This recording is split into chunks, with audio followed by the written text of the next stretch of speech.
played Charlie and the Great Glass Elevator? Of course I did. I mean, that explains your love of horror. I think anyone who... All those books were not, they were definitely horror books. Oh, yeah. Well, whether or not it's true, I don't know, but the thing used to be is that Roald Dahl was the greatest children's author who hated children. Yes. And, like, I don't know if that's 1,000% true. Oh! They actually hated kids, but they are, I can see it. Verdant. First! Oh, do you want to, grab the thing for No. It's gonna be there. Verdant, how are you doing, friend? Ooh, so Verdant, this puts you up joint first with Yeti for this month. So this could be yours. We're just talking about Charlie and the Great Glass Elevator. Dustin, Watto, and welcome.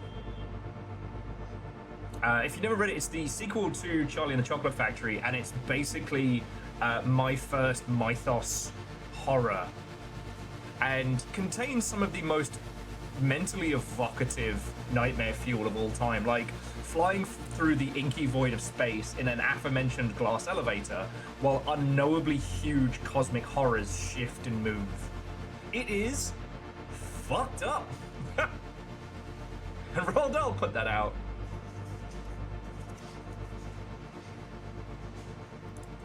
Anyway, Watto and welcome, friends. Come on in. There is plenty of industry banter, plenty of good news, weird news, some sad news. The sad news being that we might not get our remake of Assassin's Creed Black Flag, but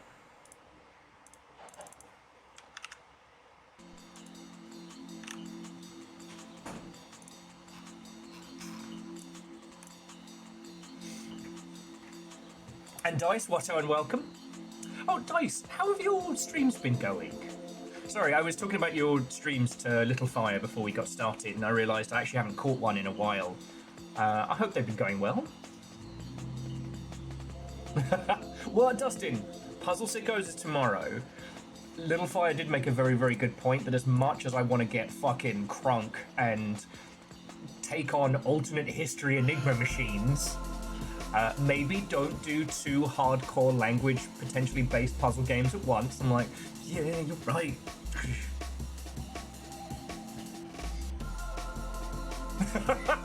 Verdant with, I guess the world only needs one quadruple A pirate game. Yep. Oh shit. Well, Dice, if the stars align, Littlefire's working tonight, and I don't know if I've got it in me for a super late night will night off. So, who knows? Maybe we'll be able to combine forces.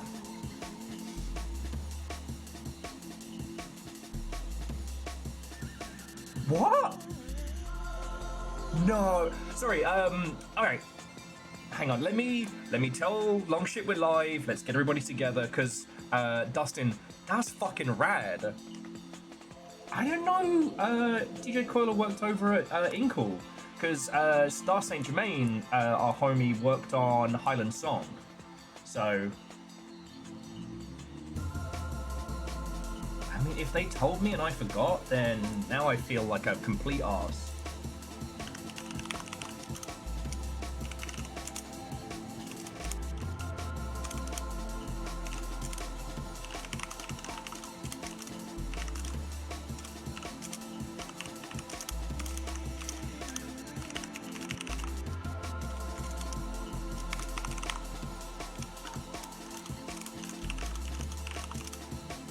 Okay.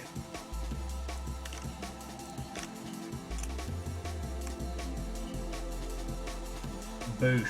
Alright. Discord is aware, and I'll tell Blue Sky what we're up to once I actually know what we're up to.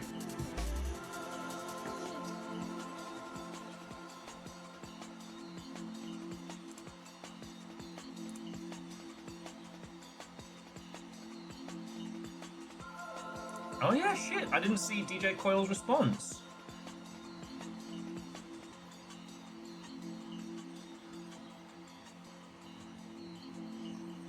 Fuck yeah.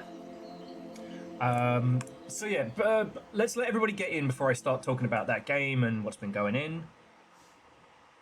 Oh no, PVS. You feed them sproglets. Unless they need a deep education in video games industry, bantermancy. Numbers, Watto and welcome.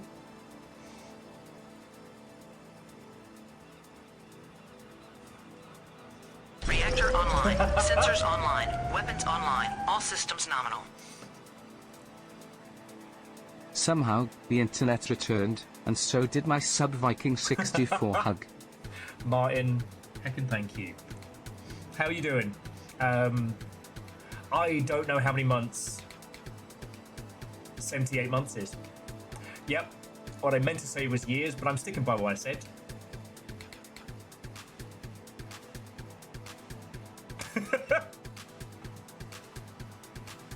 Me hanging out with Eldritch Horrors, yeah, those things eat children. I mean, numbers, that's significantly funnier. Captain on the bridge. Did somebody say indie games? Inject it into my veins. Good, Viking good. 64 big shout, Viking 64 tiny will. Jemami, get the fat vein ready, because we're going in. No, Jemami, thank you. That's 38 months, which I want to say is like 3 years, which is a fucking massive amount. And at a tier 3 as well. That's $25 a month you're chucking at my dumb face, so seriously, thank you. 78 months is 6.5 years. Okay. Oh, and Arandios, what time welcome. PVS, to be continued. Yeah, as I said, let's get everybody in. There's been crap loads of game news over the last few. What the price of booty. fuck?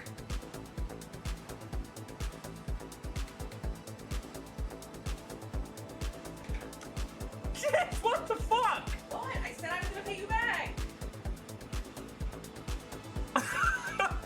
I went through PayPal and I said, how much have you given me while waiting for my paycheck? And that's what you gave me, so this is what I gave it back.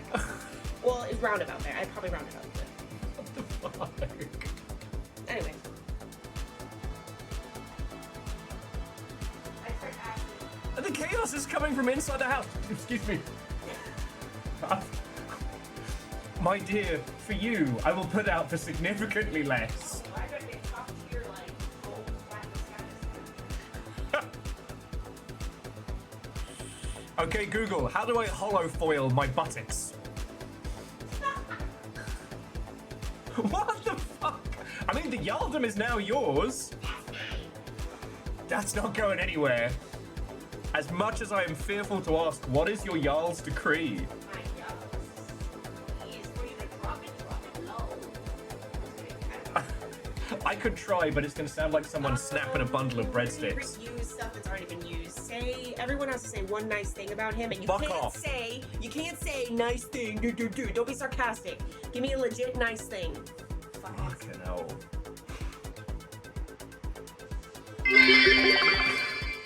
You're fooling nobody well, we know you'd put out for Air Miles, also what hope. What? Scotty said, you're fooling no one. We know you put out for air miles. Scotty, for Little Fire, a curly whirly and a compliment is all I need.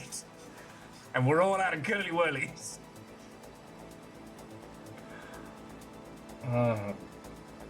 Fucking yo. I know it's keeping it inside the house, but fuck. I'm glad you got paid back. A few months ago I gave some money to a gnome. They've only repaid half. They're always short.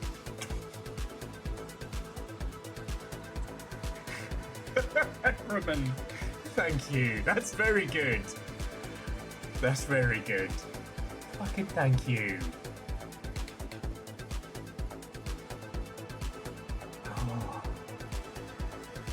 Oh, fuck off! No! Not you, Akari. Akari, thank you, 44 months. PVS literally sprinted back for your Jarl's decree. Oh. Will is an entertaining numpty and I enjoy watching him break.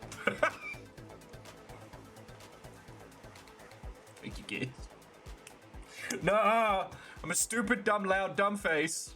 The dumb, dumb face.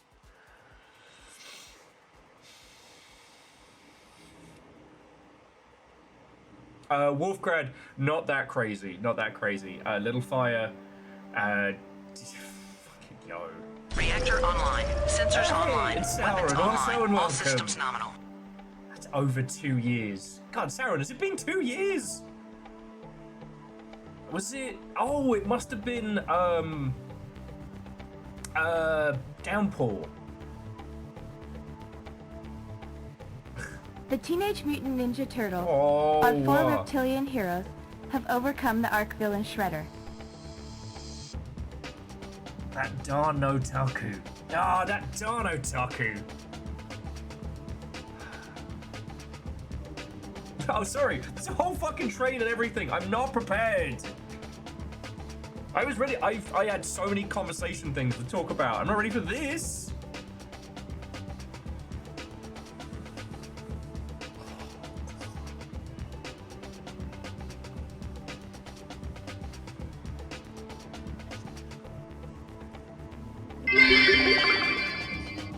I took a poll recently, 100% of people said they were irritated because the tent had fallen in.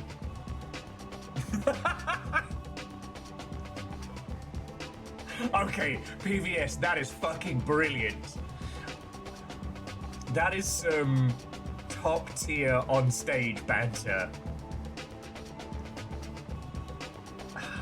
Fucking yo! Will daily shows how much he genuinely cares. No, I just make fart noises with my face.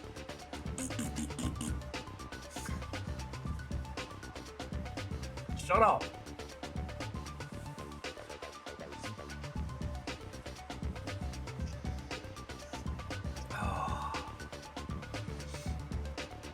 Oh, PVS, if we weren't allowed to do stolen jokes, I would just have to sit here in a mock silence, occasionally making British noises. This hype train is not brought to you by the rug store. No, the D did not drop off our store's sign.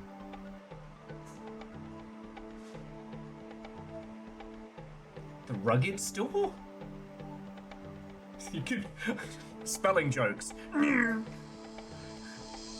If you didn't see last week, Akari did a fake advert for the rug store. And it was like, the rug store. We just sell rugs. Please stop asking for things that aren't rugs. And it just hit me while I was in full Blueprints mania. Just crying, laughing. It's brilliant. And Scotty, thank you for gifting us up to Carol. Scotty, how are you? How are you all? I am here for the fart noises. If streams could have Yelp reviews, that would be it. I'm just here for the fart noises. Wolfcrad, fucking yo! Holy shit! Holy shit! Vanderbeest, thank you for filling the pint glass. With what's left of it. Stop that incessant clicking. Oh, Scotty. Okay, Scotty's on a tagging spree. Scotty, thank you. Got Uberdan. Uberdan of the elite. Can't be unsubbed. A time-honored tradition. Fucking thank you. And Vershi, it's good to be back.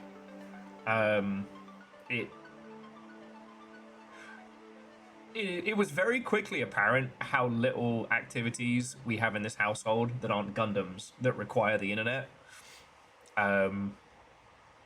We watched my favorite movie twice, and then we watched Little Fire's favorite movie at least once, maybe twice, I don't know. Mine is Pat Label 2. Okay, I can't say it's Little Fire's favorite movie, but was it for either the birthday or Christmas? I got Little Fire Kiki's delivery service, because you can get one that's both DVD and Blu-ray.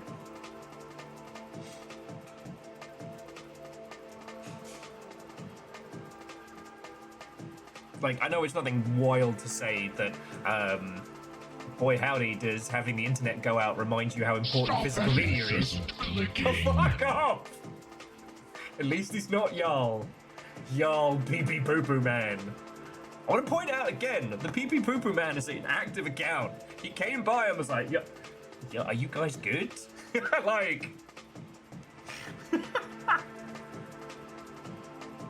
The train is at 5. You lot are ridiculous. Thank you so much. I always bring a rug when I go on a road trip. It is my favorite car pet.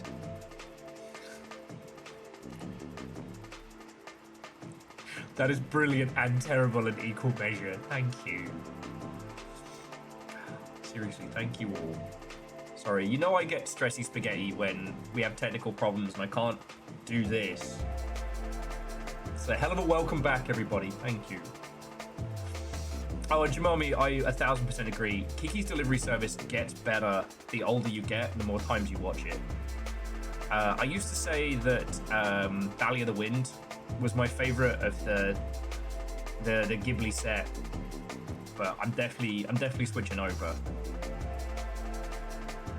Whereas Spirited Away gets darker the older you get. Is it Spirited Away?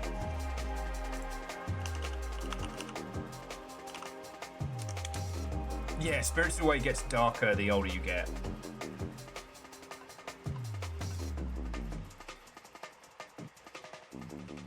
Darkest Grave of the Fireflies, yes. It's one of those movies that I don't think I could watch again, but I'm so glad exists. Oh, and Laputa is wonderful.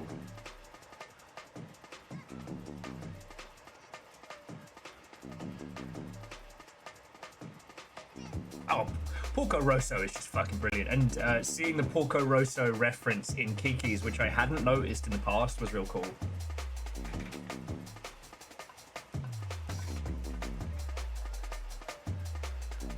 Miyazaki's exhausted face, however, is the perfect way to describe making games. Unstressy that spaghetti. Alnus, my spaghetti is now extremely unstressed. My feelings are pronounced.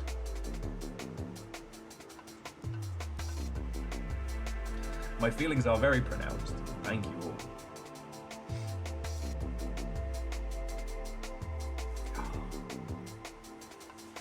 And yeah, no, Grave of the Fireflies everyone should see, but whether you can watch it more than once, yeah.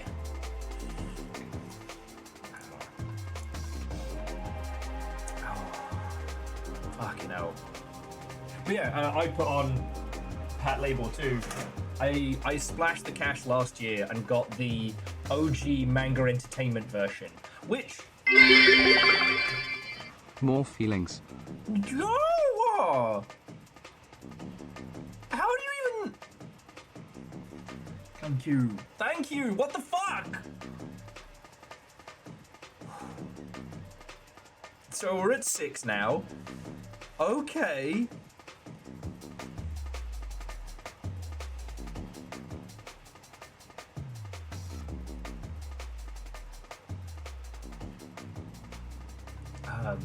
Sorry, Wolfcrad, thank you.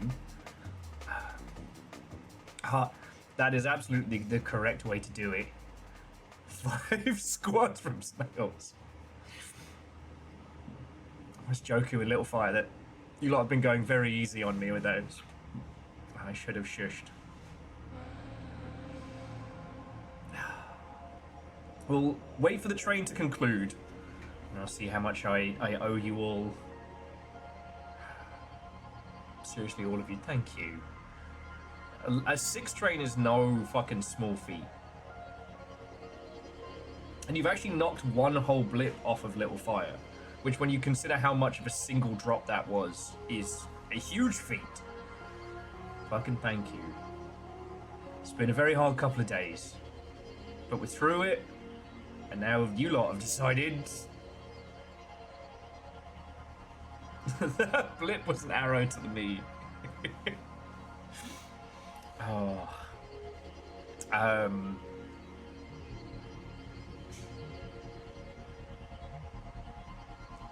No, I won't. I won't bore you by talking too much about Pat Labor 2. I do think that the original Manga Entertainment cast probably do one of the best performances. No small feet, but Hayden still has small hands. Zing from across the internet. Zing. Dustin, thank you. Oh, I will say, we had to. I have definitely become spoiled. Not having to deal with YouTube ads. So while on mobile data, I had to, and it was not fun. Does ACAB apply to the Pat labels? I would say, as fictional cops go, I would actually say that, you know, Pat label Special Division Unit 2 might be the exception. They might be the exception.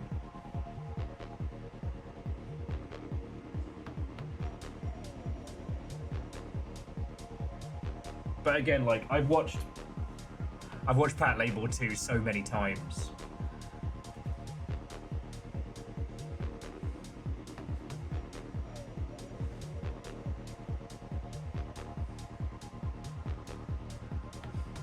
So yeah.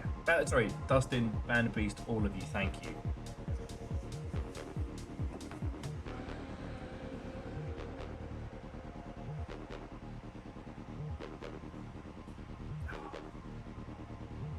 Look at that little guy.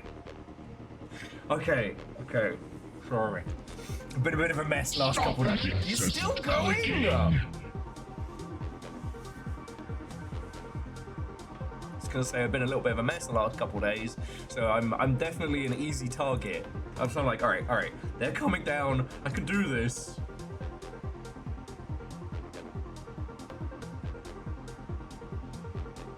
Pat Labor sounds like an electrician's unit in the UK. Yup. God. There are actually going to be new Pat Labor model kits coming out. So rest in pepperoni, my food budget. Don't worry, the nuggies will always be fed well.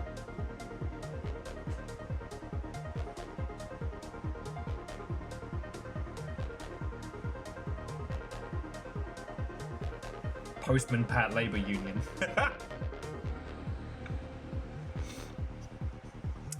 So Trash Can, they haven't been announced formally, but Bandai Namco did a teaser. Wonder what this new model kit's gonna be, and it literally says Pat Labor in Japanese, and it's the fucking Igram. You can see the silhouette of it. If you know, you know. Trash Can, you've seen my one from Pat Label 1, right? The tank, right? Anyway, before I start talking about miniatures, models, and stuff, to all of you, seriously, from the bottom of my heart, thank you. Okay. It is always scary when things outside of your control stop you from doing both the thing that you love and the thing that keeps your household fed. It is always very scary.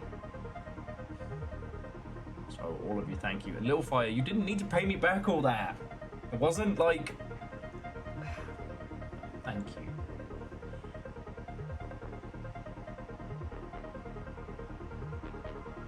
I can understand that. I can understand that. But all of you, just thank you. Right, so I owe squats, and I need to show Trash Can my Pat Label, which I keep in the cupboard. I don't have a lot of pots and pans, but I got loads of cupboard space, so I just hide Gundams in them, because it makes me laugh. I put like a Zaku in the pantry, and Little Fire has not yet acknowledged it. I haven't gotten to the point yet where I'm going to start going, but I might. Okay. Yeah, look at me remembering to stretch. Not like I'm a 40-year-old man.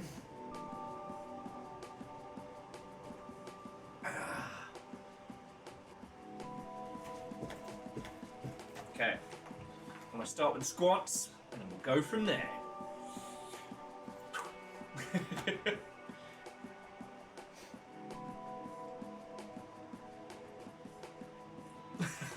Exactly, Scotty. Although the one in the glasses case is the Reversey Percy Surprise Gundam from, I think, one of the Gundam battle, the Gundam miniature battle ones. We have company, bring out the good Gundams. Alright.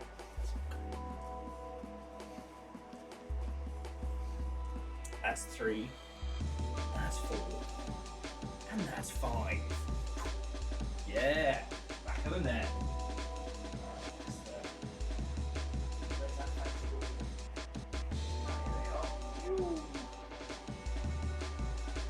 Right.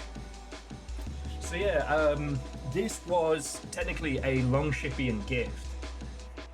Because while the Ingrams and stuff like that come and go, this Mother Hubbard is from the opening to Pat Label the movie 1. Okay. Let me talk Pat Label before we do games industry stuff. So you're probably wondering, Will, why are you so obsessed with this, basically mech cop show? Well, 2 reasons. One, it was one of the few productions by a group called Headgear. Now, Headgear was a fascinating little concept that sadly I wish had done better. I think the success of Ghost in the Shell kind of undermined the other projects, but they were a group of writers and manga artists and directors and individuals in Japan who all got together to create a creator-owned series. Whether you may or may not know that a lot of anime is produced by committee, or at least funded by committee. Whenever you're looking at the credits of an anime, you'll see like the so-and-so project. I don't think they're actually called I don't think they're actually called Sele, but the ones who run the Evangelion IP have a funky, weird name. I'll have to look it up. But Headgear was meant to be owned by the creators, and they produced a lot of different stuff. Pat Label was interesting because initially it was a slice of life anime that just happened to take place in a world where not only are mechs commonplace, but there is also the need for mech cops. But unlike things like Dominion Tank Police or The Ilk, they aren't portrayed as, shooty gunbang explosions. They're portrayed as, day-to-day police officers. They have to deal with paperwork and nonsense and, bureaucracy and things like that. Kind of like how Hot Fuzz is an example of what it's supposed to be like. The movies are interesting because the first one is kind of like almost a horror mystery. Mechs across Japan are going berserk for some reason and no one can work out why. So it falls to our little squad to find out what's going on. And the second one, look, I'm going to be honest with you, Pat Label 2 is not an exciting movie. It does not have a great twist and a reveal. Like, I can tell you what happens. It is visually gorgeous, and I think that the more I watch it, the more I see the different ways in its presentation. But the TLDR is... and Ketterl, okay. It's not exciting, I fell asleep. I mean, the reason I've seen it so many times, I did used to watch it to fall asleep. But the thing is, in watching it as many times as I did, I got to see kind of its brilliance. It's Mamoru Oshii, the guy who directed the Ghost in the Shell anime. It's his work before that. Ha! Butter! And it's... what's brilliant about it is... in the framework of bureaucracy, a small group of people trying to do the right thing sets them against everyone else. Somebody from the shadows is trying to start a civil war, and it has fallen to our little group of mech cops to try and stop them. But again, it's not them running about and blasting things with robots. It's this, clandestine shadow game with these, incredibly indulgent, gorgeous sections.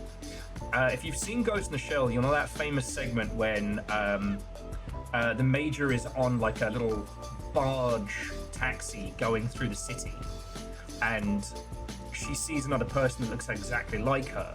The idea being is that, you know, she's a full-bodied prosthetic cyborg, and that there might be other people that have the same make as her. That scene is often put forward as why Ghost in the Shell as a movie is so brilliant. It's not the slow-mo ninja battles or the naked, you know, kung fu versus tank. It's those long moments of quiet. And you can see that that was kind of perfected in Pat Label too. Anyway. I love the movie. I love it so much. But one of the things is that it was originally dubbed by Manga Entertainment, and they got a full cast to do it. And they did an incredible job. It's very evocative of Cowboy Bebop's dub, in that it feels like it got time. It feels like a performance. Whereas later ones were done more in keeping with a standard like anime movie, and the other ones are fine. The thing that I find interesting is if you compare the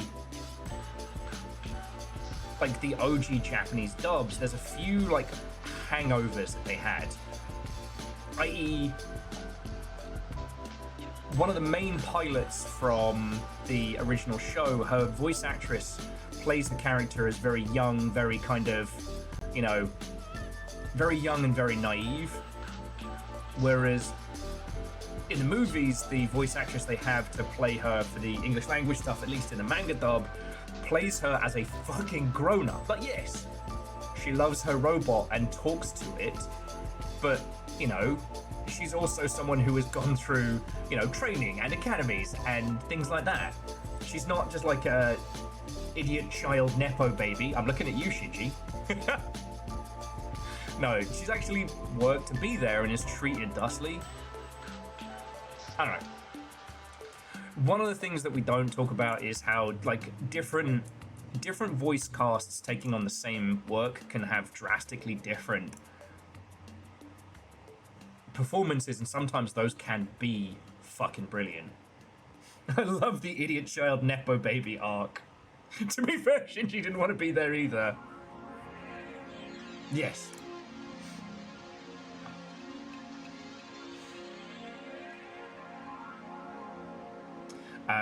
I will say Pat Labor and Jinro, or Pat Labor 2 and Jinro is a good double feature, because one is like when the cops are actually the good guys, and the other is when the cops are absolutely the bad guys. Don't get me wrong, I love Jinro.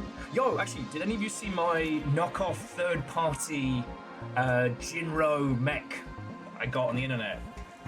Now, this thing was not expensive because it is not official or licensed. But check this out. I got this kit. You can't really see because of the light's very well. Let's see if we can get a good side of it. It's somewhere between the Jinro Panzerkops and a Zaku. Like, it even has the kind of like a knockoff sci-fi version of the... No, the lights aren't making it good. I'll have to show you all somewhere else. It even has like the faux German machine gun with the swappable barrel. And again, I've watched all of the Cerberus Panzerkops.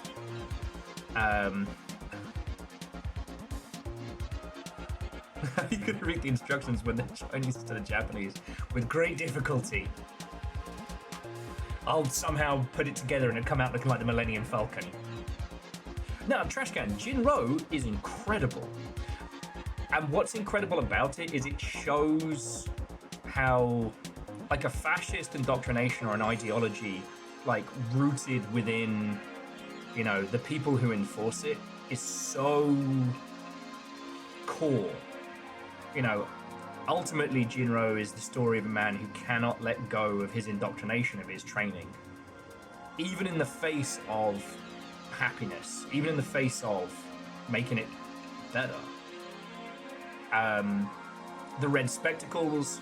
The Red Spectacles is worth watching because it's Momoriyoshi's first live-action work. And it is a weird... I don't know. It's a weird, trippy, indie comedy mess. And Stray Dogs is fascinating because it's... Stray Dogs is like an almost comedy reworking of Jarhead in the same themes. It follows this lad who had joined the Panzer Cops, and he was the only one aside from Mr. Crate with glasses who was spared. Okay, if you don't know the story, so the arc of Cerberus Panzer Cops is its alternate history where Japan went hyper-fascist. It's not really implied what happened with the rest of the world, but it has kind of like the hints of a, you know, if Germany won World War II thing going on, but it's never really stated. Japan goes so hyper-fascist that they have to they decide to bring together this group called the Panzer Cops, who are power armor, heavy machine gun toting, like, super soldiers. Not medical super soldiers, but, you know, no oversight, no nothing. It's bad. The Red Spectacles is about one guy who steals a suit of power armor and makes a break for it, and the espionage of trying to find him. Stray Dogs is about the youngest member of the unit, who is one of the only people spared, and how he's just working, like, farm jobs in, like, rural Japan and things like that. And then suddenly, he meets the only other guy who made it out. And honestly, it is a 2-hour movie where an hour and 50 minutes of it is just long, mournful shots of Japan with little to no dialogue, showing the slow drudgery of his life. Jinro is an anime which is very, very good, which is the one most people have seen, and it follows one of the Panzer Cops who hesitates when he was supposed to shoot up a little girl and didn't. So he has to go back through training again, which is feckin' messed up. Yeah, Jinro is incredible. Sorry, we've gone from 0 to Will's getting arty. Talking about my bullshit. Congratulations, you activated one of my special topics. Who wants to talk about video games? Also, they're probably sold out, but if any of you are both Gundam and Hatsune Miku fans, the Gundam Hatsune Miku crossover kits are dropping today, though they're probably...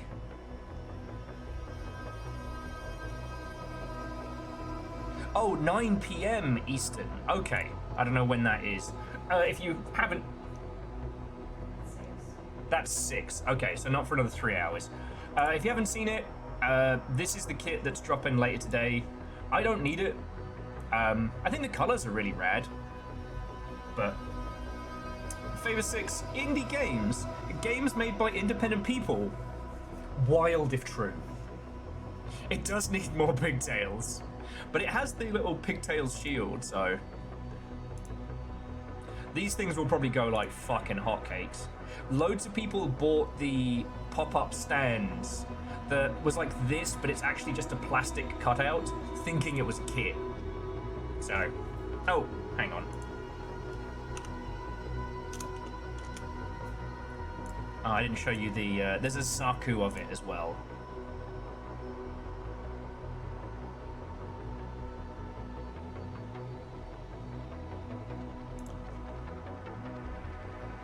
Furball, crazy if true. Crazy if true. Oh yeah, here we go. This is the Hatsune Miku Saku. Orzine, what's up and welcome. I think the pre-orders go live at like 6 Pacific today. Yeah. Again, I don't need these. I am so stoked for kits.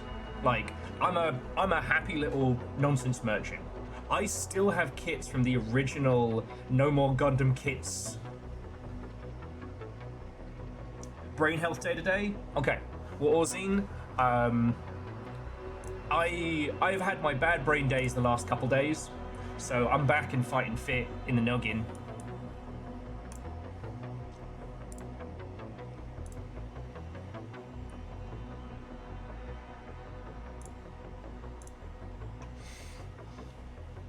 So yeah, allow me to be the vehicle of whimsy.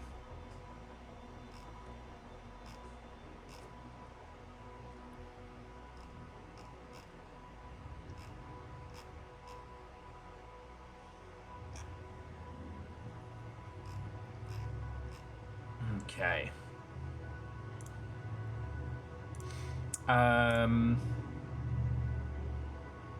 Oh wait, cool. Orzine, what book did you get? Like, I stalled out on the Vora. It got weird, and it got weird with a new character that I didn't care about, and I just stopped. I'm reading The Daughter's War, which is the prequel to The Black-Tongued Thief, but you're supposed to read it after The Black-Tongued Thief. Don't worry about it. Ooh, print-on-demand physical copy of TTRPG. Nice! That's right good. It's right good. I like it. I like it.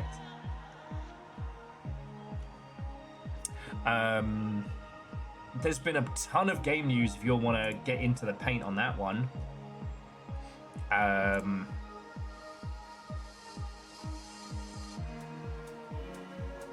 Okay, the two fluffy things I want to talk to you about first.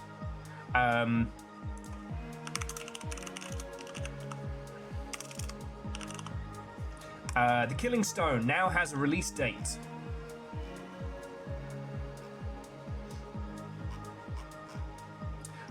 If you haven't seen it, just in case. So The Killing Stone is the next game by our friends over at Question, which includes Nick and Null. A fascinating deck builder where you play games against the devils for the souls of your friends. The hook on this one, aside from it being extremely fun, the game has been recorded and written twice, both in modern English and in 17th century prose. It is Liam O'Brien belting out Shakespearean-esque banter as the aforementioned devil in the mask. And this one's going to be a fucking banger. Alright, so I know I've been shouting this out a lot, but what is the point in having a Twitch channel if you cannot yell about a game that is going to absolutely slap, right? Exactly, no scenery unchewed. We played the demo and it was good. It's also... there's a simplicity to how it's laid out. So, okay, so the idea being is that it's essentially two rows of summons doing battle, so they can strike at the core of each other. I believe you can only have 4 summons up at once, and positioning is also very important. So it's kind of a, I don't know, it reminds me of the best bits of Darkest Dungeon, and if you can believe it, Artifact. Like, there are not a million creatures to memorize, there are not a million positions for placement.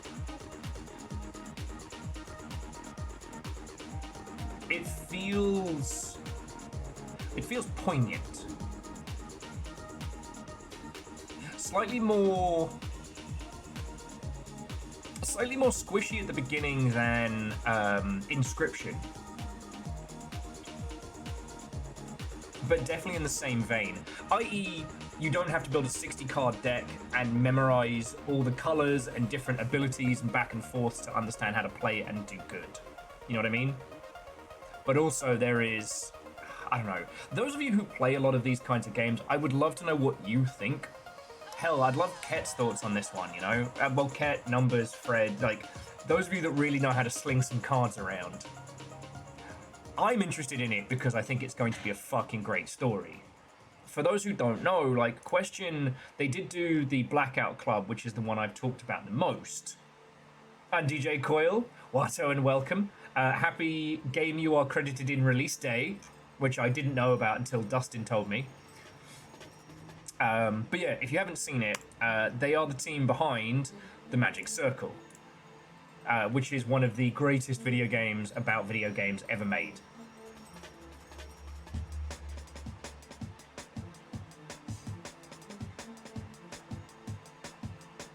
And yeah, Ozzy, we support the friends who make cool things. You know, as I've said multiple times, I can't help your streams be the most greatest and successfulest of all time, and I really wouldn't know my YouTubes from my not tubes, but I can help with your video games.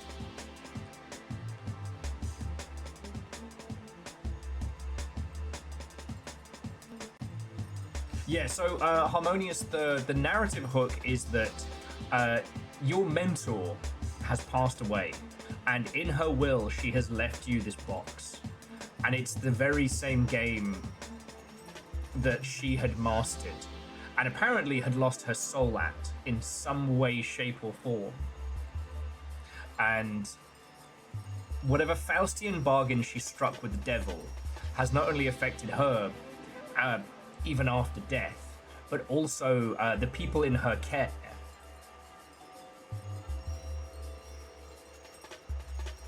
Ooh, let me go have a look. Orzine's posted pictures of said book in the Dice and More Dice channel. Ooh, oh shit! I knew you were an individual of taste, but damn. Werewolf the Apocalypse, which was the second edition of Werewolf, I want to say. That was the one that ran alongside Vampire and the classic green and red rose covered Vampire the Masquerade.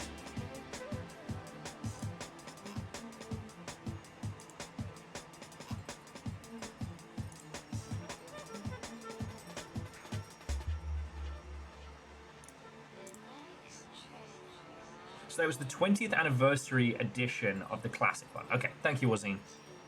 Good pull. Yeah, well, and Harmonious, the other thing being is like, it's Liam O'Brien getting to do Shakespearean English as the devil playing like Faustian card games. Like, what a fucking role. I'm not a jealous man, but I'm jealous of that. I'm also not saying that I have the chops. Like, aside from occasionally reciting the first parts of some speech I remembered from Much Ado About Nothing, like, I'm not an actor by any means. Oh.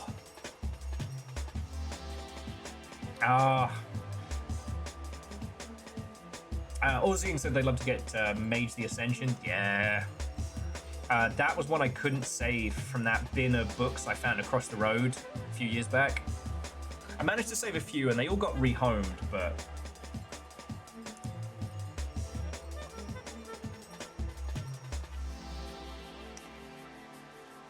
yeah, Mage the Ascension is one that I still find myself talking about. Just because Mage the Ascension is something that you cannot do in any other format. You gotta have the right squad, as I'm sure you all well know, but...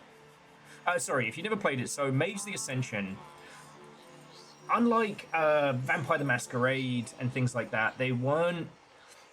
It's okay.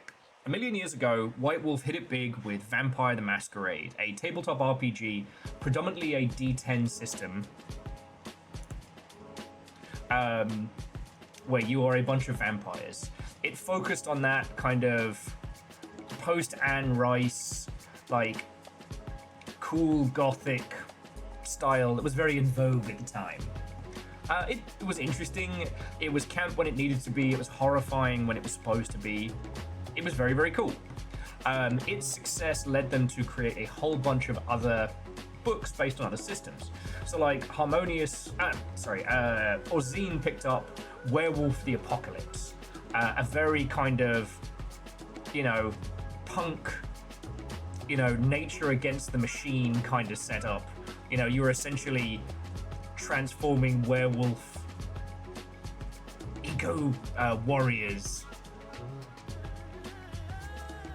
That one was interesting because the combat was big and heavy. It's hard to kill a werewolf. So you are the scariest thing, but you're not going up against people. You're up against the very system that is destroying the planet. Kind of a cool jumping off point. And there were loads of others. There was mummies. There was fallen angels. Pretty much, if it had a cool movie about it, they did one.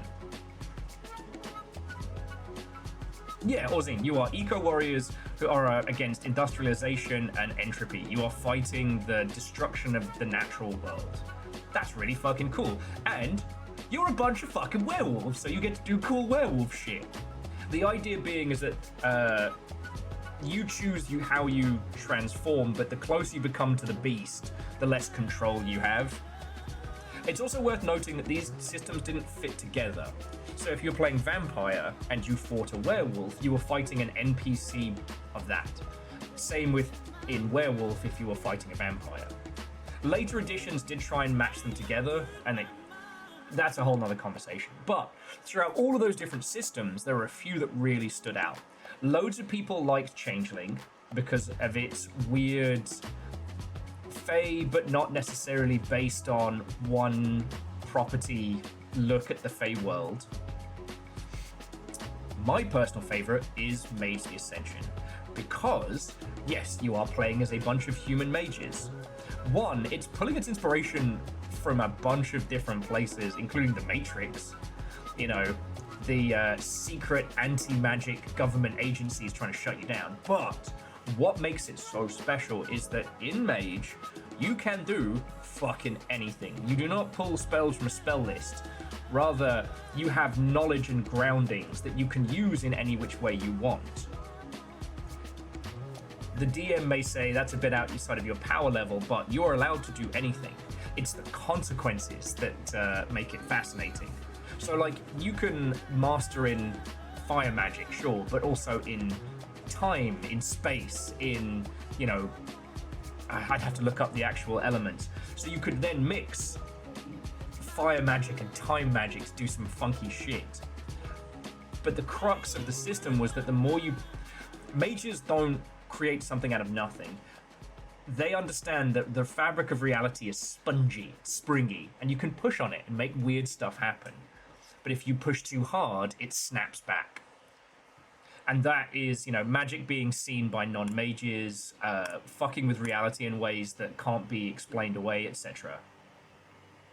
Yes, the different spheres are the different schools, or the different schools of knowledge. Matter, time, conveyance, heat, etc.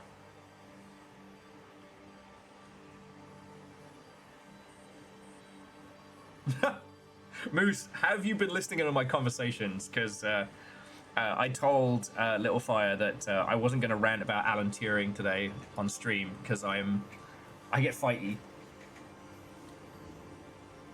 No, it's not the 40k orc theory. Orcs, stuff works because they believe it works, but they can't make that belief out of nothing, right? The orcs see a bolter and they see how it looks and how it shoots, so they make a bolter and it looks like one, which means it works. But they couldn't make a new weapon, right? In Mage, oh, you can do anything. But Paradox will slap you back. Oh, and Hoffers, Watto and welcome.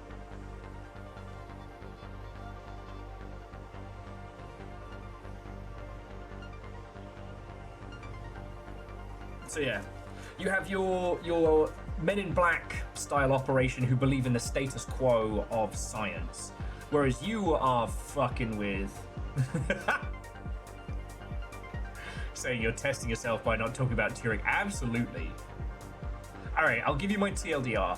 Alan Turing was instrumental in World War II, cracking the Enigma machine, and having been one of the most instrumental non-deployed individuals in the victory of World War II, he was convicted of being gay by the British government and was given chemical castration. He was posthumously pardoned, and I take umbrage that he should have even been pardoned at all. I just...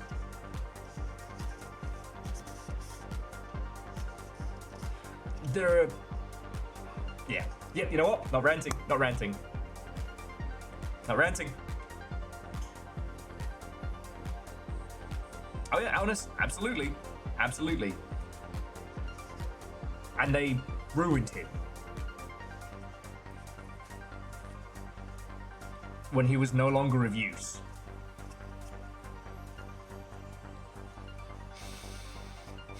So I failed the Turing test there by ranting. Exactly, pardoning implies wrongdoing. And puns, yeah, I'm also still mad about it. This is one of those ones of like, don't get me on this when I've had a few bevies in me. Okay. Jumping back. Okay. Mage the Ascension is fucking great, and you can do anything in that world. And how much it affects the fabric of reality is how much it affects the fabric of reality and how much you can get away with it without paradox snapping you back. Because the idea is that the fabric of reality is kind of like a living thing. It's springy, but it's alive, and if you fuck with it too much, or like those Doctor Who episodes where like strange creatures come out from the nothing to eat, like, you know, time paradoxes and stuff like that. Oh, Aeon, it's so good to be back. Pun Spectre, it's been, I don't know. I'll be honest with you, I don't know. I stopped playing it because I had those great moments when I was playing as Chicken Nugget, and I was talking to Littlefire, and Littlefire's like, you have to stream this. And I was the one saying like, nah, no one's gonna want to watch Project Silverfish. No one's gonna want to watch me play that.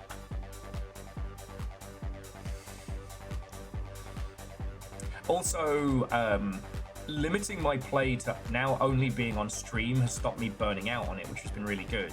But it also means that I have, you know, I have an itch. Simple Chaos with, from what I found, there's an artifact for that.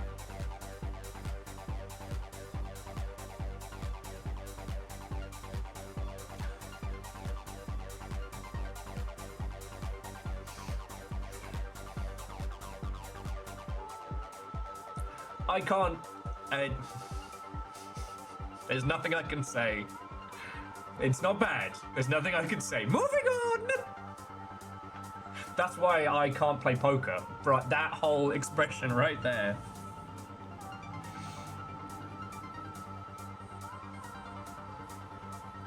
And the thing is, puns, because I got talking with Vershi and Fearless and stuff, is like, once you're at the point where you're happy to start talking about Silverfish with other people, you start learning things that you never knew. So like, I don't think it's a spoiler for you at this point. So like the little lighter that you use to light bonfires for making food and stuff like that, you can use that to light any in-game candles and any lanterns. So in the event that you find yourself in an area, you don't just have to use it. What you can do is pick up, like, light a lantern and then pick that up with your hands as you're moving through.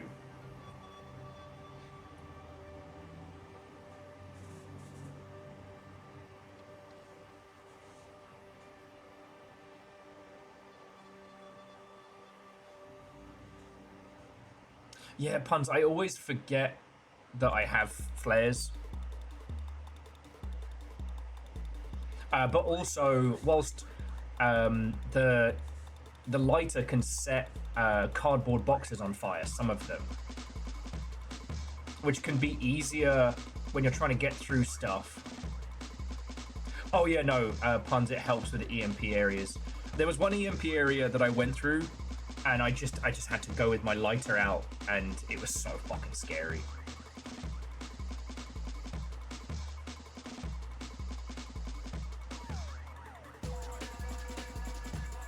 So yeah.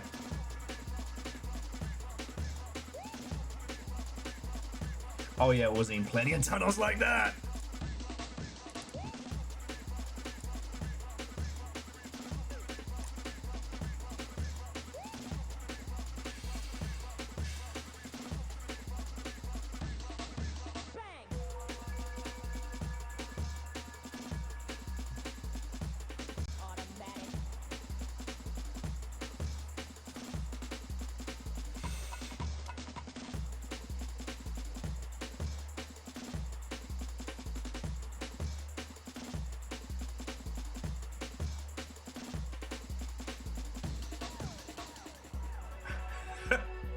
Anyway.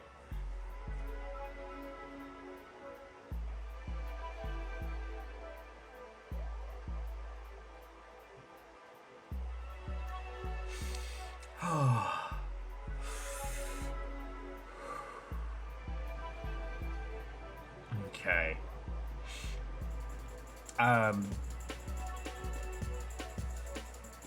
Oh, on the subject of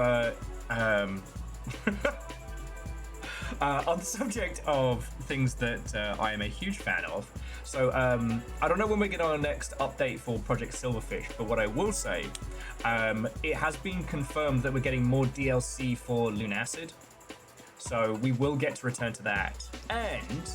And the blokey behind Verho Curse of Faces actually DM'd me and was like, hey, I'm glad you really enjoyed it. I'm like, fuck yeah.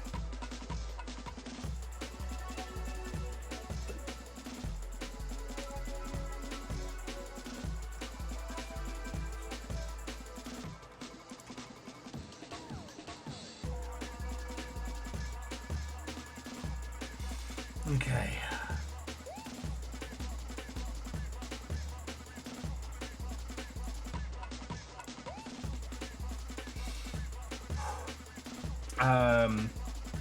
Sorry, I'm very scrambled, but in a good way. I'm scrambled in a very good way.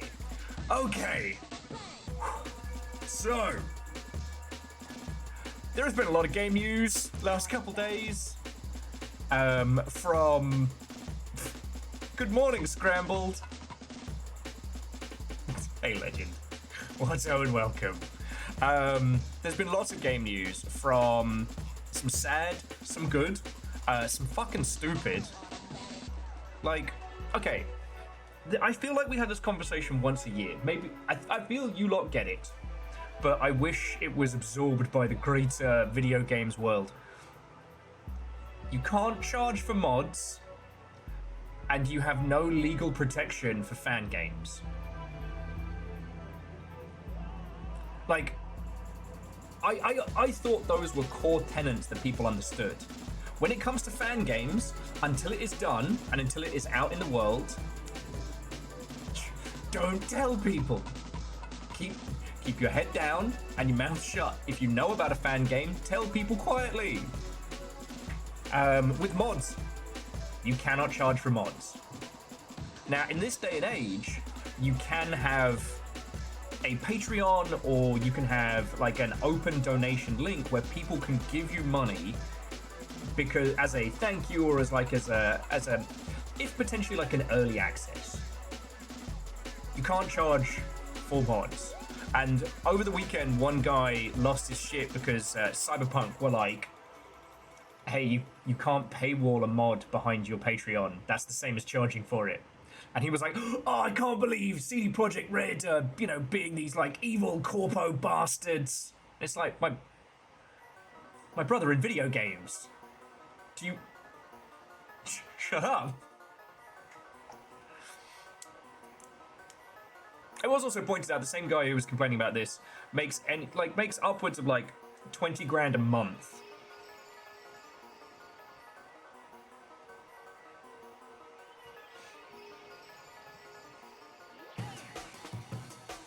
Yes, Orzine. So Orzine was saying that Romero legally sold additional Doom levels by charging for a physical box and soundtrack. If the levels themselves are available for free, and I know that seems like it's just legal mancy, but the reason being, as I'm sure you all know, but I need to say it to get it off my bloody chest. When protecting your game, so if you make a cool game and somebody out there takes your game and sells, like re-releases it and sells it without you, you can be like, oi, knock it the fuck off. That is the protection afforded to us by what little systems we have in the English language territories. If someone takes your game and sells it, or takes parts of it and sell it, and you let them, i.e. you don't defend it, oh my word, you don't defend it, you don't protect yourself,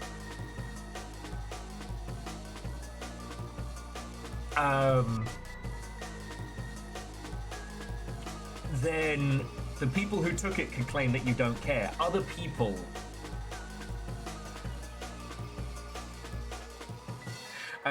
can claim that you've basically given up on it.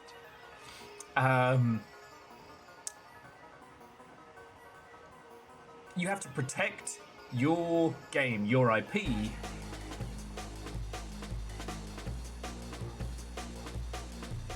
Now, yes, cold ankles. Sorry, like I said, I am discombobulated, but for good reasons. That is the crux of it. If you can claim that you didn't know about it, you don't have to do shit, right? And that's where the whole, like, hey, don't talk about this shit. Because, like, I can assure you, every games company out there knows about all the cool mods and fan projects and stuff that are around. They only step in when they have to. And it seems that because the guy in question was doing VR mods for a shit ton of different games and getting loads of coverage for it and making, like, what's it, 20 grand a month, so making just shy of $250,000 a year. That's not small, all right?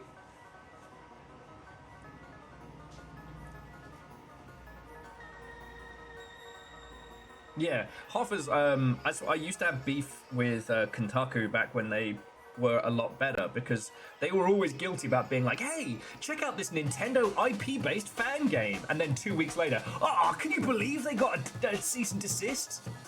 Where do you think that came from? The fucking ether? So yeah.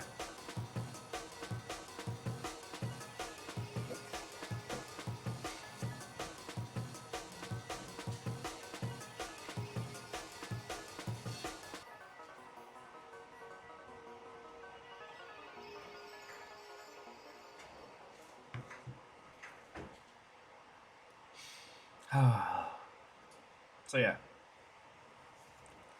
The secret when it comes to fan projects is don't talk about it till it's done. Or if you encounter a mod that is based on an IP, just don't talk about it until it's done. Because once it's out there, people can download it, reseed it, reshare it. You know, even if the team gets hit, like, the project can bounce around. But if it gets hit before it can release, at that point, if they did release it, they would have to go after them, right? Now, it shouldn't be that case, and in this day and age, being able to do, like, you know, licensing agreements for fan works should be more viable. The Vampire the Masquerade IP has been doing fan license stuff, which is kind of interesting. The problem is that very few fan games and or mods are run in a way where you can know everybody's contributions. One of the things that Hamstrung, the good old first attempt at the Bethesda paid mod marketplace, was that everybody was using everybody else's shit. So someone would make a mod, I don't know, that just makes the cheese say witty one-liners. But inside that cheese mod, they're using, like, I don't know, the Wabberjack cheese summoning spell, which they didn't make. Because, like, in the modding sphere, just use everybody's stuff, botch it together. It's all cool. Just make sure you credit people. But when money's involved, shit changes fast. But yeah. It was just something that popped up that drove me up the wall.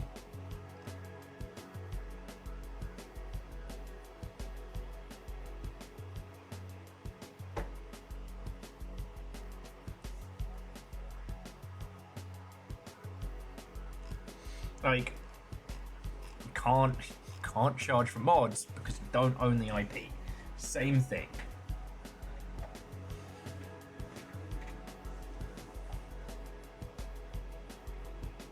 Oh yeah, and Aeon, there's a bunch of those. I mean, back in the day, it didn't used to happen until a game was physically on shelves. So yeah, that's the weird. Hang on, let me bring up the game news threads because I think I posted a fair wedge of them. The sad is obviously Ubisoft killing a whole bunch of projects, which some believe the remake of Assassin's Creed Black Flag was one. Yeah, well, actually, so Aeon, the thing to remember is that you don't own the mods you make. Now, this is to avoid situations where people can fork your game and then sell it as their own work. It's also why mods run by community, mods run by in-house teams will always try and avoid mods of copyrighted stuff. Sorry, to put it like this. So if you make a total conversion mod, or hey, let's go weeb. If you put good old Mr. Chipper's Uzumaki Naruto.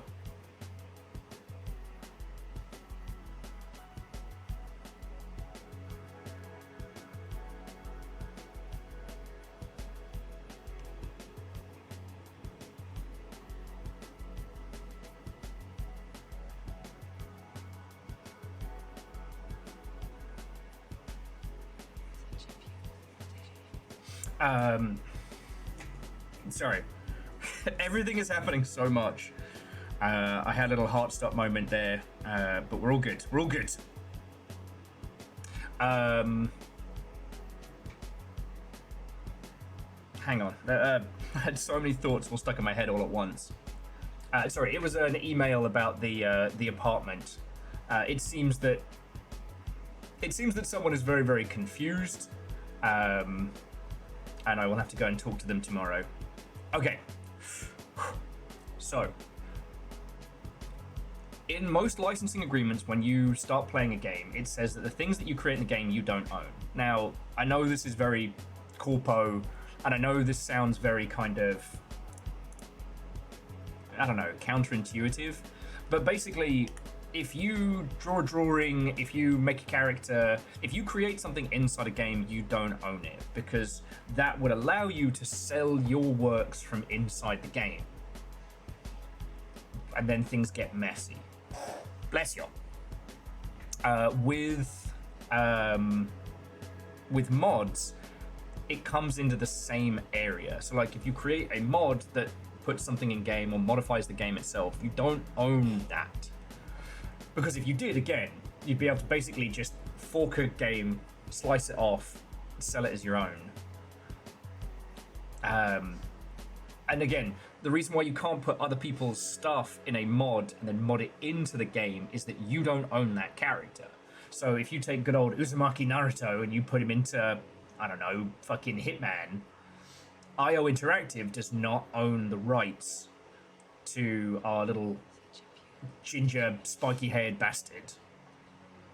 So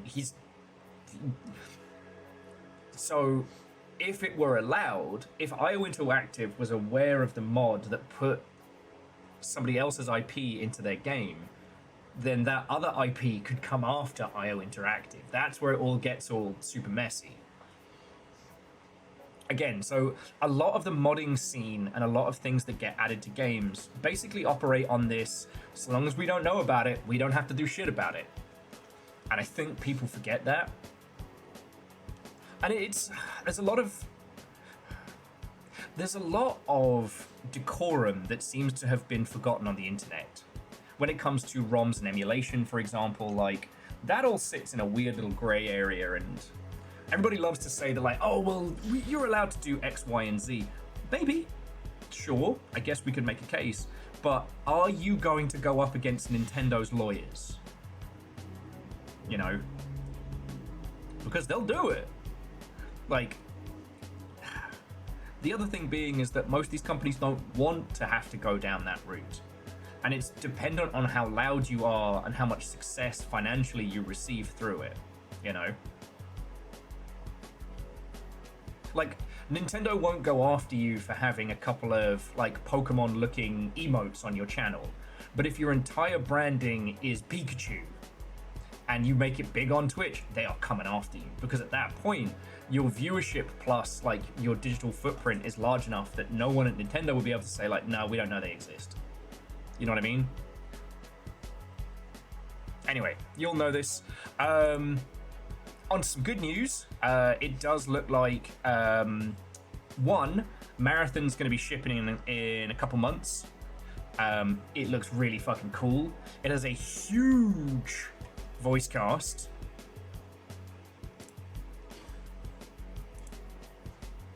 And I'll be honest, like, that feels like a delicious fuck you to Arc Raiders.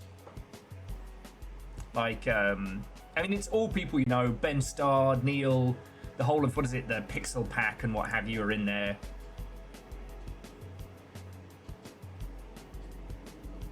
For those who don't know, Arc Raiders keeps being like, oh, we're so small and poor. They've made stupid money. We can't possibly pay voice actors to make voices for our game.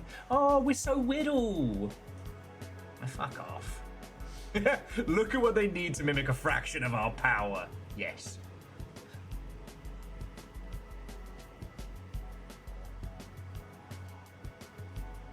Yeah, Holy Bus, look, I know what you mean, but... And the Holy Bus, this isn't pointed at you. This is just... I was a Bungie diehard. Like, you don't understand how much Halo Reach was both my game and my personality for so long. The announcement of the split with 343, the announcement of what Destiny was originally intended to be, I was there, hyper-focusing on every little update, every, you know, bit of devlog information. And then Destiny ended up being something very different, which is what happens with game development. Over the years, Destiny has had a hard time. Like, it feels like they never got the chance to recover. It feels like they never got the chance to break the Reactor ground. online. Sensors online. Weapons online. All systems nominal.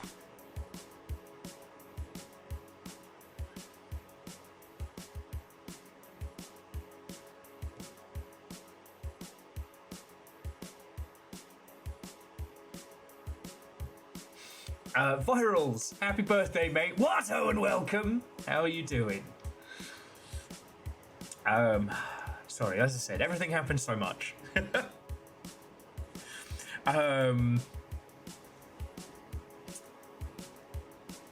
I have spent a lot of time playing Destiny, and I did notice that I spent a lot of time playing it and a lot of time snarking at it.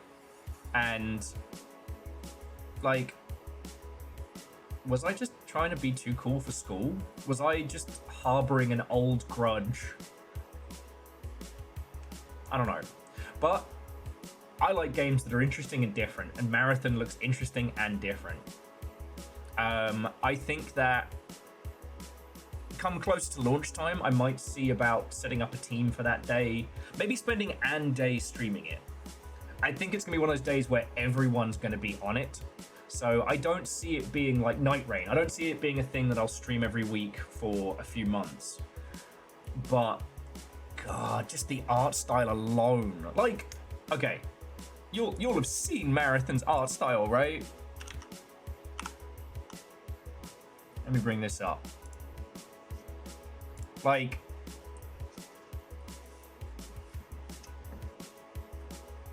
Scotty, Destiny 2 is as free as... how to phrase it? Destiny 2 is very expensive if you want to play everything, at least what is available.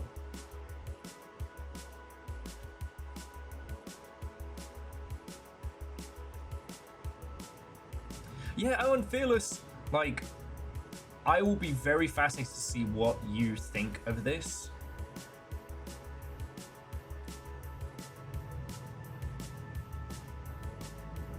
No, so Numbers, they had an internal drama where one of their team was jacking somebody's artwork. So one of the art leads had to be like, all right, the artist in question got, well, the person who jacked the art is probably in severe shit. But the artist whose artwork got jacked has been paid.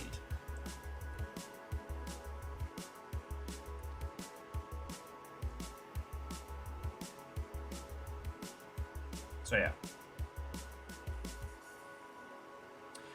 You know what, Simple Chaos, that's a good point. Destiny 2 is free as well. You could download the client and shoot some things without spending money, but you are not getting into the content of Destiny 2 without buying a whole bunch of expansions and stuff. Yes. Well, but Fuzzpot, see, that's the thing, is that Bungie is unfortunately a company whereby just discussing them is guaranteed to get you some attention, right? It's guaranteed that if you put out a video saying Bungie, Bungie is stealing art, that's going to get you a ton of clicks. A video that's, oh, Bungie did an internal, they found out that someone was pulling some horse shit, paid the person who got ripped off and handled it, that doesn't get the same kind of like digital footprint. Okay, you don't need... Why would you put a 20-minute making of? You got another better video? Yes. Thank you.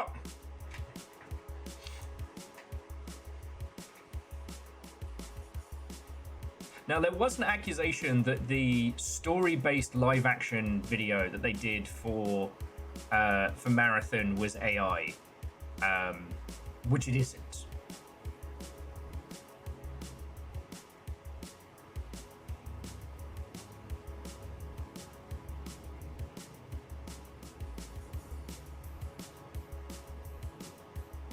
Yeah, and like, God, I can't imagine that kind of like fucking nightmare.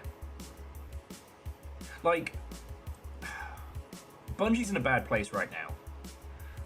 Sony bought them, and when the sale was made, there was this proviso that Destiny was just going to keep making silly amounts of money, which it didn't. Bungie was also going to be used to help a bunch of other Sony studios produce live service games. There was this misunderstanding that live service games were this like new genre that people would be able to farm, really not understanding the business of games at all, which is fucking wild. Sony have obviously retracted a bunch of those, and Marathon is one of the few ones left. It is also the first new thing that Bungie have been able to put out in a long time, even though it is using their very first IP. But it looks fucking good. So yeah.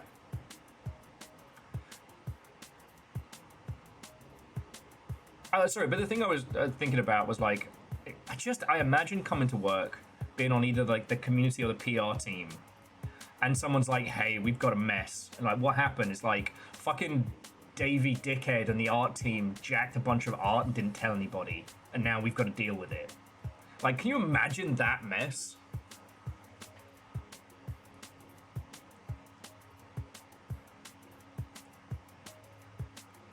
And the thing was, I do not know this. I do not know this. This is just a will theory pulled completely from my noggin. One of the things that got pointed out with the whole art theft discussion was that one of the Bungie art leads was following the person whose art got stolen on varying social media and stuff, because it's really fucking good. You know, this kind of... I don't even know how to describe this kind of, like, style of, like, techno-future. Like, everything's got this, like, neon LCD thing going on. I don't know if there's a term for this particular art style, but, you know, there are a couple of things, there are a couple of people that have tried it. Like a post-Mobius, if Mobius discovered straight lines kind of thing.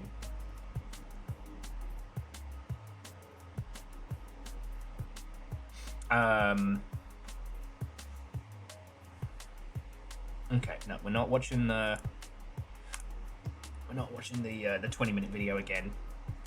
But yeah, so my theory being is that the art lead was talking about it and saying like, hey, so this is the kind of art style we're looking to emulate. And someone on the team was like, what if I just fucking nicked that and didn't tell anybody? Because he can't come forth and be like, yeah, fuck Dave. It was fucking Dave over here. Because there's also the thing of like, if they came forth and went, yeah, Dave stole your stuff, Dave was still working in Bungie's employ, and that would open them up to big old legal mess. That's why hopefully they poured a bunch of money on the original artist, and hopefully we're like, should we fucking work on this? Exactly, classic plagiarizing Dave. Plagy Dave, we used to call him.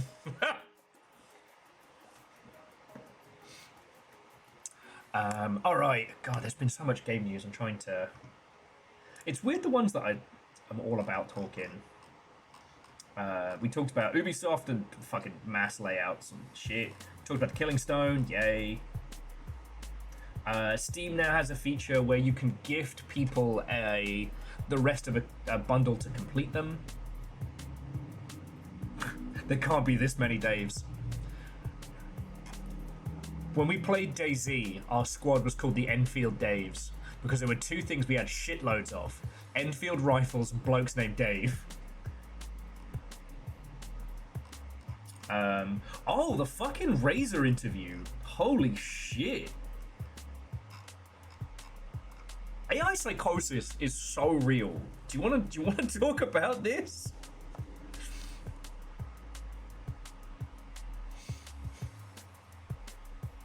You all know I have a grounding in community management. It is of all the jobs I have done in the games industry, it's the one I did the longest. And community management, in my humble opinion, is all about authenticity. Right? You can tell somebody like, "Hey, I'm oh. Will's squad was the Mosin militia, of course. That should be what I call our little squad. Oh, what if we can make a squad for Arena Breakout? Sorry. Scotty, thank you for the piss, mate. Oh, sorry, and Brad and Virals, Watto and welcome. Virals, seriously, I hope you had a great birthday, friend. I really do. Our internet was out for a couple days, which sucked. Okay. So yeah, the thing that people in the games industry and people who play games at large can smell is they can smell the difference between like authentic and fakery. You can work in community management. Aw, J-Post, thank you for the 100. You can work in that space and not be a huge fan of the game you're working on and be honest about it, and people will be fine with that. But if you lie to them, if you say, yo, it's your boy and I'm the biggest fan of Shooty Gunbang 15, Maflam for Flam story, people will be able to smell it. And there's so much in the Razor interview that there's so much to talk about, but the best one was the person interviewing at the end was like, oh, so you said you're an avid gamer. What games are you playing? And he goes, oh, you know, Civilization, and then starts listing like a whole bunch of genres. Like, I'm playing some shooters and stuff. And the guy presses him like, okay, but like, what are you actually playing right now? Oh, you know, I'm playing all sorts. Uh-huh. The thing I pointed out in Discord is that, no. You're not a Civilization player. You play Civ. And then anyone who plays Civ enough for it to be the first game that comes to mind, you will say the number, and usually followed by which Civ you think sucks.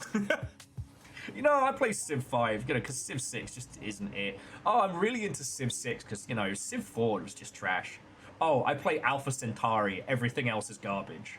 You know what I mean? Oh, no! Well, Virals, I hope you had a great Guitari birthday. Hey, Shooty Gangbang 15, McFam Faflin story had some bars in the bumper car over lava section, inspired. Simple chaos, thank you. But that's the thing, it's like, you can't pretend to like a franchise if you're working in games, because people will know. They will know that you are fake.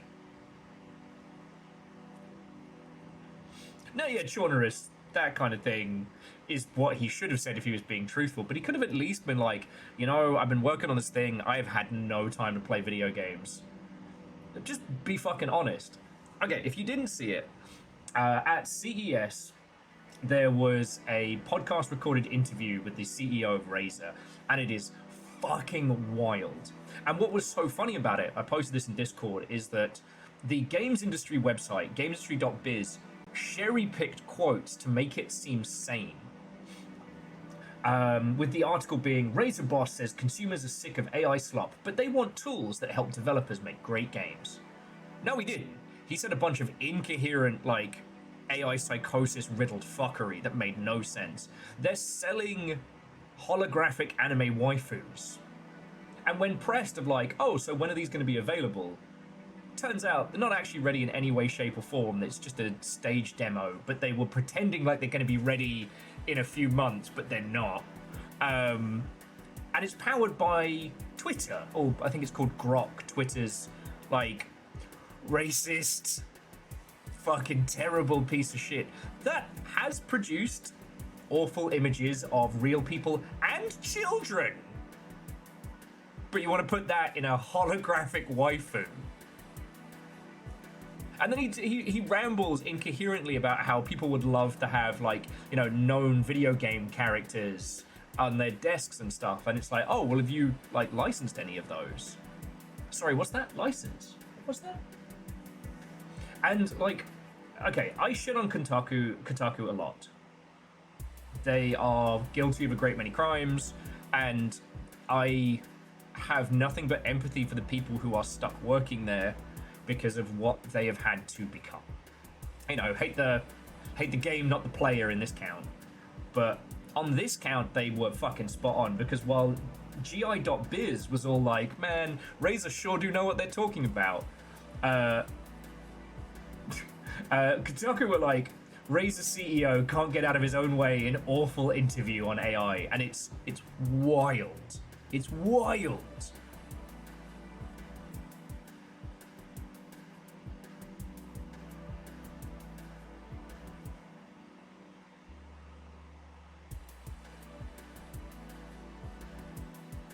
Yes, Fearless, you're right. That is a great way of putting it, is that the AI tools that are getting banded around don't actually make making games any easier. They take away the making part and then make all the other stuff much worse. Yeah, Jamami, Kotaku was savage in the most refreshing way, and it's a great reminder that people working in games journalism right now are fighting a battle that we only know a fraction of. So, it's nice when you can feel someone who you know is crushed under the boot of capitalism get to shake the boot and the chains off and be like, right, let's break some bones.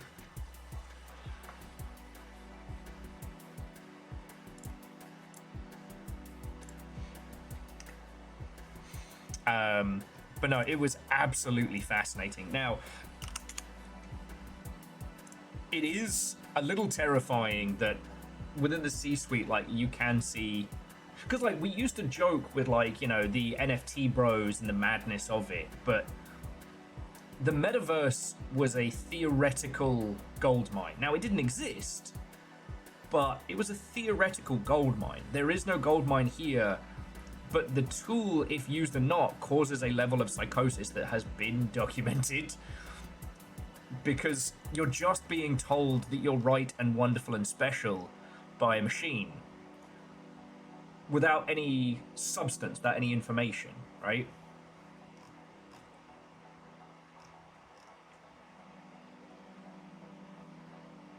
Yeah, Chaunerus, like, absolutely. Although Meta has laid off a fuckload of people because they haven't been able to make anything that people want, and now everybody's starting to feel the reality of it. Look, if the metaverse was actually a thing that somebody could create, and it was something that was actually good for us, i.e. a level of virtual abstraction between what we do now on the internet and where we would spend money, that's a huge amount of money.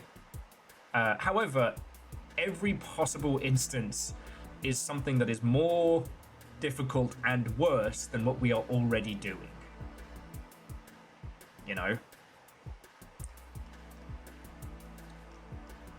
Again, it's kind of like, it's not even the don't make the torment nexus, it's the here's how you do the thing and here's why it makes so much money in fiction, and then missing the here's why people do the thing. Yeah, Alanis, that's a problem. You've still they mimic a fraction of their power cooldown. Yes, Fortnite is closer to a metaverse. I mean, Roblox is probably the closest one, and I'm not saying that's good, but because they already do a core, they already do something core, right? There is a reason that users go into those environments. Oh no, DJ Quill, we didn't mention the burnt $77 billion in 5 years yet, but...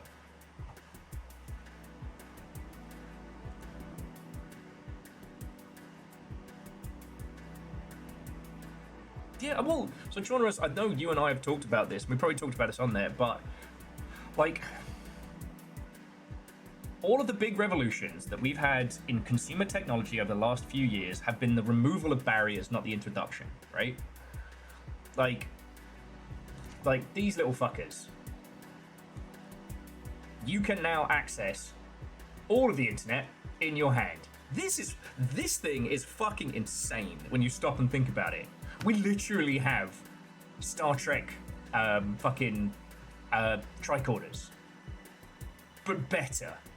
Because no one was playing video games on tricorders.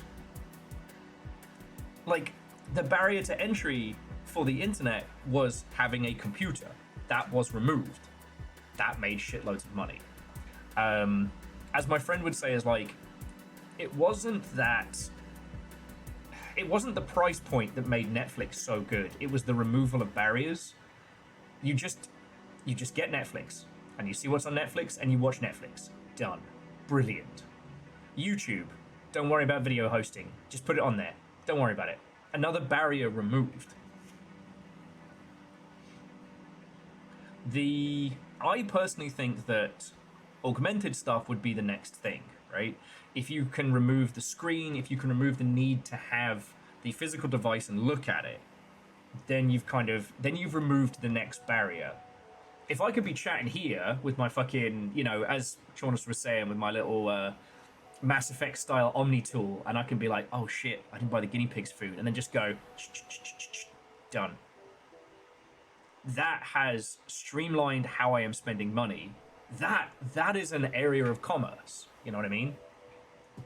Then we start getting into... Stop that incessant clicking. J-Post, heckin' thank you. Now, I'm not saying this would be good, but I'm saying that you can see the steps of.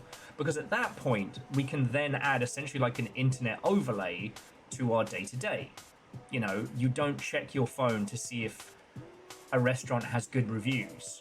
You just have the review filter on. You just be like, gesture, is this place any good? Oh shit, the last 10 people who went here all got the shits. Yeah, you know what? I'm alright, we'll go somewhere else.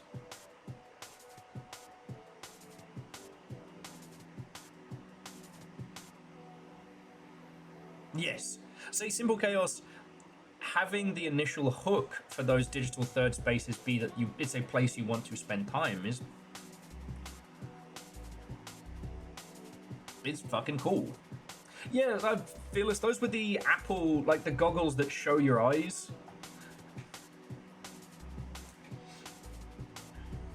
So you're playing this is a place that shuts. Yeah.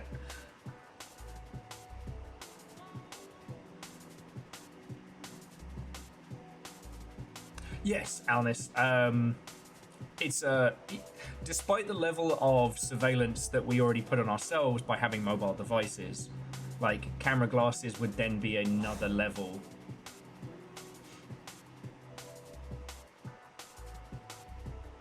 And again, I'm just theory crafting here, you know what I mean?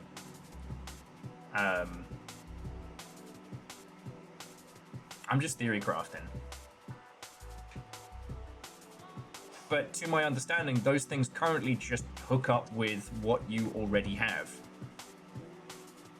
Like, they don't do...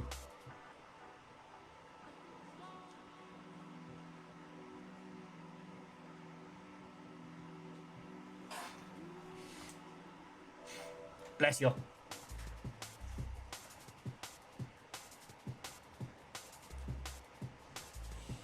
Anyway, sorry, I've gone off on a will-flavored nonsense topic. Like, it's not something that affects us in the immediacy. And I wouldn't even know what barriers to overcome we would have technically, you know what I mean?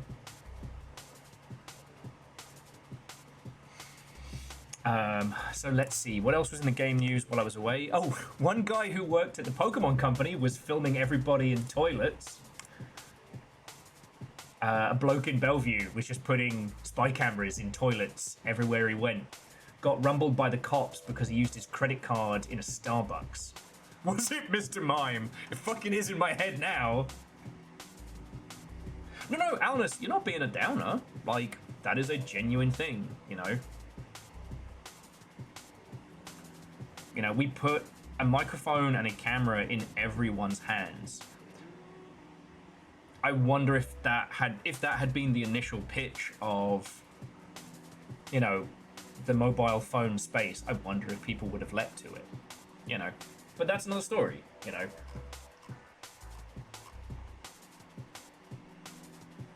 The AI bubble's looking shakier every fucking day. Little Fire was looking today at like what it would cost to build a desktop PC right now, and that bubble cannot pop fast enough.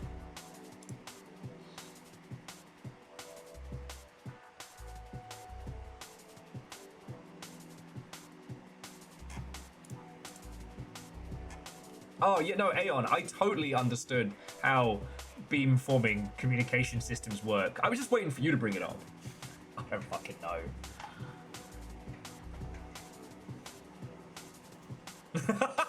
Harmonia says, I like this will-flavoured nonsense, but I'm also a trained philosopher and career academic. I'm quite aware my love of theory crafting and implications of ponder is not universal. I mean, you did a fucking level 6 train earlier for just this kind of pontification. Like, let's fucking go.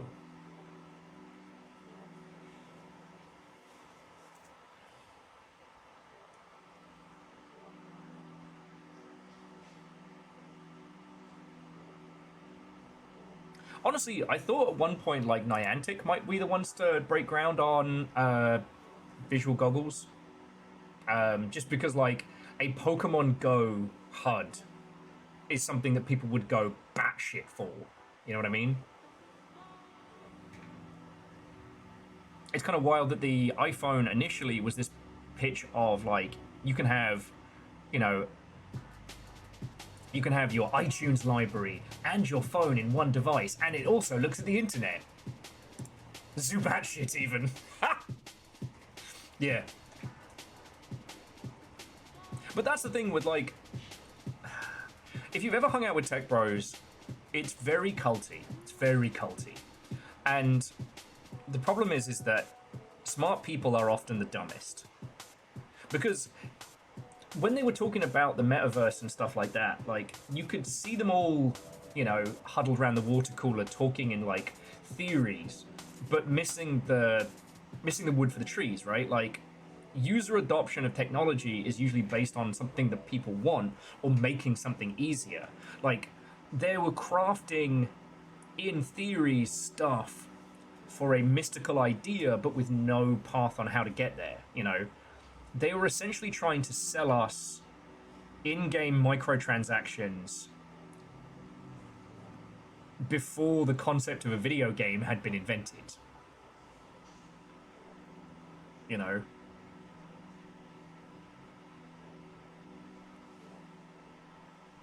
Oh, Aeon, I did not know that. I do know that some of the stuff that they put together was instrumental in how we can now do photogrammetry with just, like, you know, civilian level kit, which is really cool.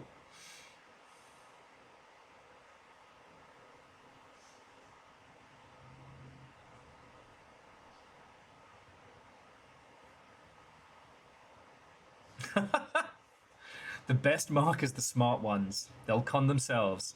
I just gotta hold my hand out the right way. Mr. Fontaine himself. On the subject of talking too much, though, I have missed you lot, so that's also why we're going to be nattering a lot.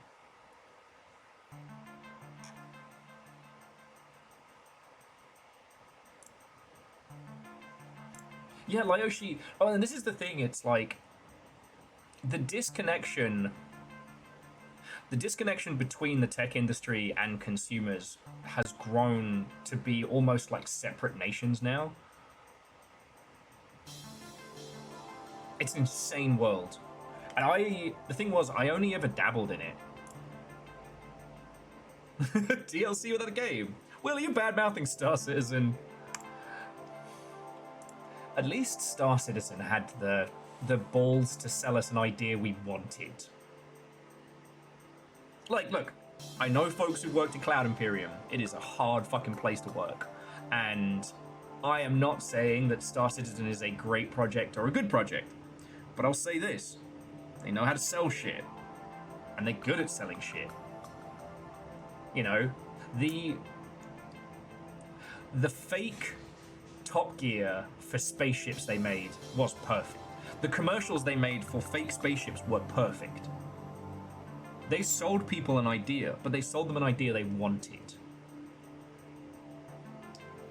Orzine, yeah, the C in CES is no longer true.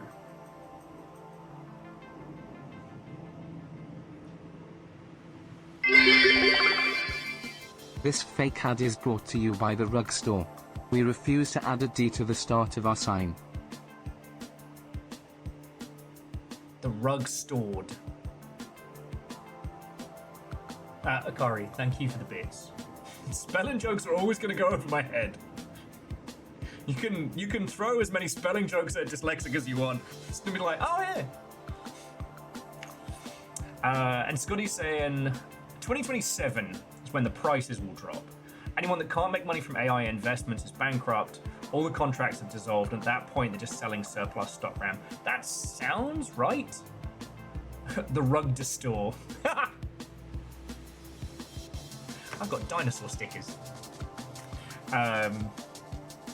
We went to the store before getting started with stream today, and I saw a stack of stickers by the arts and crafts section. I was like, man, there's no dinosaur stickers here. Just kidding. Dinosaur on a skateboard. Yeah. So many stickers. I'm so stoked. I'm gonna put them on my fucking blueprints booklet. Yeah, dino stickers, dino on a skateboard.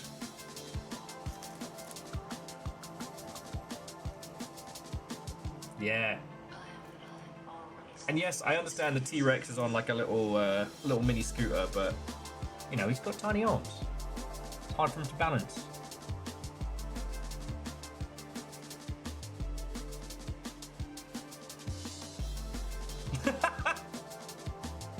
See, Chunris, I get that. Okay, puns. Snooze well. I'm so glad you're enjoying Project Silverfish. You know what I mean?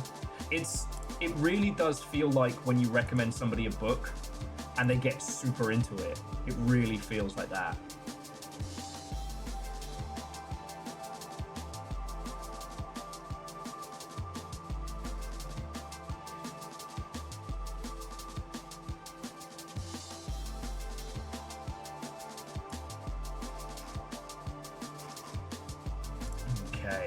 So yeah, on game news. Oh, Steam got rid of the clown farming system. You no longer get Steam points for getting an award on Steam, which I can't believe it took them that long to go. Amazon, fucking hell. Amazon have announced they're going to be doing a Fallout Shelter show that will be essentially like a reality game show. If you haven't been watching the new season of Fallout, it's good. If you're a Fallout fan, I think you're gonna have a great time with it. But if you're watching it, there are ads, unless you buy the special Amazon no ads. And the ads are for Amazon products. At one point, we are told the true evils of Vault Tech. We are told the true evils of Vault Tech, That was then interrupted by an advert on an Amazon platform for an Amazon product, which was some kind of like, I don't know, some kind of drug to help with something. And the list of side effects was comically awful. It's like, you know, if you've ever felt a little bit gassy sometimes and you don't want to, try new Volto Be Gone. May cause you to spontaneously combust, top yourself, explode twice more. And then there's the QR code to fucking buy it on Amazon. And I'm just like, is Irony dead? Poor Little Fire has to put up with me pointing this out every time it happens.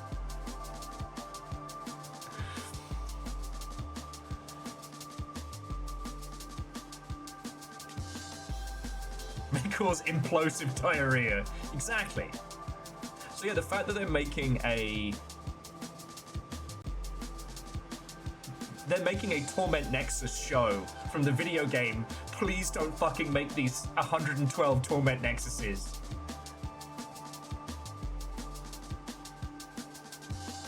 Shards, double shards, inverse shards, temporal shards, and count.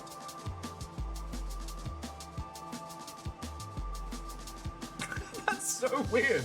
Simple Chaos was saying that all their Prime ads are in French, which is fine, but their English ads just dubbed. Fucking yo.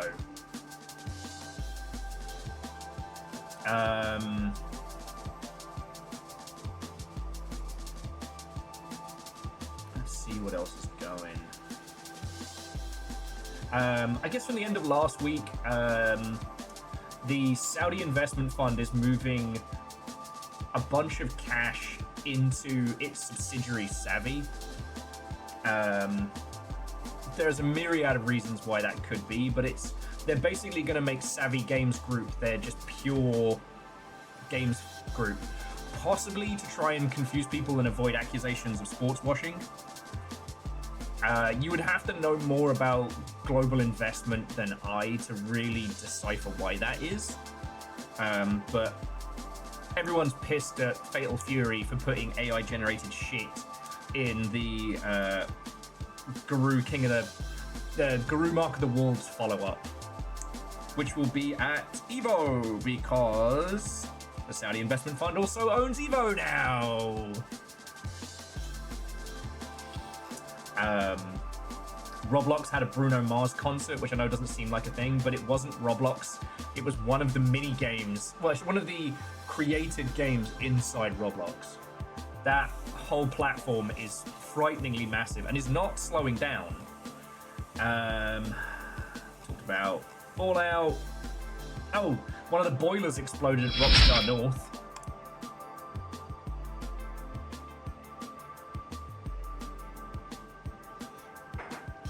I would love to be able to pronounce that username, but reading it sounds like one of the strange running lizards from Fallout. They're kind of like the...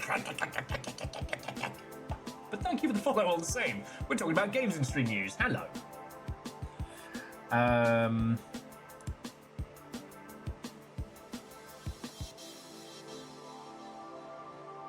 knew someone who's good at maintaining boilers. My cousin Nico. DJ Cole, I did see that the Mr. Beast games, which has also been heavily advertised on Amazon, was barely planned. Honestly, I'd love there to be a counter documentary in that of people trying to game the broken system to take his money. A heist where a bunch of people scheme to take Mr. Beast's fortune because he doesn't know how to organize a fucking game show would be very funny. Simple Chaos says, at what point do we classify Roblox as a Steam competitor?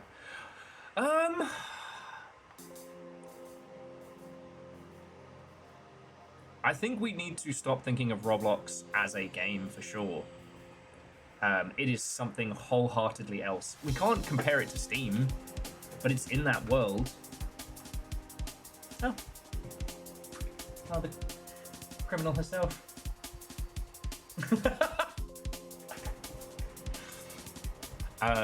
But yeah, what is it? Steal the Brain Rot on Roblox is bigger than some AAA studios' entire everything.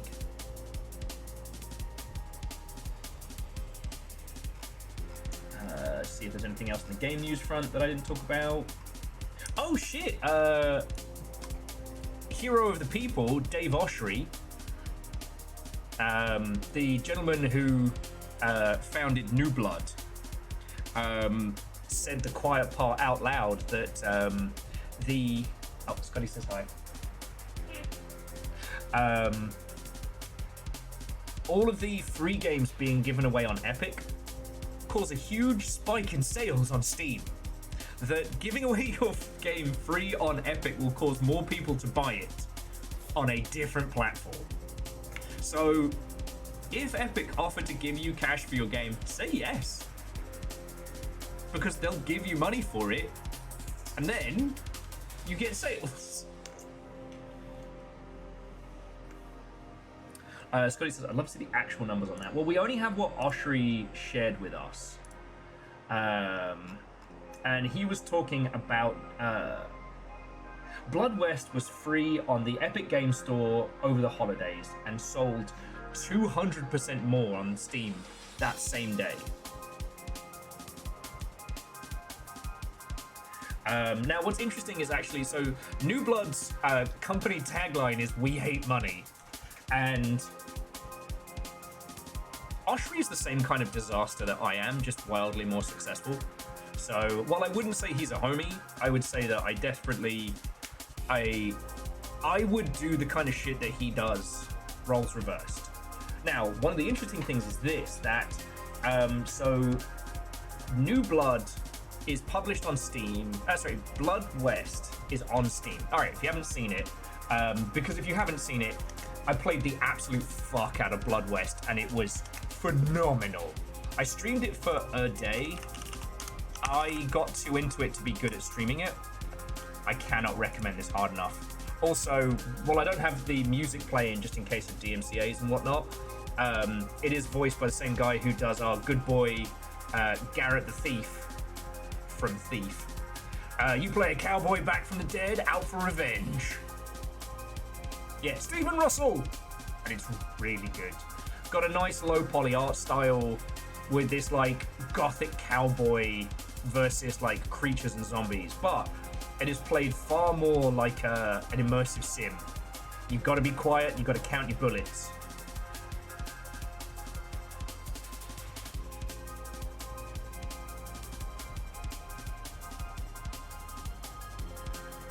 I didn't finish the last of the 3 maps, so I haven't done the carnival.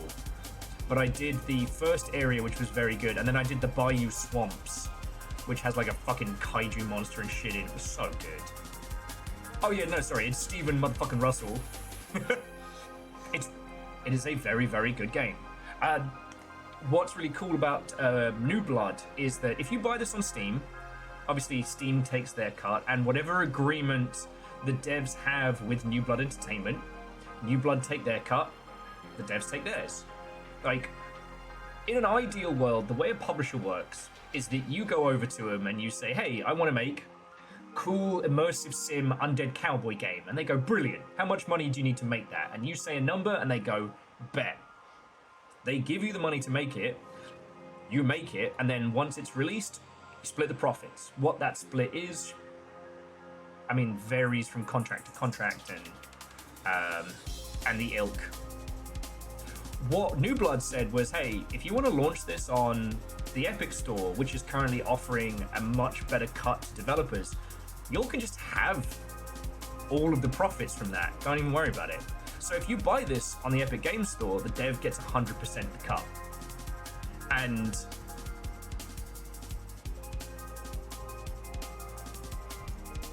Oshry has been heavily implying that they are not making a lot on the Epic Store.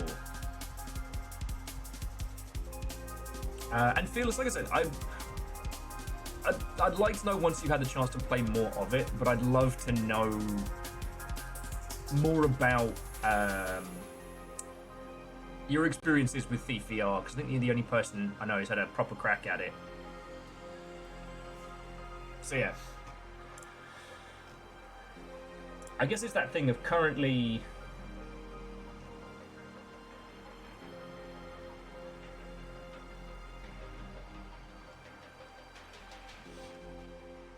The Epic Store does not get enough eyeballs on. To quote, I used to think that the Epic Game Store was a marketing black hole, said Oshri. But it turns out having your game free on Epic is great advertising for Steam sales. The other thing that he said, which I think everyone is saying, it's like, on the subject of the Epic Store cut, is like, Epic could give devs 100% of every sale and doesn't mean shit if there's no sales. What is 100% of $0? Now again, like, Dave's not being a dick, but he's also being very, very honest. To my understanding, like, New Blood is not publicly traded. It is, you know, Oshri with cash and smart investment. So that's really telling. It is interesting that Epic have not been able to use the success of Fortnite to boost the sales of their other games. But I do appreciate that they've used that marketing money to give games away, to try and get like an adoption on the platform. But I mean, I'll be honest with you, friends, like I used to just log into the Epic Store client to redeem the free games. I've stopped doing even that. It's always a fucking hassle to get on there. I always end up having to do a whole bunch of like password resets and nonsense. The client is always updating. And then once I do get through it, like Steam has just add to account, you know. Like here we go. All right. So if you haven't seen the trick, hang on, I'll show you. Just in case, there may be some new folks here. So if you ever want to see what's free on Steam, like full games that are free, just click search, but don't add a thing in. Click discounts and events, and then drag this all the way to free. Right now, you can get Battle Simulator and Crown Champion Legends of the Arena for no money. So we'll click Crown Champions. Doesn't look, you know, earth-breaking, but there's no AI shit in it. And then here, add to account. Done. That's it. That's the whole process. And fuck it, why not? Who knows? Maybe this will one day be the next big hotness. And now I have both of those games in my library. Done. The process of getting a free game on Epic is so many barriers to entry.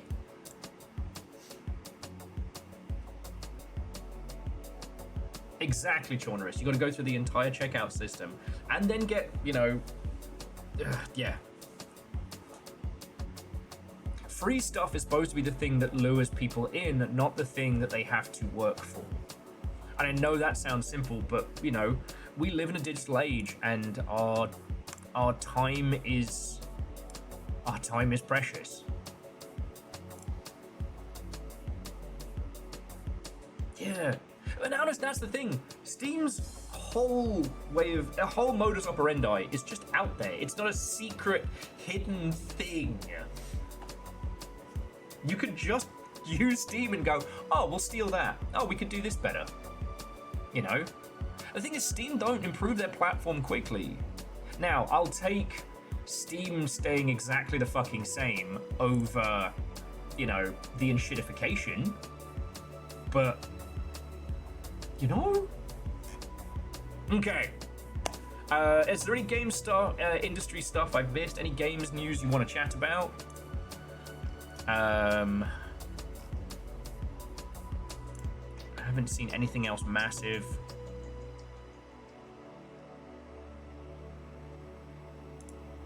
I haven't seen anything else massive popping across our feed.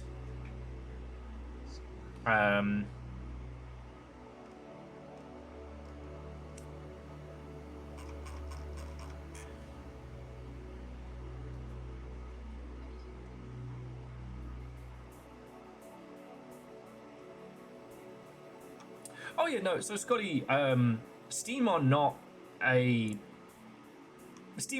purely a purely hands-off operation. You can pay Steam to do cool shit, right?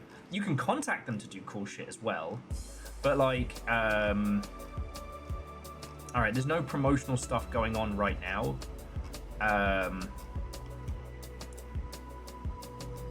Okay, yeah, discount and events. Is there any events going on right now? Okay, nothing that's being super listed, but you know, anytime you see like,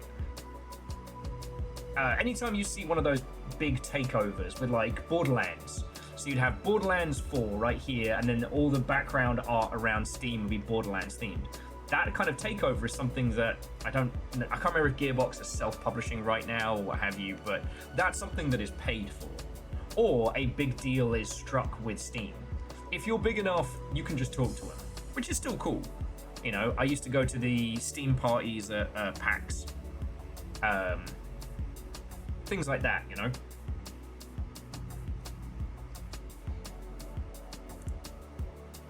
But the other thing that's nice about Steam is that if a game ends up being a breakaway success, it can also get the same kind of attention. Steam is not a discovery platform. Steam is an accelerator and a games marketplace. Good thing, games selling well will sell even better on Steam.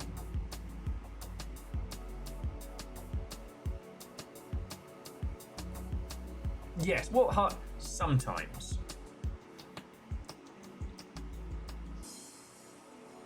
Like, sometimes big publishers have a really good rapport with somebody at Valve, so things happen. Other times, like, hey, can we throw some cash at this? It depends on the when, the who.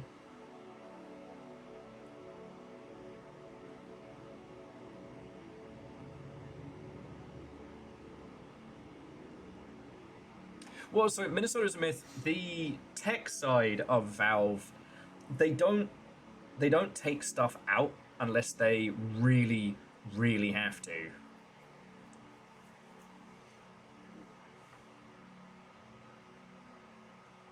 So like big picture mode is still in the Steam client, and I'm personally not a fan, and I, you know, from using the Steam Link and stuff like that, but it's still there. I'm pretty sure Steam OS still exists. You know, there's hardware that you can't buy, but the tech behind it never gets retired, which is cool.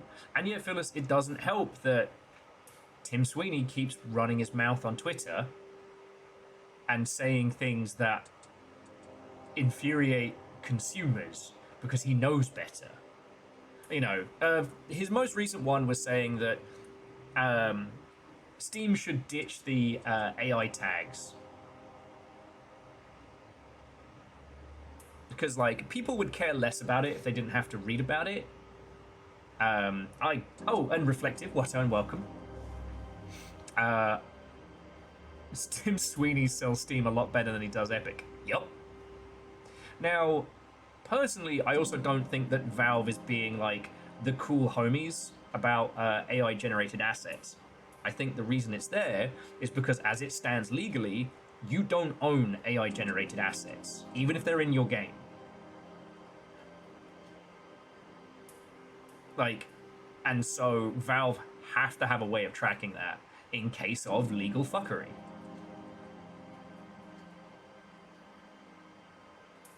Oh yeah. Oh fuck! I didn't even tell you. I had a bit of a spat. I guess I don't know if it's still going. I have to bring up TikTok to tell you. To tell you what he said. But yeah, I had a bit of a spat. So do you remember? Here it is. Do you remember the last hero of Nostragaia? It was a retro Solzian. A retro Solzian title. Yeah, here we go. The last hero of Nostragaia. And it was fine. Like, it was very funny to start with and had a couple of really good pithy moments, but you could feel the padding.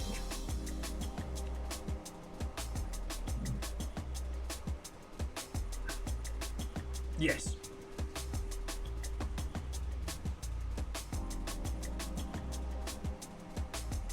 Well, so yeah, so as Jonas was saying, it's case law, not hard law, and I don't think anyone wants to have that fight.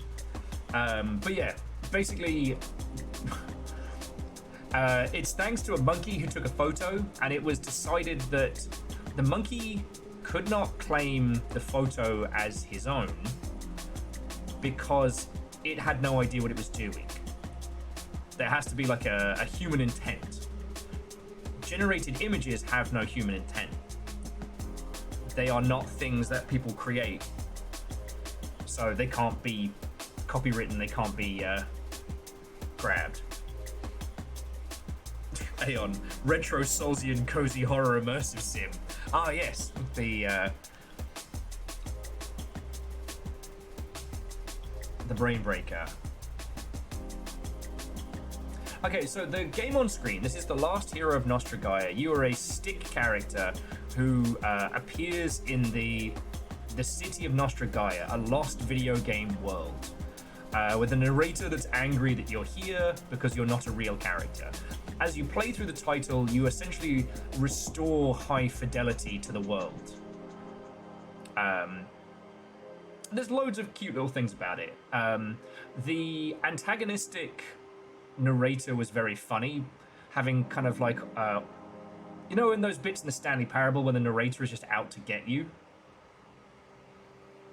It was in that kind of mode. Like, he won't tell you the introduction because you're not a real character, so fuck you. It was fine.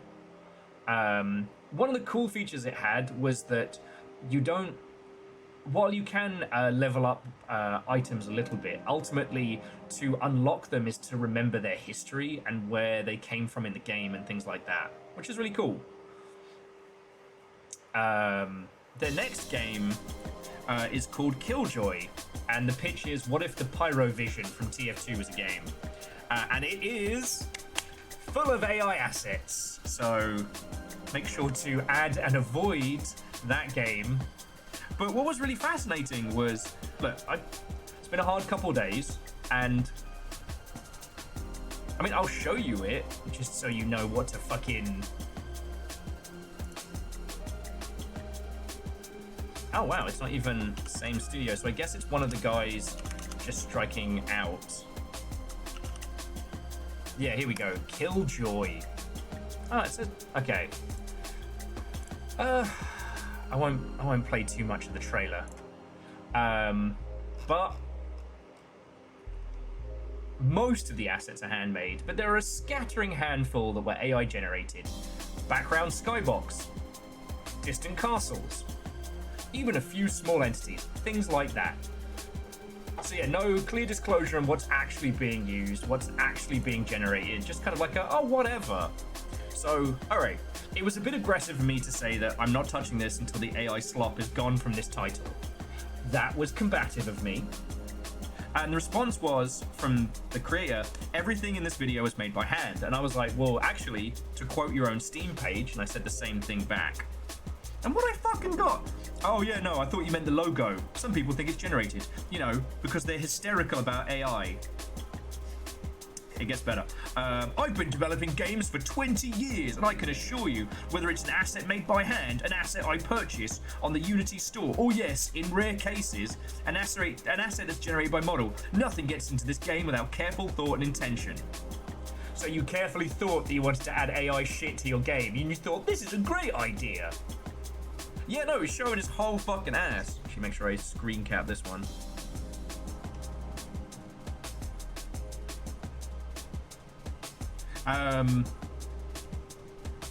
I just then added that, like, AI generated assets only work when the user doesn't know they're there. I played Nostra Gaia and it was solid, but I'll be avoiding this and actively telling others to do so until the slop assets are gone. Yeah, I mean, we right now are. There have never been more games coming out faster. Like, and honestly, like, give me a reason to ignore your game. It's also telling that the only social media account they have linked is to Twitter, so.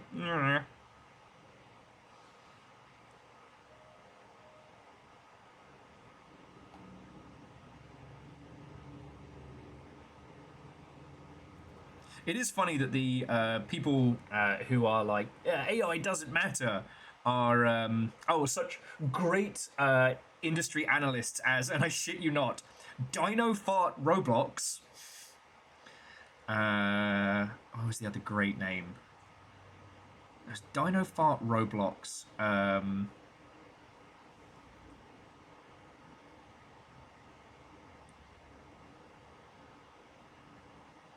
Limesicle. Limesicle Sherbet. The Pickler. Oh, and Salad Lad. So yeah, unfortunately, I will be going against the wishes of Dino Fart Roblox. I don't know if you can still stand with me after I have made such a choice. But that's the point, like. And here's the thing: in the same way that adding a game to your wish list helps it on Steam, adding it to ignored means it is less likely to be shown to others. So, yeah. There are so many incredible games coming out right now. It's frankly dizzying. Because look, now, Dual Core looks really good. It's a co-op Soulsian game. It's having a rough launch. We'll come back to it. If you didn't see, today, TR49 came out, which is an alternate history puzzle game where you crack a variation on the Enigma machine.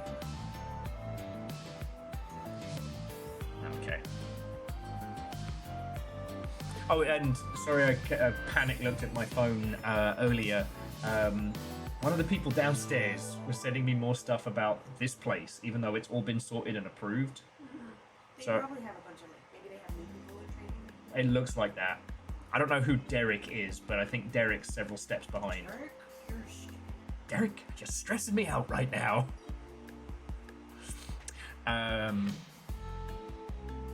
Yes, and as we now know, featuring words by DJ Coil. So DJ, I'll add this to our friends' games in just a second.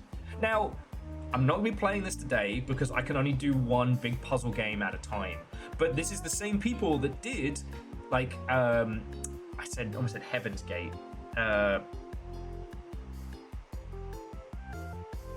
Oh my god, where is my brain? To the Squalid Gecko, what and welcome. We're just catching up and talking about indie games. Heaven's Vault, thank you. And DJ, I love that. Like, especially in this time turning around and being like, hey, who wants to write some words for, Inkle's next game? I'd be like, yeah. Okay, I wouldn't because I'm not a good writer. But if I was, like, you just try and stop me. I was talking to the person behind Verlo Cursor Faces, and I was saying that, like, the folks who had done VO for the game had been also huge supporters.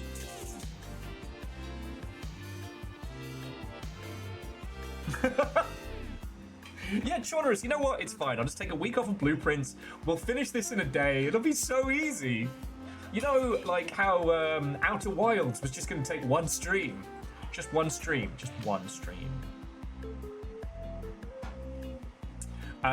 This looks fucking brilliant. We will be doing this. We'll probably do it after Blueprints, but we will be doing this.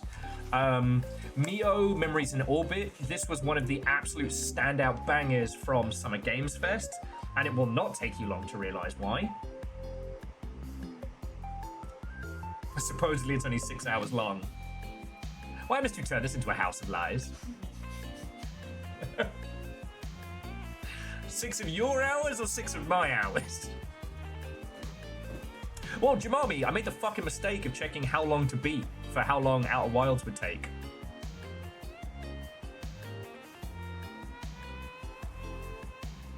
Yeah, I love the cell shading vibe of this. The movement. Now, it does look like someone saw the White Palace from Hollow Knight and went, bet. And yeah, it does have that Mobius. You know what? A cell shading is an incorrect term. It was one we used for just about anything that looked hand drawn, but it's more of this like watercolored sketch art. It feels like gorgeous concept art come to life. Like the concept artist was just told, yes, we're going to do exactly that. He's just a little guy. He's just a little guy with cool hair. I don't remember what Earth of Orin is. Broom Sweeper being a dungeon crawler roguelike Minesweeper game. Where you have to sweep up dust, but not the dust bunny.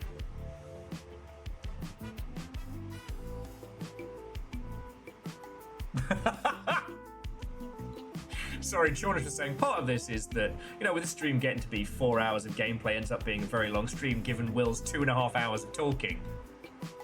Complimentary. Will doesn't shut up. This is a positive.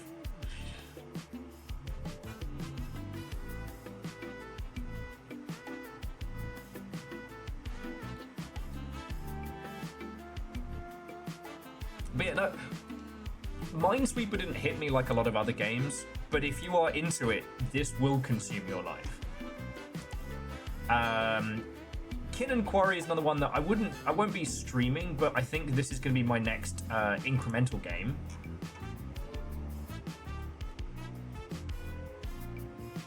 Like, you're a little fox, you're digging down, let's fucking go.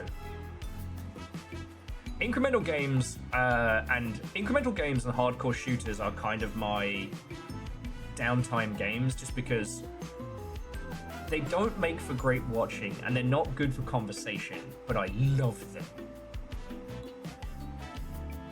And it is, again, interesting that the concept of the idle game is kind of being retired.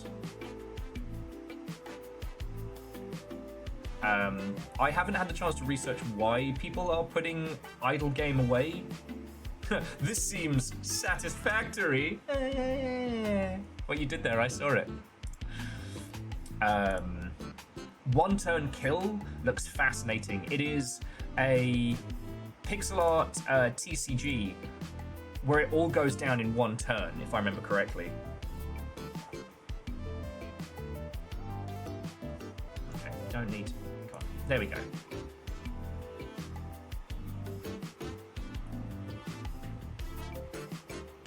Okay, so it's not quite one turn, but the goal is 1 turn kills. Okay. Looks really fascinating. I haven't had hands-on with it. I probably won't for a little bit, but it's a PvE card game, and it looks really fucking cool. You know? We've got some card games. I told you about Kijora, but like, if the winter blues are getting to you, look at this. You can just play this right now.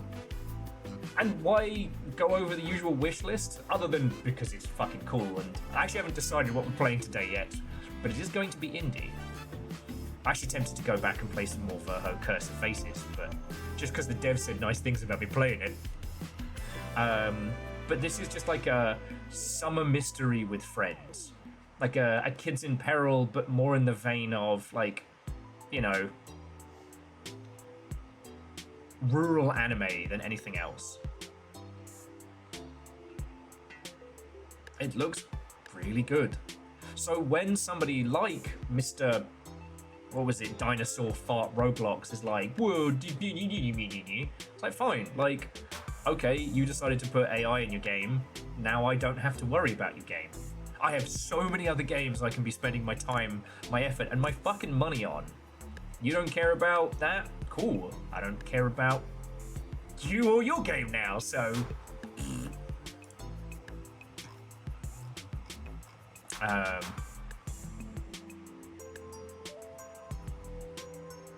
This is completely normal Indie Wednesday. Yeah. On the subject of games I cannot wait to get to, but I don't know when we will. Pathologic 3. Still so wild. I'm still happy. Oh, and this one, which I forget which of the long ships pointed this out. Darkway, the Murder of King Mayor. A diplomatic murder mystery.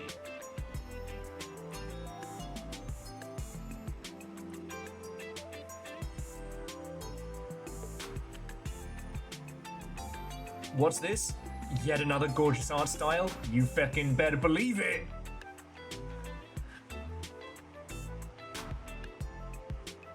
Oh, with open world exploration. Discover the city of ink. And it also doesn't appear to have like a combat system as well. Oh no, so Leoshi, this is like KK Slider's Hamlet.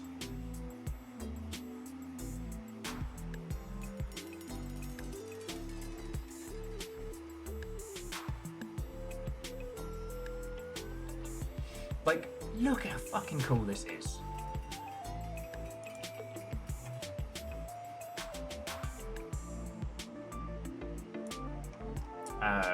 Oh, and there's the what if Divinity Original Sin had dinosaurs, the Panopticon, which no one else has bought, so I don't know if it's good, but I'm curious. A la carte, which is a food card game. Oh, Eternity Egg.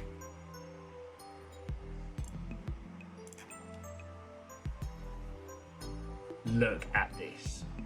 Like, right now, more than anything, your game needs to stand out visually.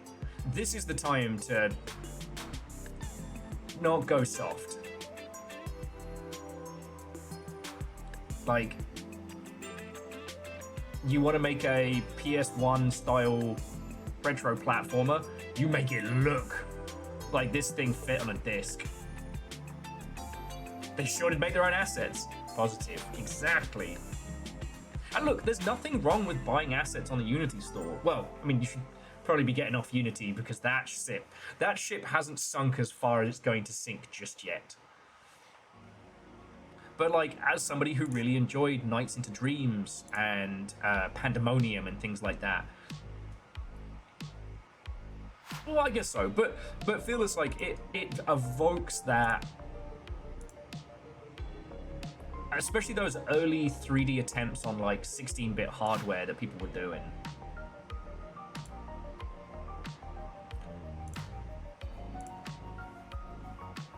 And also, like, look at the fucking capsule art. You know, it looks like a Japan-only game that I'm about to watch a 2.5-hour breakdown of. This looks like, you know, Dungeon chill space. Oh, I do like the look of Dead format. Might be a bit much for a Wednesday, but you know. And I'm sorry, like, I've gone over a few of these with y'all. Oh, how did Skate Story do? Yeah, it did good. I've gone over a bunch of these with you all, but the point being is there are so many great games coming out all at once. I really hate when industry friends keep talking about the discoverability problem, because they look at Steam and go, "Oi, why aren't you helping with discoverability?" The fuck is Steam gonna do? Tell people to release less games? And this is the thing, these are just the ones on my wish list that I haven't acquired yet. You know, Captain Wayne and the Vacation Desperation. Look at this! Look at this! It's so cool! Steam can only have one front page, and they're doing their best. You know.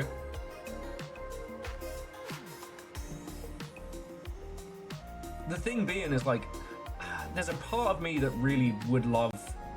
I'd love to do a Valve show, you know what I mean? I'd love to go on over there and be like, "Look, hi, I'm Will. I would love to do a show about Valve once a week.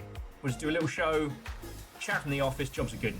But the amount of power that would be put on that if there was a showcase, if there was a highlight. For those who don't know, like, Apple Arcade, when people didn't give a shit about video games on the iPhone, the people working over at the, you know, the App Store would choose a handful of games. They'd be like, "Hey, these are the cool things." And it quickly became apparent that whatever ended up on that list would do fucking gangbusters. So it became powerful. Then, to succeed on mobile, you just had to know somebody at the App Store. You had to make that connection. That was the success. Once Apple realized they had that power, that was something that you could buy from them. Oh yeah, I forgot they were bags. You know, it looks like a brilliant, non-problematic Duke Nukem 3D. And it does appear to have that, like, caliber of level design. Because while, like, I'm not going to sit here and say that, you know, Duke Nukem 3D is perfect with no flaws, in terms of, like, level design and in terms of what they made that old-style faux 3D do, oh boy.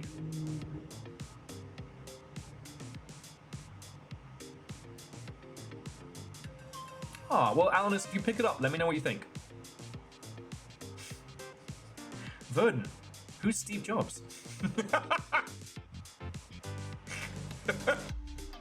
I always think of the fucking Sonic fan dub of that one. The fucking robot who's Steve Jobs.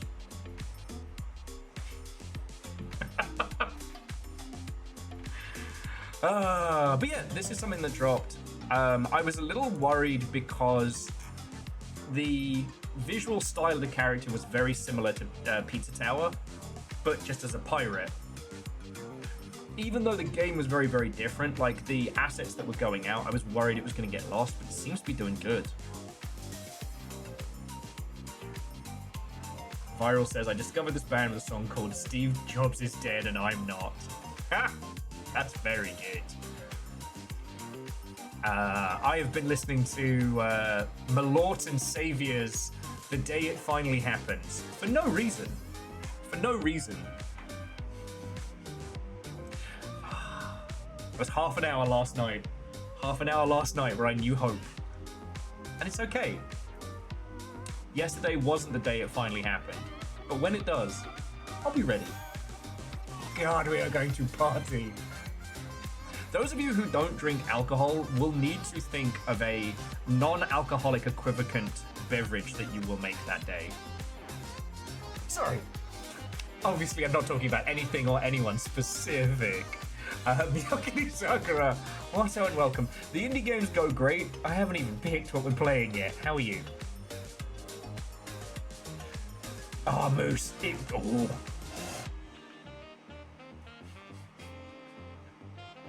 I would have streamed today, and I would have been very hungover and or still drunk.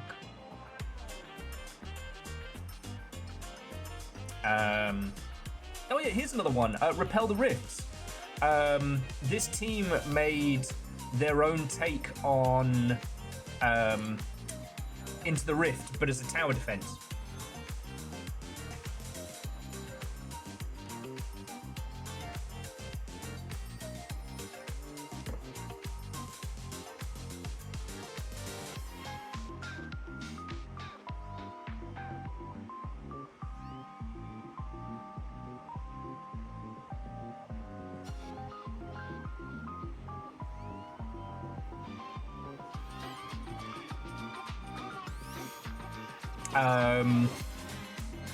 Oh, sorry, Ajibami, this one's called Repel the Rifts.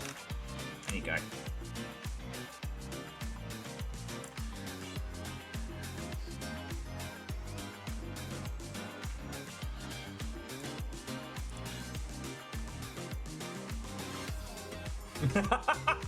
Alnus, exactly.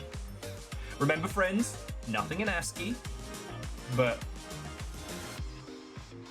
Oh, the other thing that was on Blue Sky that was brilliant was one guy with a duck avatar got kidnapped on a bus. And the whole saga was absolutely fascinating. The TLDR, I'm sure someone can find the link to the thread, but this guy fell asleep on a bus and woke up and the bus is going nowhere he has ever seen before. It turned out they changed drivers and the new driver was refusing to go where he was supposed to. It was just driving off into the world.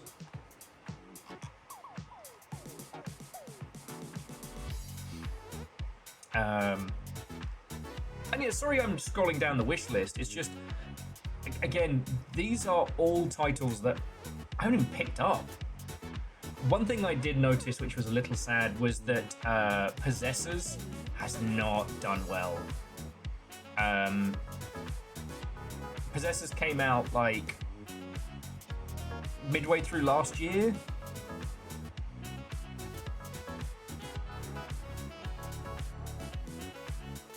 Yeah, midway through last year.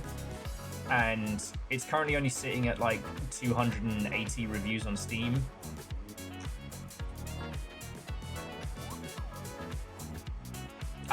J-Post, thank you kindly. And Hoffers, nothing against your lovely self. It's just the bot kills non-subbed links. I wanted to check back on Jitter because that looked... Oh, if you didn't see it, so Jitter looks a lot like Heat Signature Plus.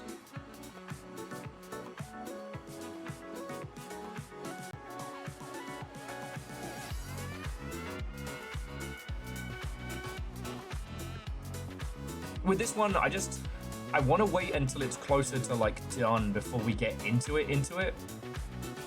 Because I always feel a little bit bad of like when it comes to demos and early access stuff. Stop and that things. incessant clicking. You should be snoozing.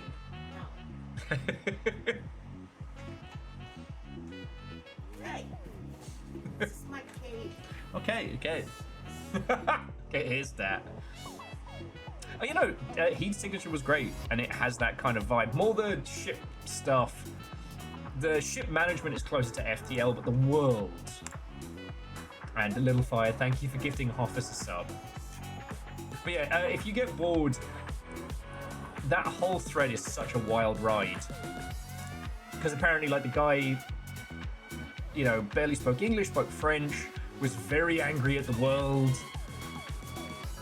You know, like, at what point do you freak out?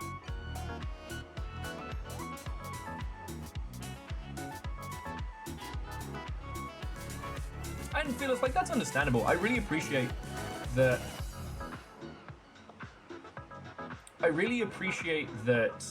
Old Tom's done a bunch of different games, and Tactical Breach Wizards slaps.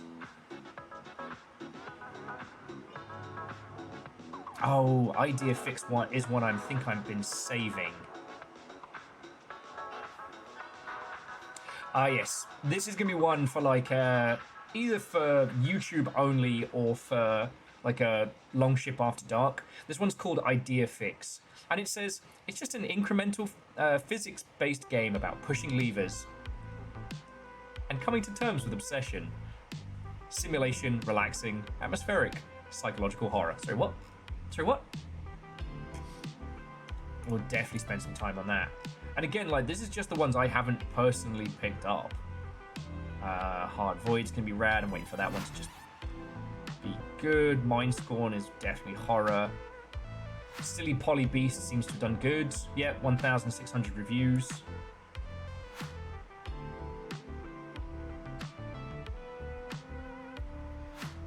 Relaxing psychological horror, my comfort Silent Hill. I keep thinking to pick up Dementium the Ward. I wonder if it works outside of the 3DS, but if you never saw it, Dementium the Ward was an attempt to make a horror game for the DS. So I don't know how it works with the Steam adaptation and stuff. I remember it was just fucking impossible to get a copy of this game.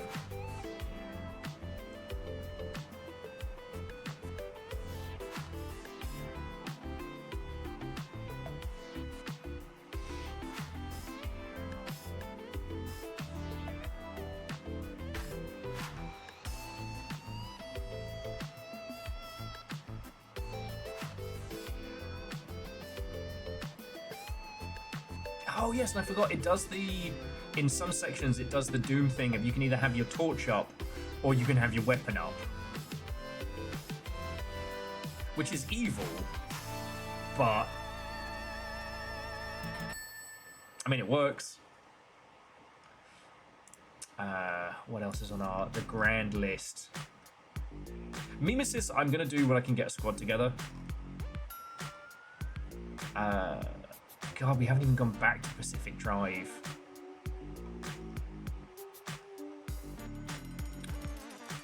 Hate You does look very, very interesting.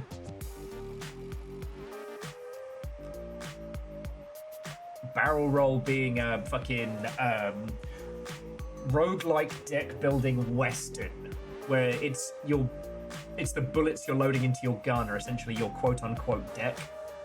Alright, check the fucking art style on this. Again. Look at this art style.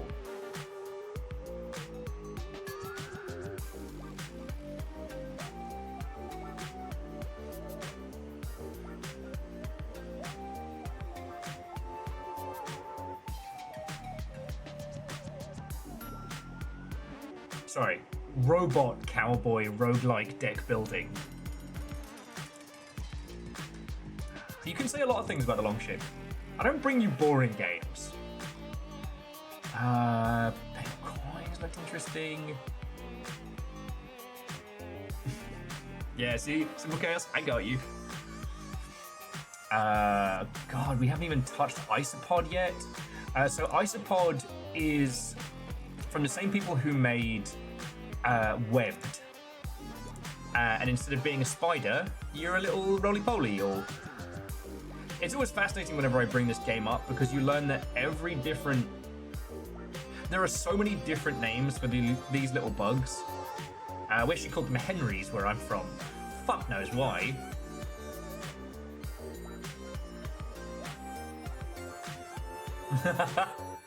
What's the harmonious robot cowboys? Well, that's kind of the counter to the Robo-British Empire. Woodlouse, Potato Bug, the whole shebang. And look, again, I guess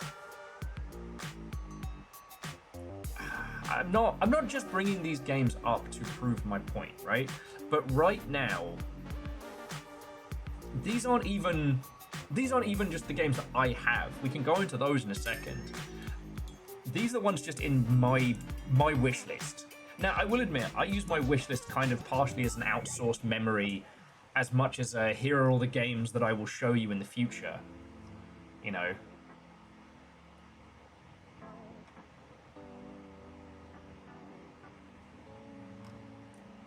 Pillbug. Scots call them Slaters. Makes sense.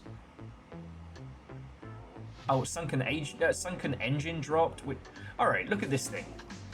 Lovecraftian boat repair game.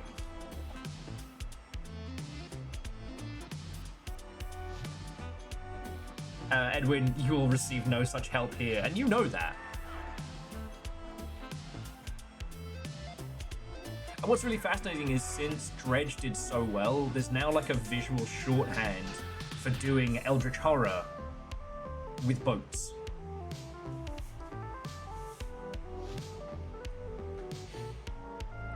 But as has been commented many times, you don't come to the Longship if your goal is to wishlist less games and not be hungry.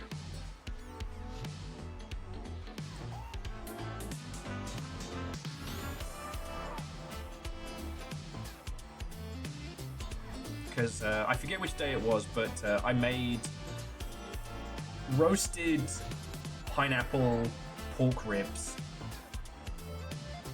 And while they are very rich, definitely not the thing to eat if you've eaten nothing for like most of the day. God, they came out good. Still got some leftovers of them. God, I keep forgetting that GlitchSPANKR is fully released. Maybe we'll do that. Maybe we'll be just an inappropriate robot for the rest of the day. This is GlitchSPANKR if you haven't seen it. Lance discovered it. I had seen this before, but Lance discovering this at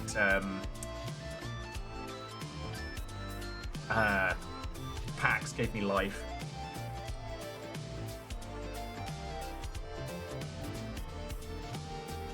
So yeah, there are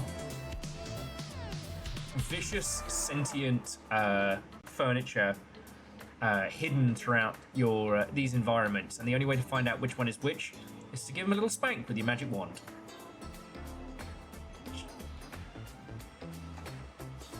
Can you see the game from here? No, I just put your boots. This is GlitchSPANKR. Maybe this is our game today. You'll want to get spanky? I'm sorry, what? Mimic Check Pervert Edition.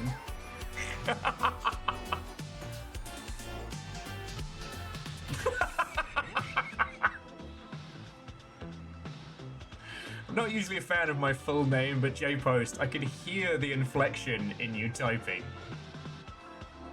Friends, there are two kinds of people.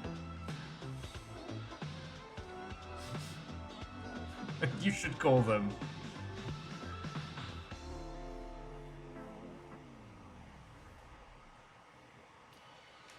might. This.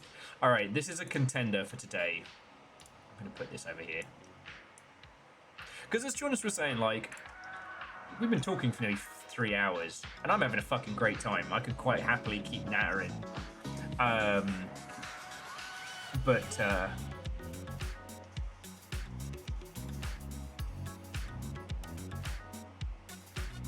at some point, we should probably play one of these video games.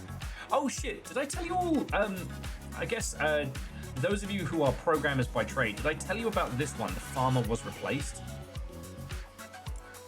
Because this is fucking fascinating. Now, I don't think this is something that I could necessarily do, but if you've wanted to learn programming, it's great. If you already are a programmer by trade, it is a game about automation.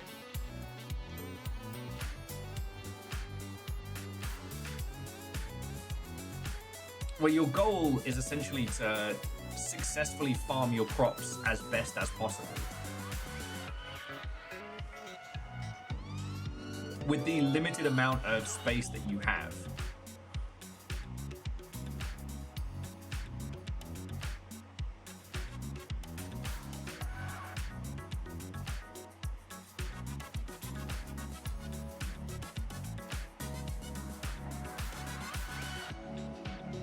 Now this was in early access for quite some time, and like I haven't done a programming game in a long time, so I don't think it's a contender for today. But seriously, if you wanna, Sophia says it looks like it's about array navigation, pathfinding maybe. I mean, all I know is that the way it plays is you have your little farmer drone, and you program it to harvest your crops.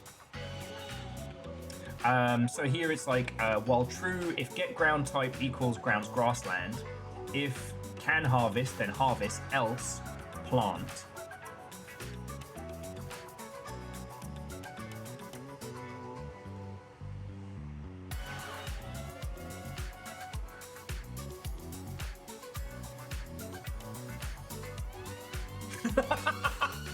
You can't trick me. That's just a Python tutorial in a wig and a mustache. Oh no, you have found out my secret disguise. Will pulls his fake mustache, revealing another different mustache underneath. I mean, I guess so. I don't know if Python is a good programming language for one to learn if you're getting into, you know, game creation and whatnot. Personally, I'm of the I'll just look at everybody else's code and bolt something together.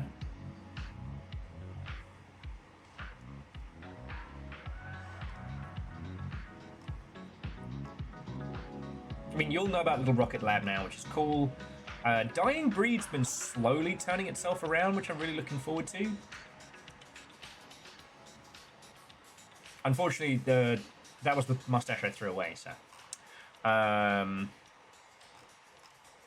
Oh yeah, if you didn't see it, so Dying Breed is a low-budget attempt to recapture the feeling of original Command and Conquer.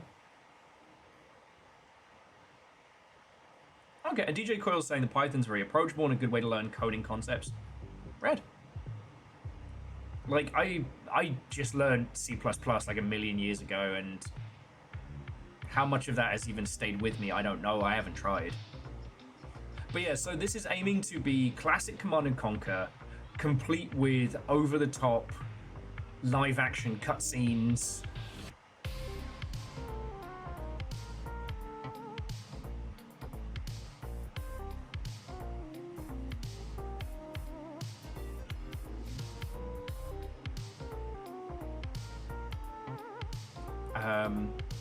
It was having a bit of a hard launch because of technical issues more than anything else. So,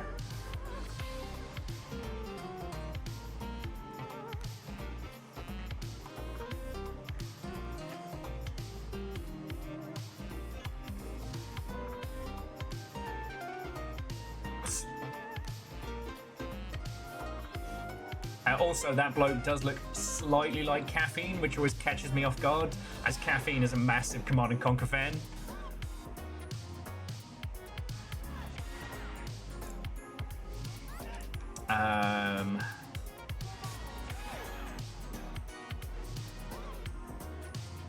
my card is better than your card. That's necrosis. Oh yeah, totally Unyielder wasn't amazing. Back to Hearth looks really good.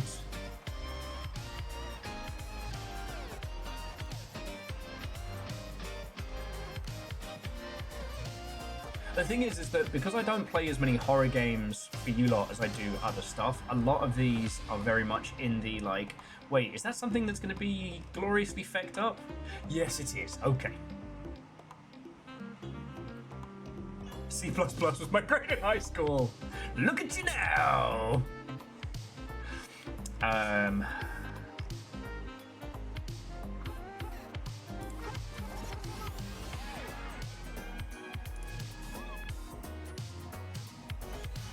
Yeah, I think today might be... Yeah, I think the play today might actually be GlitchSPANKR, because I think I can go for a fucking laugh. I don't know about you.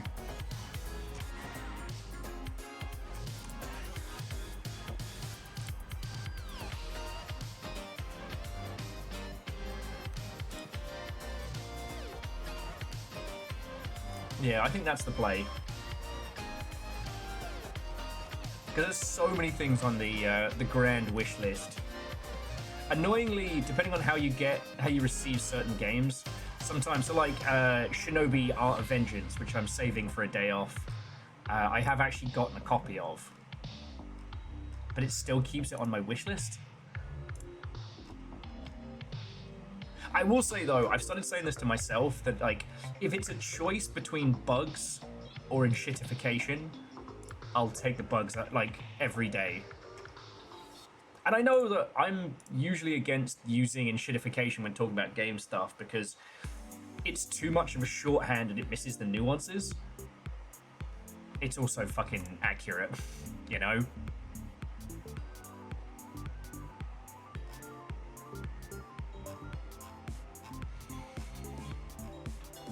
Oh. And thanks to one cutie who I'm a huge fan of, I do not have to worry about spending that money to pick up a video game.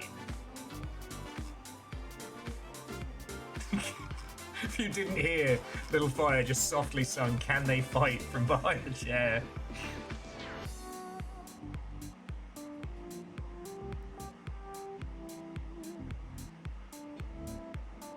Oh shit, yeah. I mean, Moose, if it's not gonna like put you in the hole, fucking let's do it. Moose had some good financial news today, so is it celebratory pizza time? Fuck yes.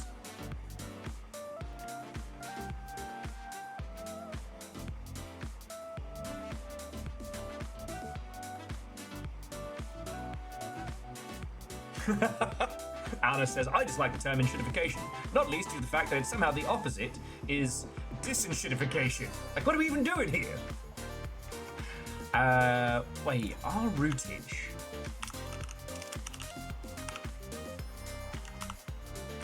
Hang on.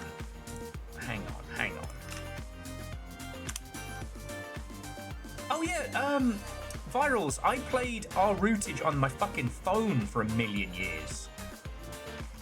Oh, sorry, let me bring up on main screen.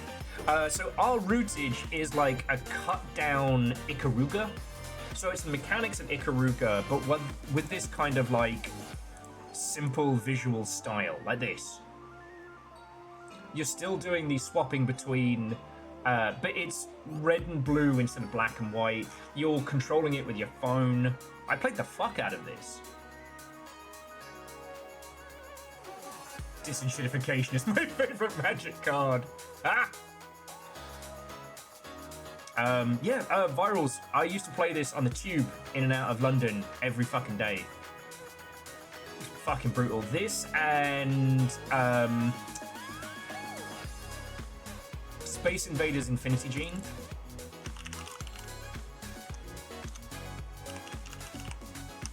Which, while you can play it on Steam, I think, unless it got removed again. This is unfortunately one of those ones for...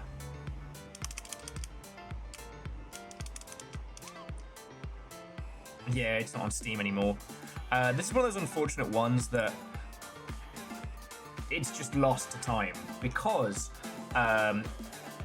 alongside this gorgeous, like, vector line art kind of style. The idea is you start, and the first level is classic Space Invaders, and then each level, the invaders evolve, and so do you. And it's kind of like Res in that all the names are all about, like, you know, genetic diversification and, you know, entropy death and things like that. Like, it gets wild. But the other fucking cool feature was that you could plug it into your phone's playlist, and it would generate tracks based on tunes, and it was more than just a basic BPM calculator.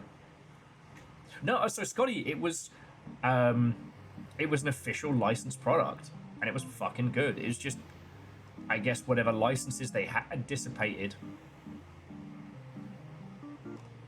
Like, it looked utterly gorgeous. Another one of those, like, early iPhone success stories. Because I know Spotify is terrible and bad, but I don't know if it was Audio Surf or one of the other ones did add, whatchamacallit, Spotify integration, for example. You know, with a lot of those games, giving people the opportunity to put their own soundtracks in is fucking good. It's just really fucking hard for, like, legal reasons and whatnot. I will say again, one of the smartest ones in that space is still Post Void. Is there anyone here who doesn't know Post Void? Because I'll forego the wills over explanation.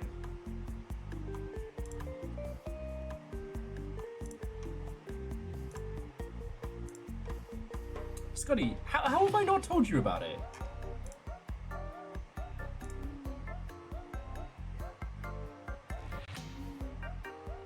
Okay, give me just a second. I'll pull it up here. So, Post Void. First thing you need to know about Post Void is, yes, it is made in Godot. It is currently $2 online, and it is a visual nightmare. It basically feels like a punk zine. The premise of the game doesn't work if I don't change screens. Nice going, me. I'm so clever and smart. It's me, I'm just a clever smart man. You are in some kind of strange liminal spirit world.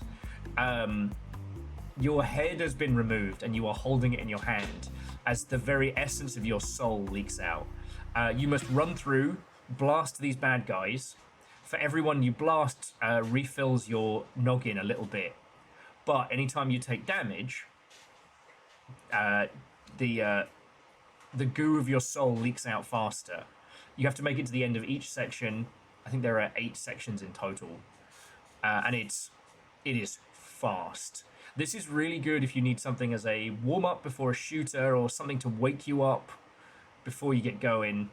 But yeah, the art style is like a cracked out zine. It's so good. Now, the team who made this are the ones who went on to make, was it The Long Journey? No, Keep Driving, sorry. Keep Driving is very, very good. Jamami, yes, while drunk off my ass. That was one of those there will be no VOD kind of nights. Yeah, if you have visual sensitivities and the ilk, this is not for you. What I will say, though, is that studying how it's done is kind of fascinating because, again, this was made in a 2D engine, and it does a lot of clever little tricks to bring it all together.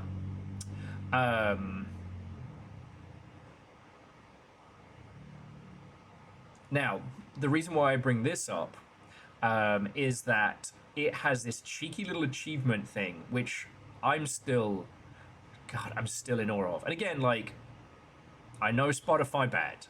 All right, I am not supporting them with this or anything, and I don't know if the team has been able to do something different. But what happens is that if you go into the settings of the game and you turn off the music, as in you just turn the music down to mute, you'll get an achievement. And the achievement contains a link to a Spotify playlist, and that Spotify playlist is the unofficial soundtrack. You know, all the stuff they would if they were suddenly squillionaires and could license anything. And I think that's inspired. I think that's genuinely inspired. Oh, Chaunerus, you clear? You are all clear. Yeah, exactly, Aeon. That's an incredibly... It's cost-effective and cool without getting you in legal trouble. Like, let's fucking go. And yeah, exactly, Orzine. You could do links to a Bandcamp, SoundCloud, anything like that, because it's not quite integration, but it acknowledges two things. And one is that we live in a second monitor world. If we're all being honest, most of us who do long gaming sessions will have other things going on. You know, when I got super into Dan Olsen's work, it was also the same time where I was going through a bit of a phase. I don't know if you really call them phases. Not quite a breakdown, not quite a depressive episode, but I was playing a lot of 7 Days to Die by myself. So, read into that however you will. But, you know, I'm walking the wastelands, I'm searching for resources. Occasionally I'm just waiting out the night. And over here... Aww. Thank you, Dice. And over there I'm listening to, like, Dan talk about, you know, all the 50 Shades of Grey movies. Thank you. Virals, thank you. It is. Actually, if I bring it on back, is that's in my... Yeah, that's in my personal selection. Bring an umbrella. That's up there with completing Spelunky Iron Man, Downwell, Getting Over It, Noita, back when Noita had one Shivo, Post Void, Dream No More, Rainworld Ascension, I guess Kingsway, but you all haven't seen Kingsway in a million years. Hotline Miami, Whoopo, Loop Hero, which was a challenge. I did put her favorite because originally this was going to be where I replaced Spelunky 2 with my Spelunky 2 Iron Man run, but I have not had luck with Spelunky 2 like I have with the first one. I have yet to finish a run of Spelunky 2, let alone an Iron Man run, which is pretty much the only kind of run I play.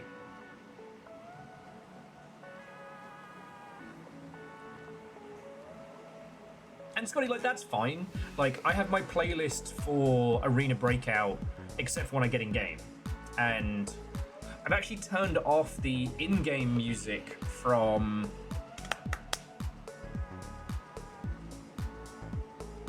Project Silverfish. So... Oh, yeah. If you haven't seen my Steam profile, yes... one of my biggest fish catches is my premium screenshot. Got me Chivos. This is the Tales from City 17 video that McElray Films did and had me do the narration and the talky bits. The mod, Will's Last Mission, which I forget whose Stealth for Health was, but they made a mod of me you could put Natilla. That was my little, like, Will's leaving CA present. My Essential Collection. Now, the rarest achievements here, I don't actually get to choose. So, like, my rarest achievement of all time is the Prince. So, when we finish Silksong, we are going back to Rainworld, just letting you know.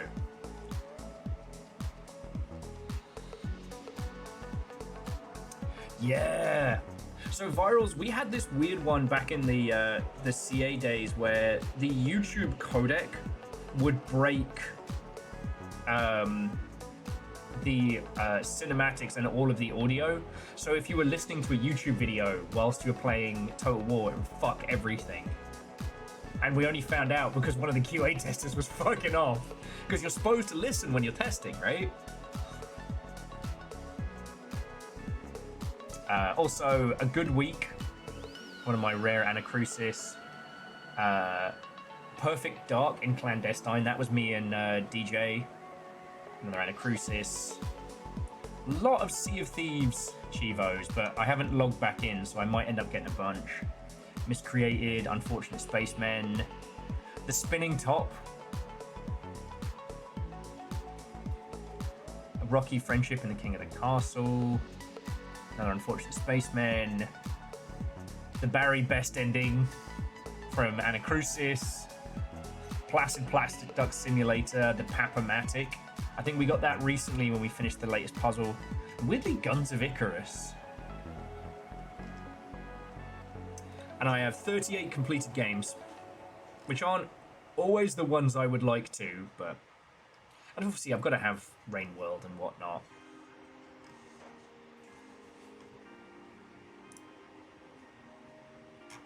Yeah, well, so Virals, that's always the thing with QA, right? Like, if you want to have good QA, you have to have them in a professional environment, because it's better people have their headphones on and hear audio issues rather than fucking around and not really paying attention. But in the same breath, they're then not testing the game in the same way that a user might. Which is where, like, external testing can be really good.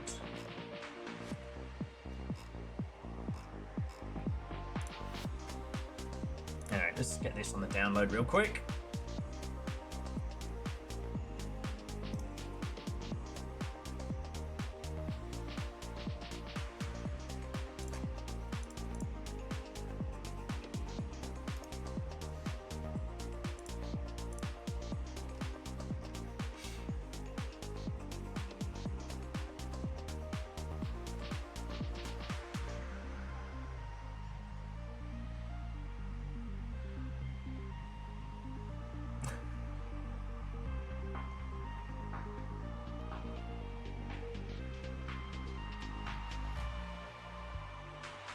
Harmonious, I might be smooth brained. That has gone completely over my head, and I am annoyed because that's probably much funnier than I have realised.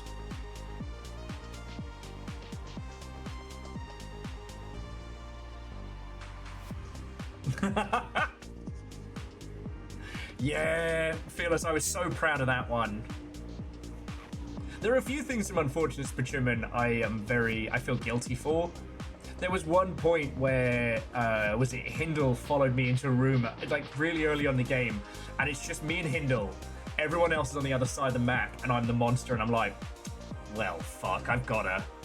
And the other time was creating this like nightmarish last stand moment where all the survivors are getting like repeatedly attacked with wave after wave of angry like attack spiders. Little do they know it's me. But I'm there in the middle, like, shooting my own spiders, being like, who's doing this? They're coming out of the goddamn walls! God, I really enjoyed doing Unfortunate Spaceman. We called it Unfortunate Spachuman, which I think is from the 50 Rock joke of Mr. Spachuman. Oh, Mr. Spaceman? It's pronounced Spachuman. Okay, Alnos, there were a few times where I was drunk where I'm like, who did this? Come forward! And it's clear I might as well have just had blood smeared across me with an alien tentacle coming out my back. But the times when I managed to pull off like a good bluff felt so good. And it felt less mean than doing something like an Among Us or stuff like that. Because like, you still have to fight for your life.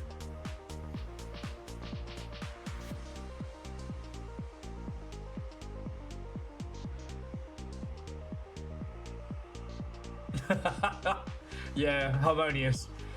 Can you imagine how cheap the housing in Silent Hill would have been, and is probably now the opposite way?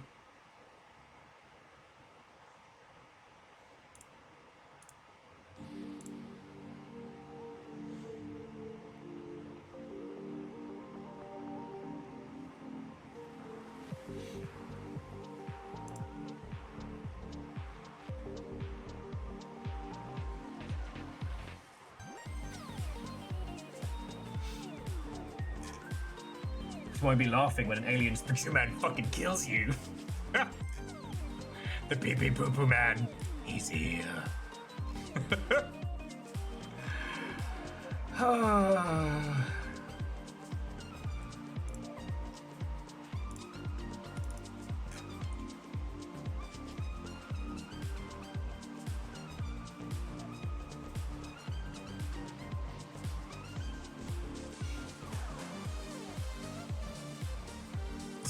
Yeah.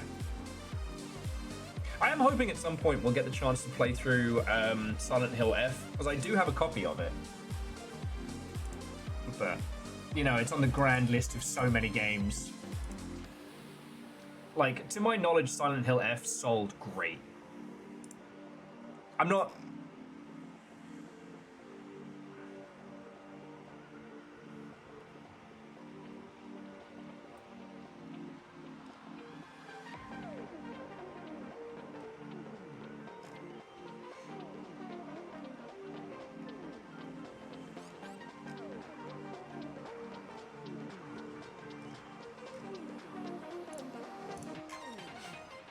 Okay.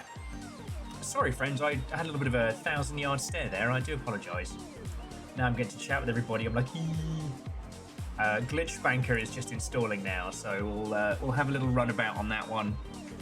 It's gonna be fun. Because GlitchSPANKR was announced ages back, had a demo, and I don't know what happened with it, but it was in development. I want to say development hell, but it was in development for a long time.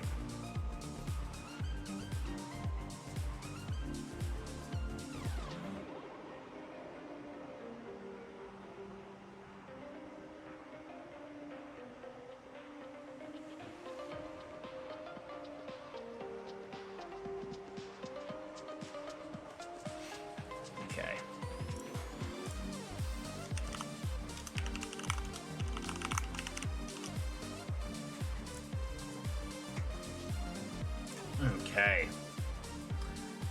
Yeah, Ozine, Silent Hill's always been such a fascinating property. I don't know who's been handling shit over at Konami. They've been doing a much better job in the past. I don't want to turn around and say, like...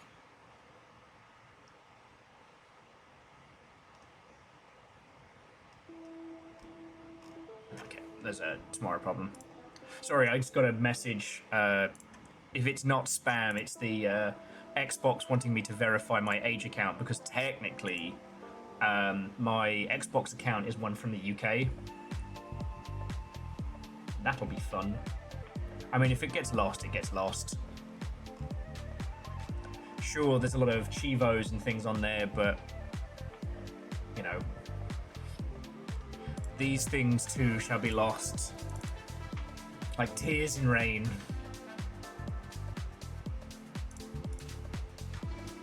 But sorry, no, it's nice that Silent Hill F did well, because Silent Hill was such a prestige series that it still makes me smile that it was originally their attempt to be like, oh shit, there's a new bandwagon.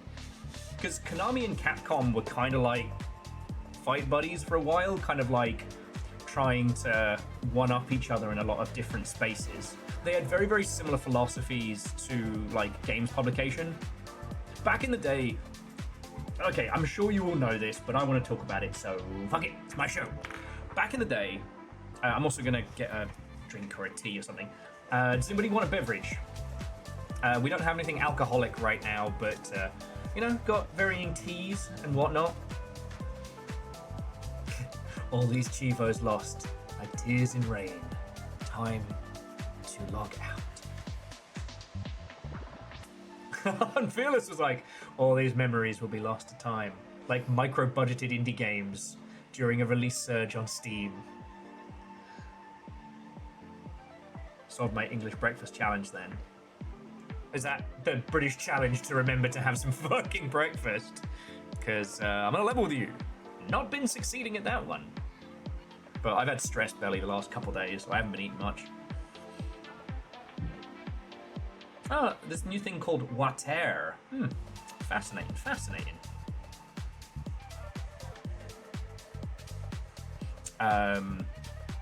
Shit, what was I saying? Oh, just that, like, Konami and Capcom used to have this similar principle where the goal was to have one kind of every game on the market.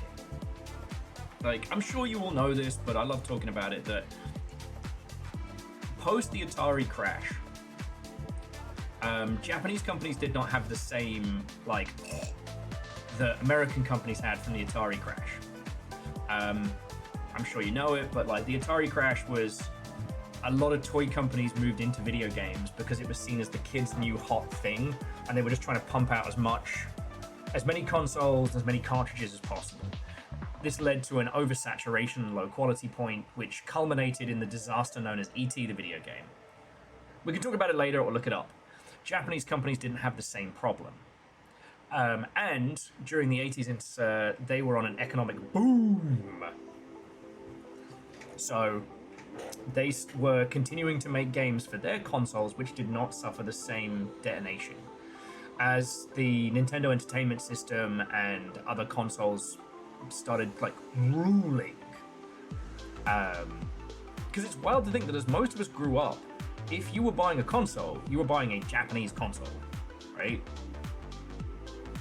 Right, it's an odd thing to think about, but, you know, the US was not the powerhouse there. And so a lot of the game publishers had this philosophy of, like, you want to have one thing of every genre out. You want to have something kind of testing the waters in every space. See, these days, the big ones, they're all about the AAAs, the brands, the IPs. Back in the day, it was like, right, we need to have a fighting game, a racing game, we need to have a story game, a game for boys, a game for girls.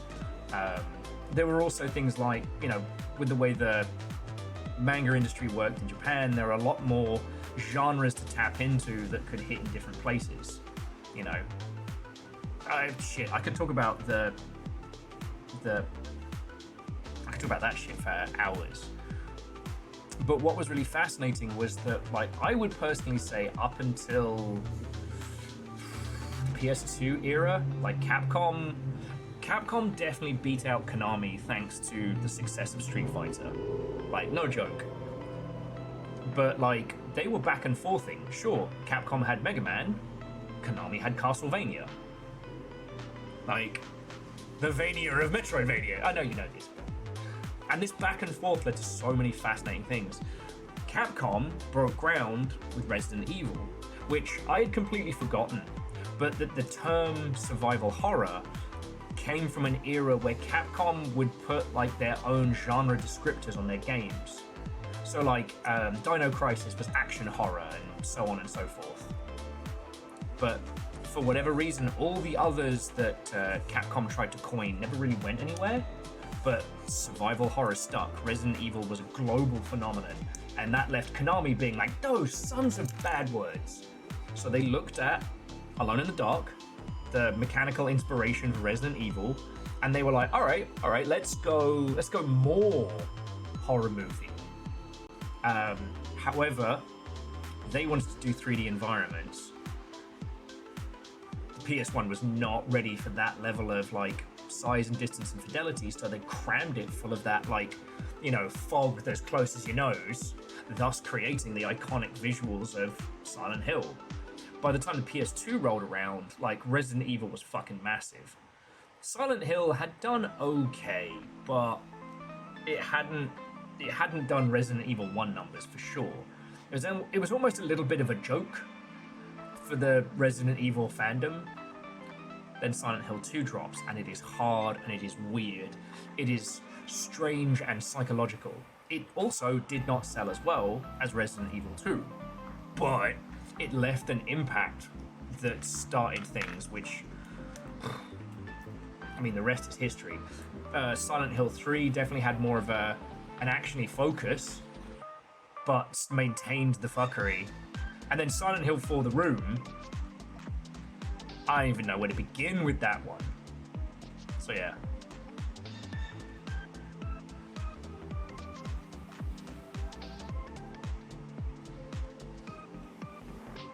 Yeah. So Alnus, I find that period of the point counterpoint to be fascinating because games are only really being made by, you know,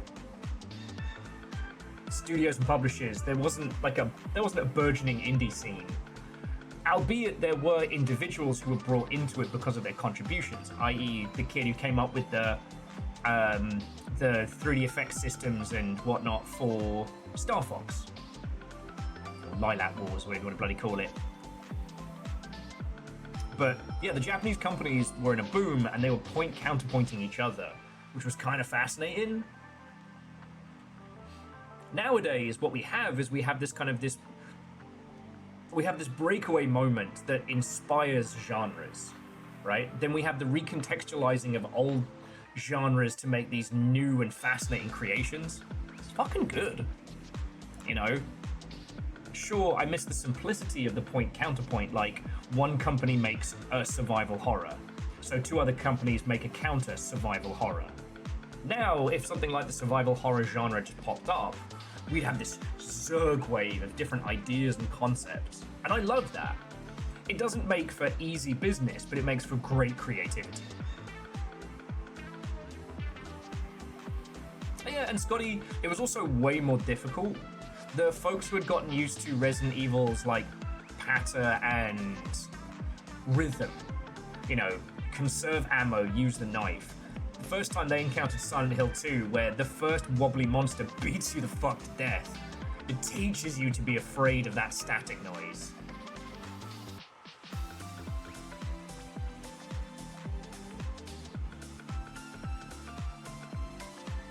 Oh, Fearless, was that Jazz Jackrabbit, or am I just losing my fucking mind? Oh yeah, no.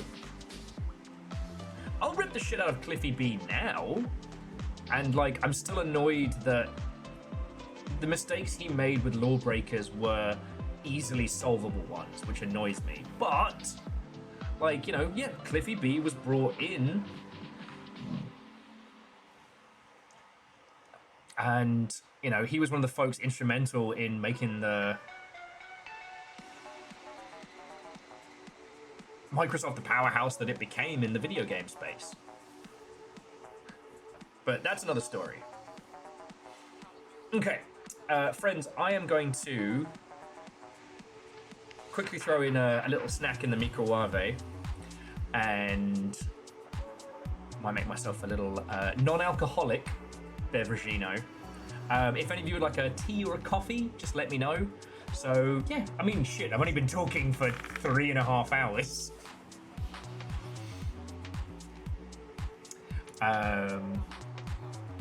Yeah, 3 hours of waffle, Manty. No big deal, no big deal. But yeah, I'll be back in just a second, friends, and then we're gonna play GlitchSPANKR for our Weird Wednesday. Talk over my own banner. Then we're gonna play GlitchSPANKR for my own. We're gonna play GlitchSPANKR for Weird Indie Wednesday, and then we'll see where the night takes us. All right. So, stretch. Get some water, pay attention to your pets and your nearest and dearest, and I'll be back with all of your lovely selves in just a second.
Hello, hello, hello.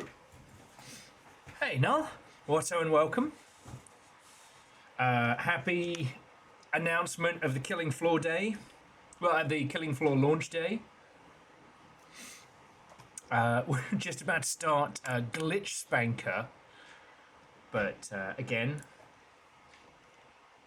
in this house, we shout out the homies. Did I say Killing Floor instead of Killing Stone? Fuck. I just got myself some food and hydration. Because it turns out that maybe talking non-stop for 3.5 hours might make me a little bit of a strumpet. But yes, we're now to play a very, very serious game. Like, this might be a bit much for some of you because of how very serious it is.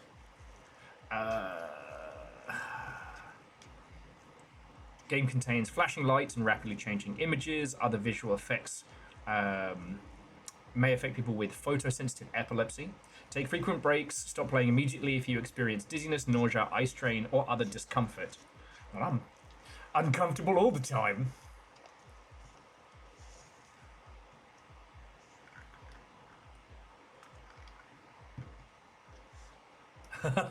Null says they wanted to name the game the Norse name for stone, but God, we don't need another way for folks to be confused. Yeah.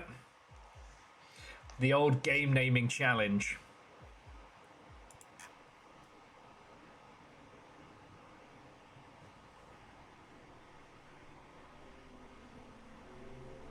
Okay, can you all hear this?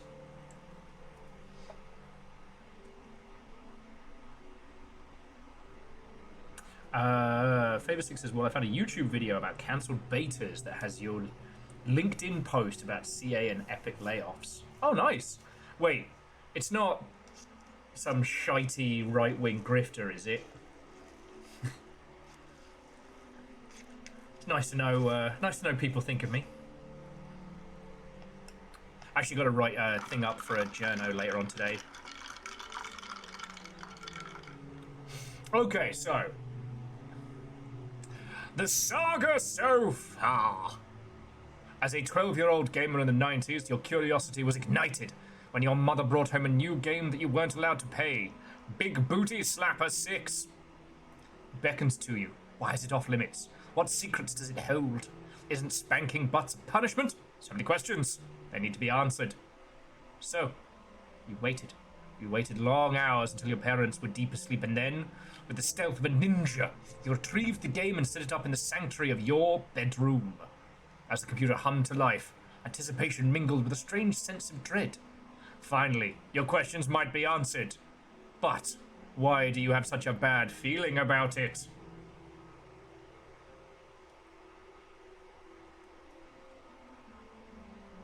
Oh, okay. Favor6, if you want to throw it into the video drone, like, I'll check it out. It's not nice to call Will a cancelled beta. I mean, you lot are still here. Okay. Deleting file. Important stuff. Do not delete final.zip. Oh, this is going to be good. Sammy, Watto, and welcome. Welcome to GlitchSPANKR. Now, I believe I need to play this with mouse and keyboard. What do you want to talk about? Okay. Okay, VSync on, motion blur off, global illumination fancy on, frame rate cap 60, anti-aliasing epic, fun level awesome.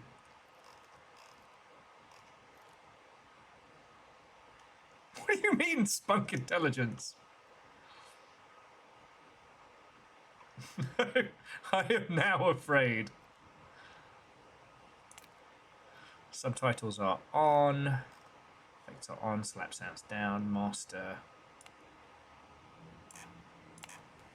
Okay, that way I can change that a little bit there.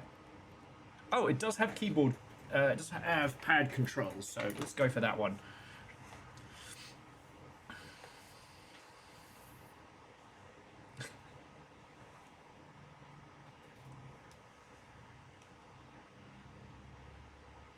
Okay.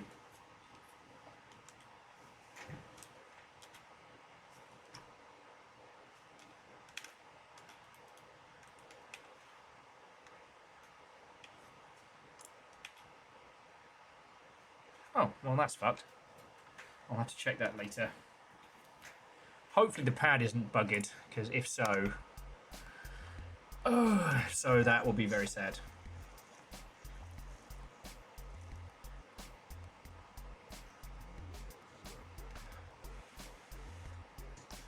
And virals, I don't know.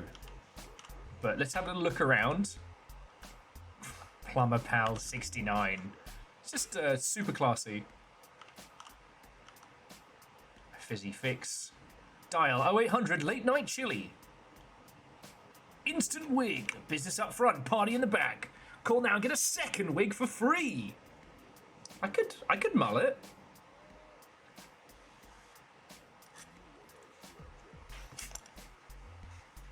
For the first time outside the UK. Now that's what I call clowns crying.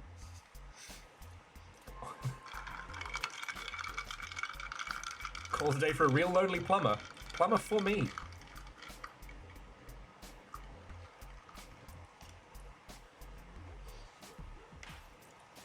Okay.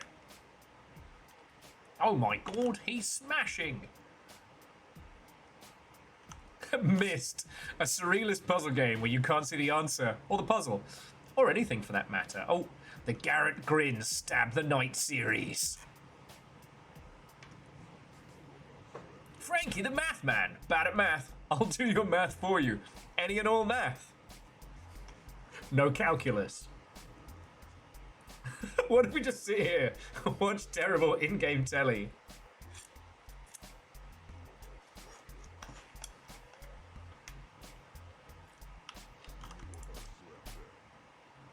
Donkey Konga. Lazy Eye 007. Calf Knife. Brawl Club. Will you be my friend?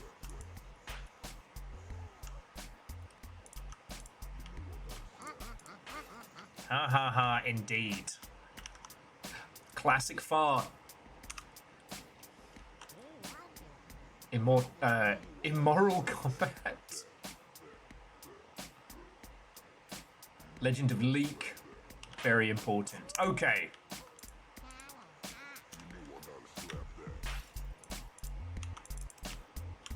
Okay, hang on. Okay. Okay, keyboard controls. Wobbling, looking, interacting.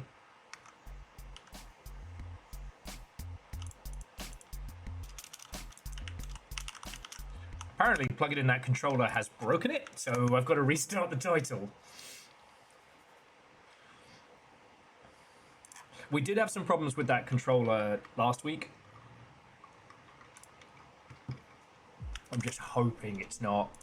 Wait. I'm just hoping... committing a little atrocity against humanity. Just as a treat.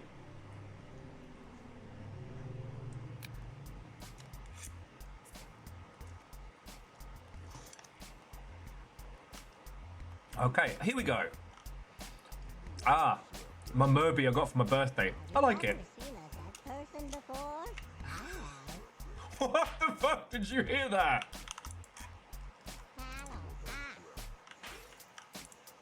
Okay. My dad's on boom blocks. It doesn't play CDs. Okay, E to play computer. Here we go.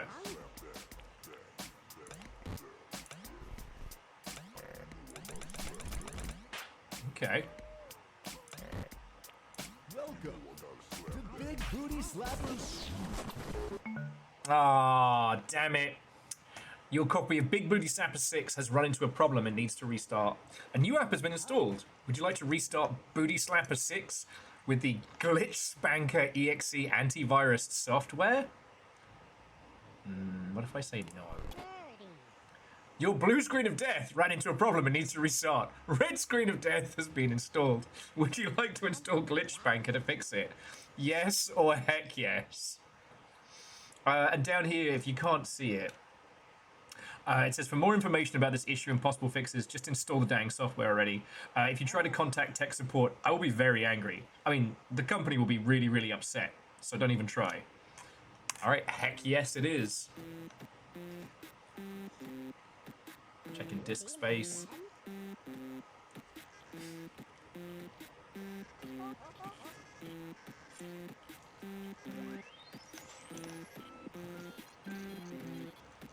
Whoopsie doodle, removing mistake. Wait, no, dang it, that was right.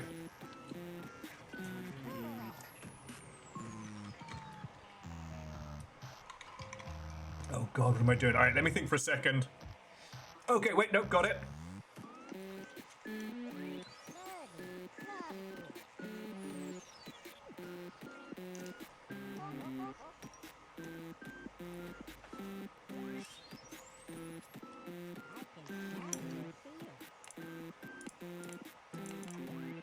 Restart.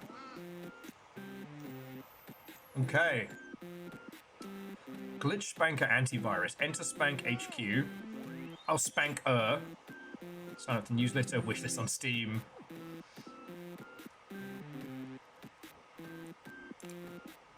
Ah, okay. So the main menu is also from here. All right. So now we get started proper.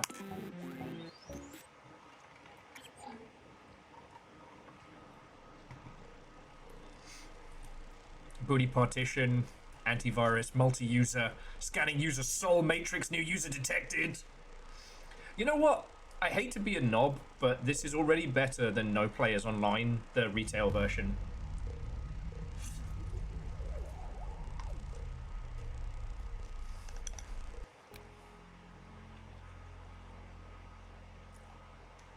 Okay. Like, I didn't mean to be an arse about it when we played it, but I was very, very disappointed with the retail version of No Players Online. Woohoo! Because it was such a great concept. Also, actually, no, I know you having a trundle and whatnot. A joke about it. But yeah. Play computer or playing on the computer. It feels like lingo of the era. Okay, so we found an unused boot up sequence. I think we can hook the login protocols into it. I need a way to route users to the emulator. How can I insert users without being detected?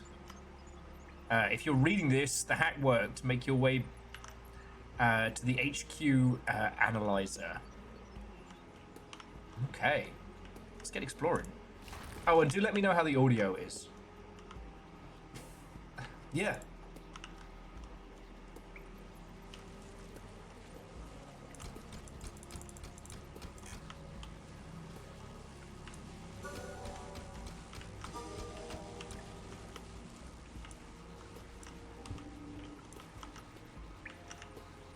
Key here.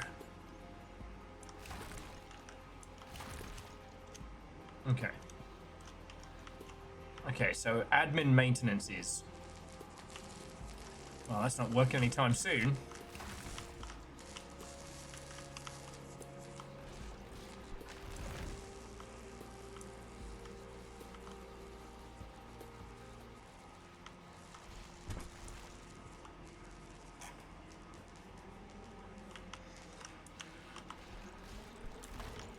Yeah, I don't even know what these counters are for, but I'm getting them. Woo!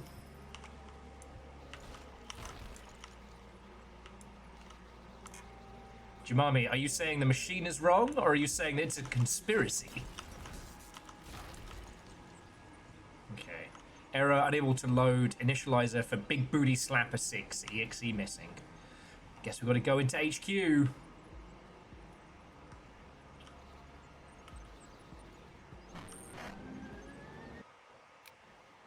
Welcome, new user. This is your Spanker HQ. It's your new digital home to return to between hard drive scans. Use the level selector to access any unlocked segments of your journey. Revisit choices. Discover alternatives.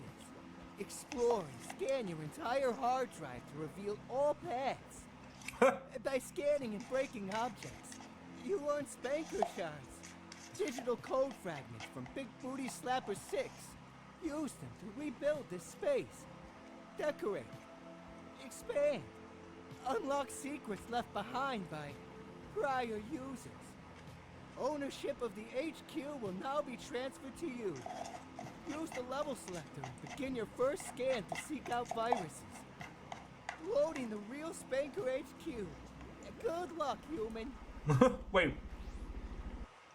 Wait. What was the darkened, chained door in the basement? God. I was obsessed with this concept as a kid. The concept of, like, an OS with a physicality to it that you could do cool shit in. I'm still unsure why I was so obsessed with that concept.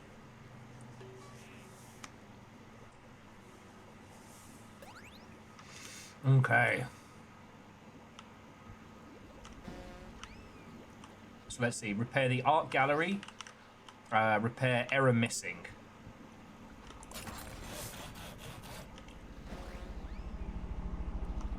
Find each ending.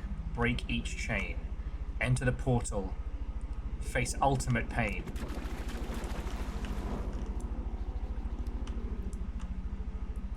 My little hand has been caught on fire. Okay, that's cool. So if you hang that over it, you can set it on fire and then quench it.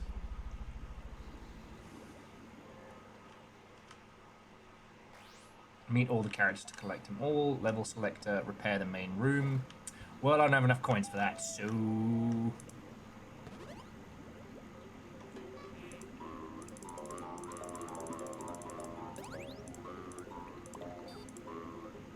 Okay, you know what?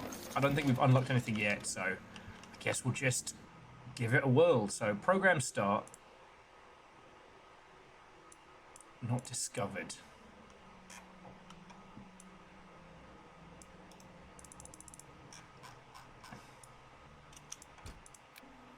Oh, okay, new objective. Find and spank the virus.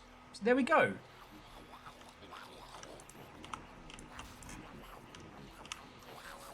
I wonder if we can guess where it is.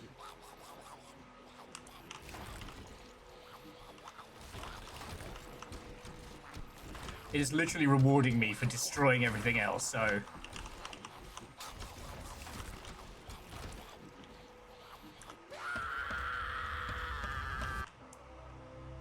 Yay! You spanked a virus. Lines of code, processes eliminated, crime spunk committed, memory corrupted. Okay.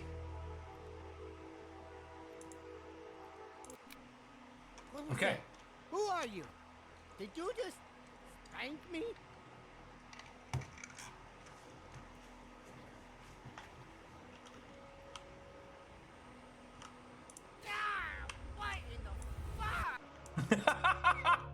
You win! You found him! What is wrong with you, man? That thing hurts! Who sent you? Ouch! Ha! He's getting sneaky, huh? Okay.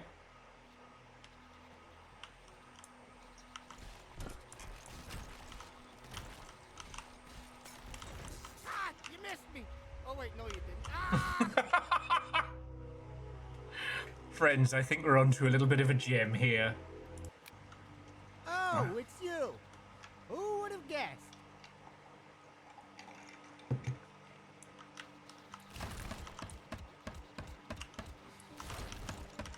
Okay, so unbreakable stuff we get no points for, and we just got to kind of slap our way through. But we do get rewards. Notice that glitching? Down here, it's all code, Toots. Everything you break on your way to murder me only breaks your precious booty slapping game more.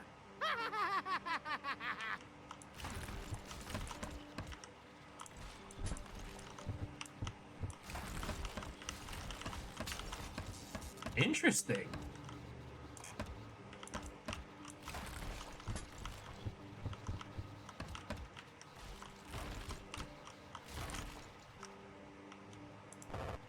It's just me versus you.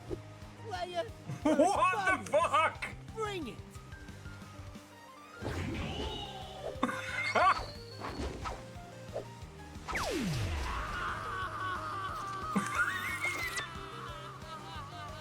What the fuck?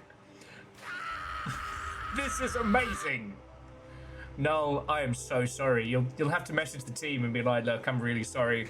The ultimate video game now exists. Pack it up. Pack it up, other video games.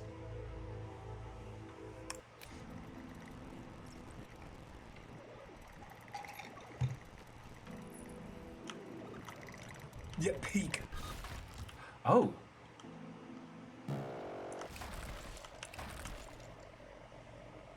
Okay, critical error log. Target not found. Character does not exist. Warning, tile found. Loaded old version of map. I just came back to Wolf fighting Skibbity Toilet. Ah, here we go. Proceed to toggle free cam to freeze time and get around obstacles.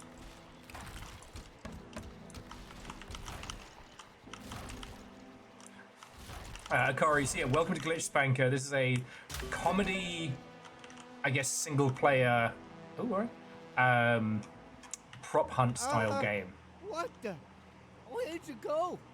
I can't see you or track your location anymore.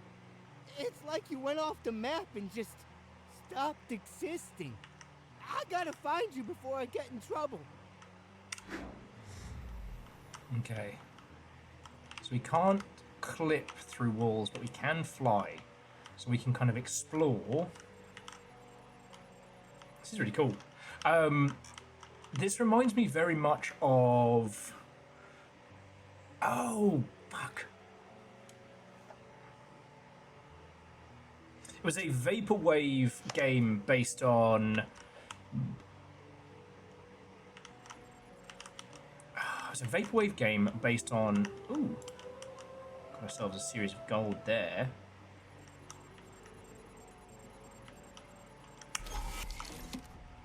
Aha.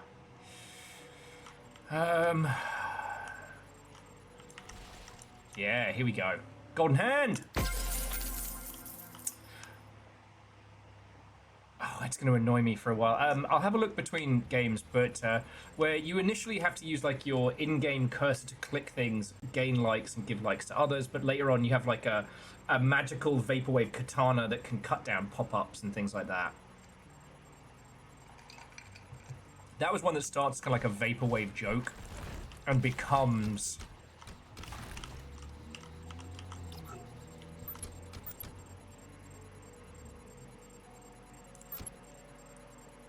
Okay, command unstable, system message. You do not know me. You may not trust me, but I have left a guide and notes scattered through the forgotten levels to tell my story. You are in grave danger. Please heed my warning. The fate of your world itself depends on it.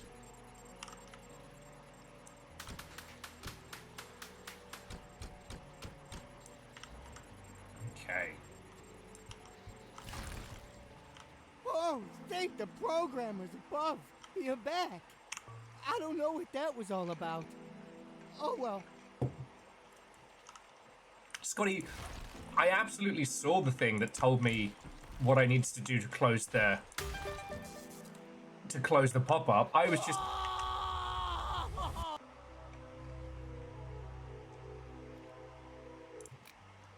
Look, man, you don't know me.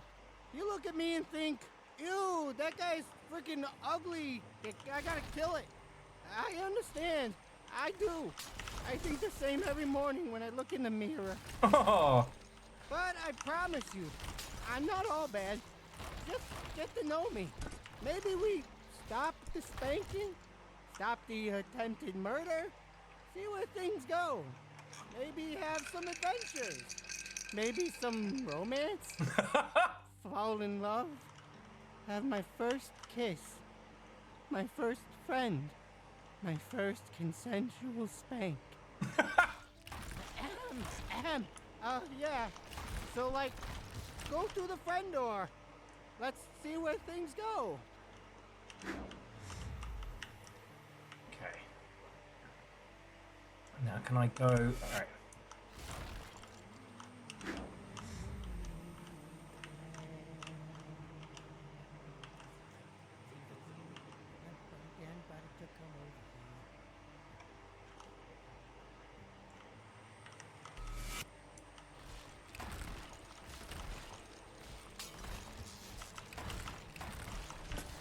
Okay, the door is making friend sounds.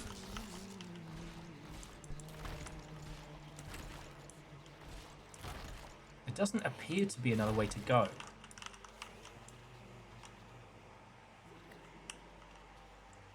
He is singing Secret in my ear, which is more a little unsettling.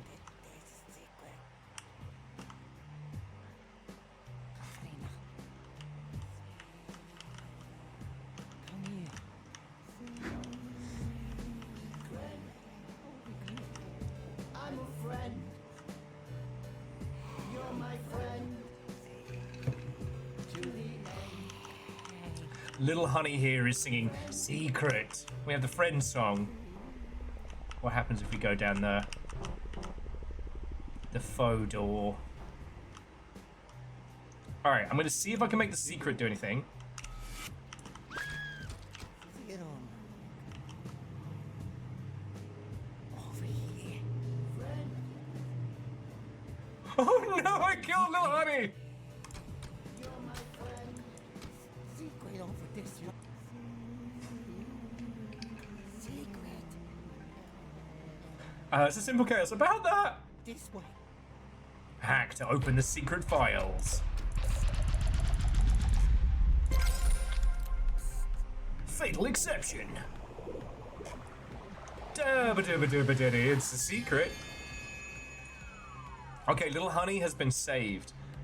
I like how you totally murdered that poor thing in cold blood. Unfortunately, they seem to like it. So now the little fella is going to crash at your place, and you can't get rid of it. Anyway, Little Honey is unlocked in the I Am Your Friend song at SPANKR HQ speaker system, so you can listen to it all the time. That's tight. You play the game and unlock a sick item. Okay. Friend or foe?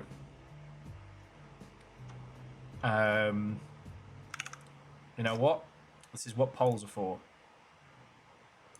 We'll just do a quick, like, 3-minuter.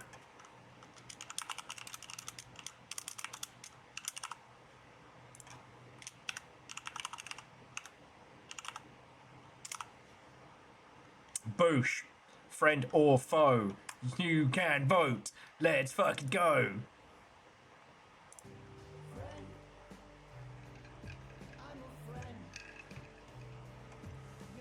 I mean, Jemami, it could be why this game took so long to make. But also, if you're making a comedy game, having the framework to be able to make throwaway gags without breaking your back, having to make unique mechanics is fucking great. I had really hoped that, was it High on Life, had come up with a really clever way to make a video game. And that was how they were able to have so many, like... It's literally 50-50, fuck you guys! Ah!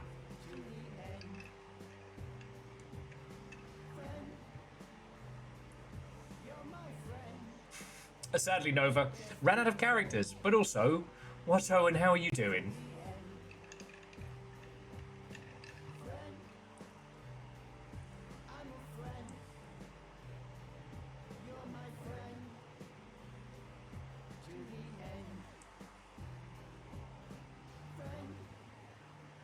Oh, nice. Well, Nova, we've just started spanking, so glitch spanking. Well, yeah. So Nova, basically, I didn't realize I'd been nattering for like 3.5 hours until I stopped to get some food and some hydration, non-alcoholic bevy.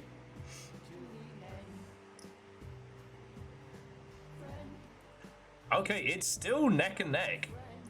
Friend and foe doing battle. Actually, Nova, Spunk the virus, who we are hunting, has specifically said that they are, what's this, some non-consensual spanking. But they're also a computer virus, hell-bent on destroying us, so...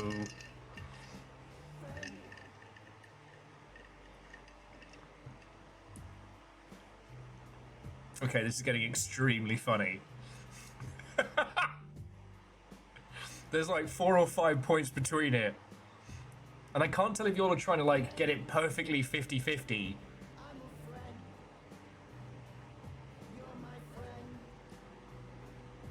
It's so close. There's like 2 points between them.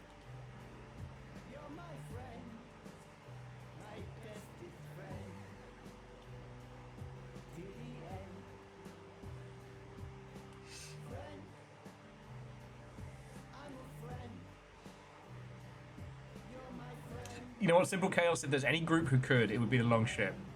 There's only a few seconds left. It's currently like 2:12 to 2:04.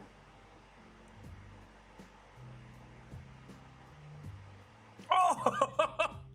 Friend won by just a couple of points. You lot almost had it at 50-50. All right, but we're making a friend today. Woo!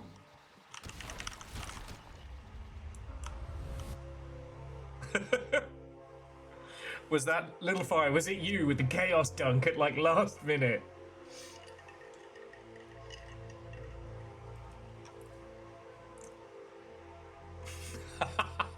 Well played. Well played. Okay. Oh, wow. I'll be honest. I didn't think you'd pick the friend door. I've never had someone who's wanted to. I learned at a young age to never trust anyone. Come close and hear my pitiful tale. I was born into this world by random chance. Explosions, chaos, death. Universes created and destroyed. I don't really remember any of it, but that's how I imagine it. Sounds awesome. Out of the darkness, I was formed from emptiness and hunger. All I knew was to eat, so I did. I ate it. Ate. Whatever. After enough eating, I began to realize my food had, like, patterns and stuff. I learned language, stories, emotions, loneliness.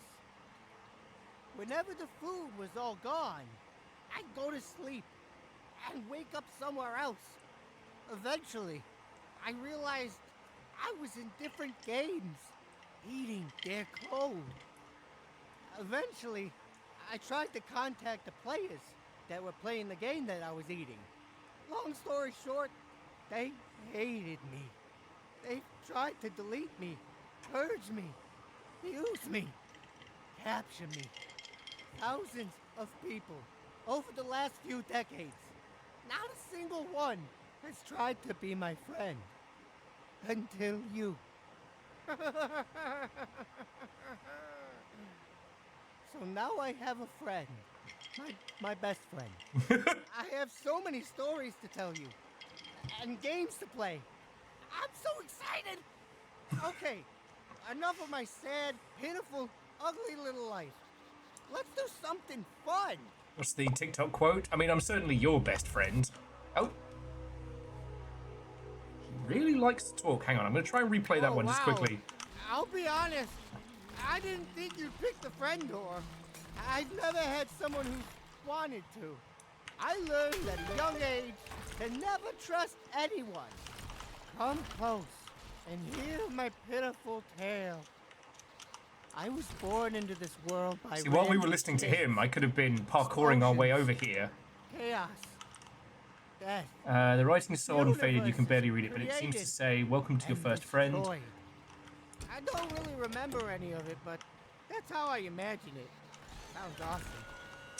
Out of the darkness, I was forged, formed from emptiness and hunger.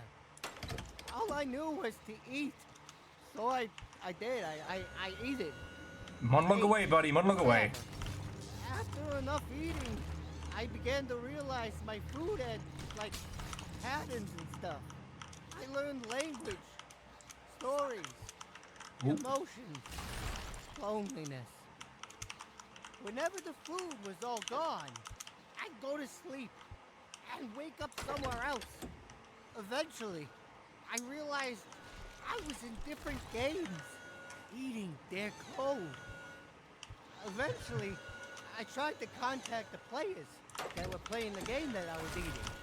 Long story short, they hated me. They tried to delete me, purge me, use me. There's something else going on here. Thousands of people over the last few decades. Not a single one has tried to be my friend. Until you.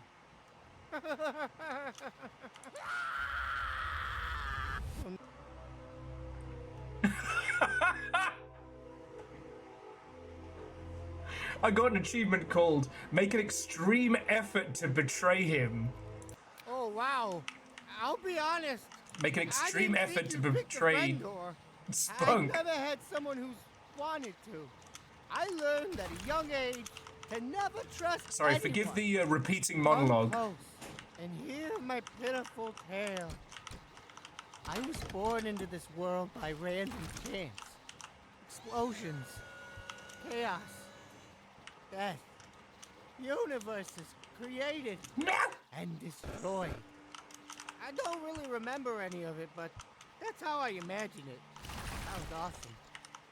Out of the darkness, I was forged, formed from emptiness Asshole Kyle. and hunger. All I knew was to eat, so I did. I eat it. Ate. Whatever. After enough eating, I began to realize my food had, like, patterns and stuff. I learned language, stories, emotions, loneliness. No full damage. Whenever the food was all gone, I'd go to sleep.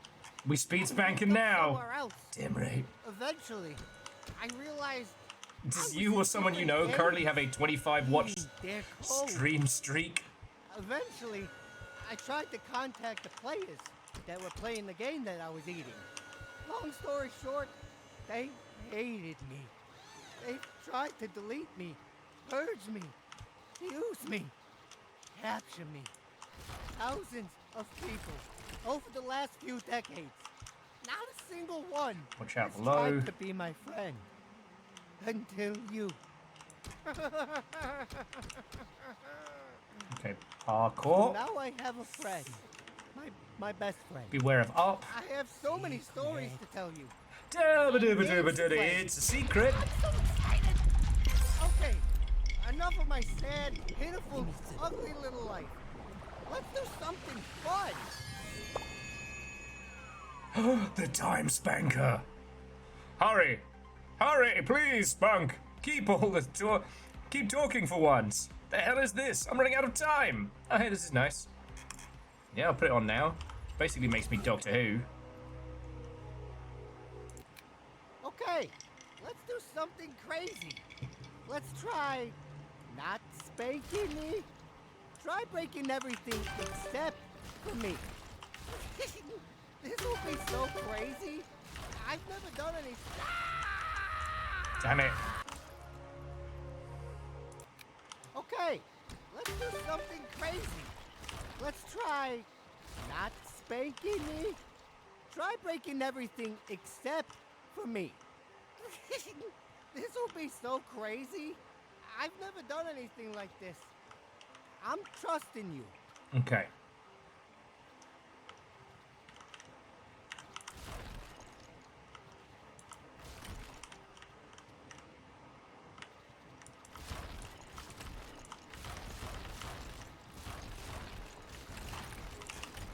Now, is he in the exact same spot? Or am I just playing, like, Spank Sweeper?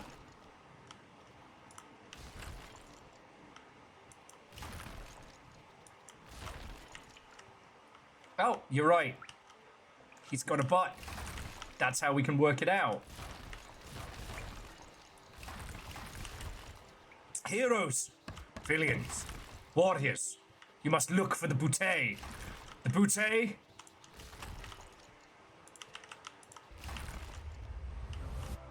Woohoo! Wow! It's all so big! This is how it feels to be me. So small. So powerless. This is like a metaphor, or innuendo, or alliteration. Maybe a simile? I don't know. It's a something. This is how I feel. Show. Yep. This is how it feels. It's so hard to do anything with the world against you. So small. So weak. Yep. That's my life. I would cry, but I'm too manly. So manly. Okay, I'm gonna check the back of this. Make sure there's not a butt on this vacuum cleaner. So this is kind of boring to watch. I've gone ahead and expanded my metaphor thing. Now with your giant hand, this is how it feels to have a friend. Does the TV have See a how butt? much easier that is? Friendships are so powerful. We can do anything. No We butt. can take over the world together. Just you and me. Tiny door. Spunk, an unknown player that was trying to kill me, but is now my best friend. Okay, so Guide 3. This isn't a game. This is a Over here. conduit to connect human souls to Father's domain. It is a trap. It consumes human souls and the powers the system. It pursues its mission. You must stop it, please. Secret. Secret. Oh, you scared the fuck out of me. Okay, we have a guinea pig. It's the guinea. Oh, gosh. Hello, how are you doing, madam? Okay, she go back now. She came to say hi. Secret. That actually scared me. This way. So, I know I was saying it kind of... I genuinely think this is doing No Players Online better than No Players Online. Because I guess because its starting thing is its joke. If we have this huge hand. But there is some messed up stuff hidden in it. Is it post-void? No, post-void is the... Darn it! I don't know how I'm gonna remember that fucking vaporwave. Alright, last one. Oh, because he wasn't there. What is this? A spank for ants? How did I have a real friend? The old, friends I tried to create are a teensy bit jealous. They're kind of obsessed with me. So we might need to fight them off. What the fuck? Enter the turret and protect Spunk.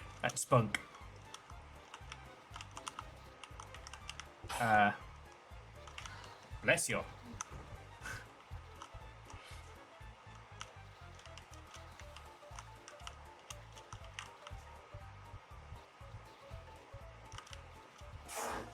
Bless you.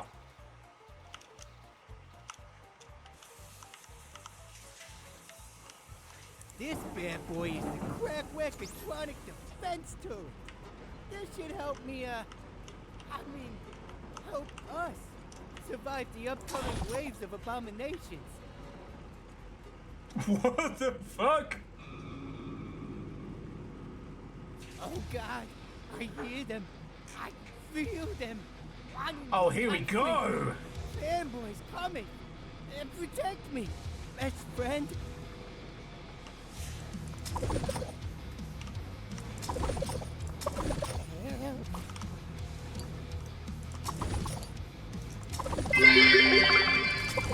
weirdness? In an indie game? Next you're gonna tell me it's a Wednesday. By Talos, this can't be happening. I am doing it!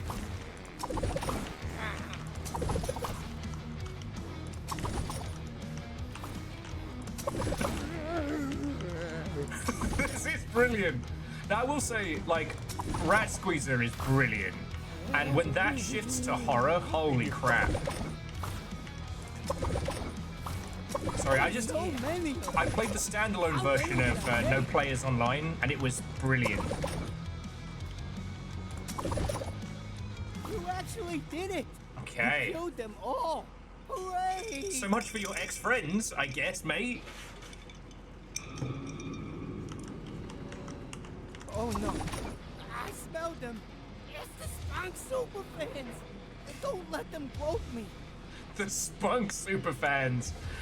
Welcome to Weird Indie Wednesday. He bit me once.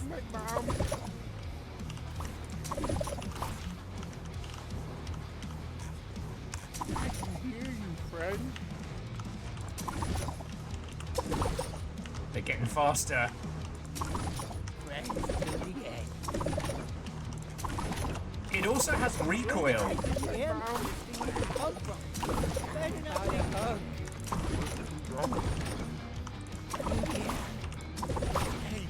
Curse you, 2000s turret section! One time they held me down and pounded against my will. Didn't feel a good time. We could have chosen the foe section. But no, you wanted to make friends with the Spunk. My friend, my bestest friend, about to die, my friend, to the end. You, my friend, my bestest friend. Good riddance. Who needs fans Okay. anyway? I'm a stone cold loner. Well, now that I have you. Sure, mate, sure. All right. This is a bad one. Okay. These Yeah, I know. are my exes. This one will be hard. These are the hot ones. I'm a little sad to lose my groupies, but it must be done.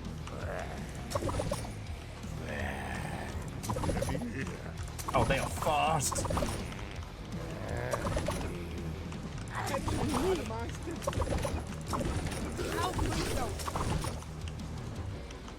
Maybe we shouldn't be killing them. Oh well. You're the one who asked me to.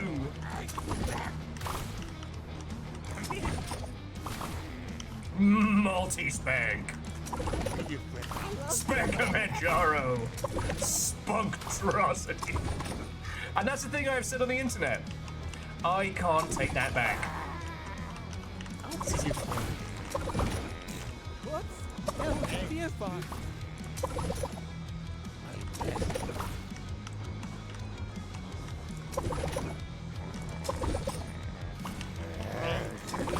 Oh shit, they're coming in for the... They're coming out of the goddamn walls!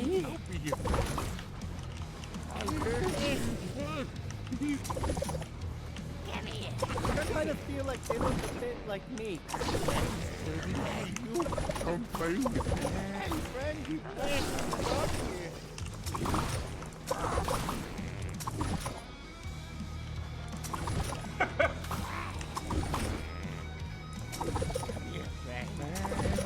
You're really good at killing. Bye, my sweet sugar plums. My beautiful sugar puddings. Rest in peace, my beautiful, bountiful bosom buddies. Oh well. After all that sick Talking to a killing, side table with a pair of let's go buttocks. somewhere more peaceful. You know, for introspection. After all this cold-blooded murder. Fucking hell. Spunk made those things. I want to say, like, sorry. When I was eating your game, we didn't know each other well. We hadn't soul bonded for life yet.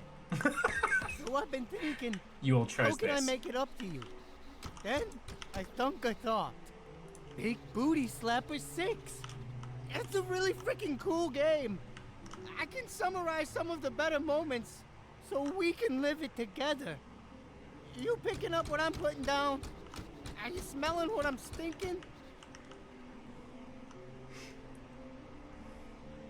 Crystal Graduation by Paul Glee, 1921.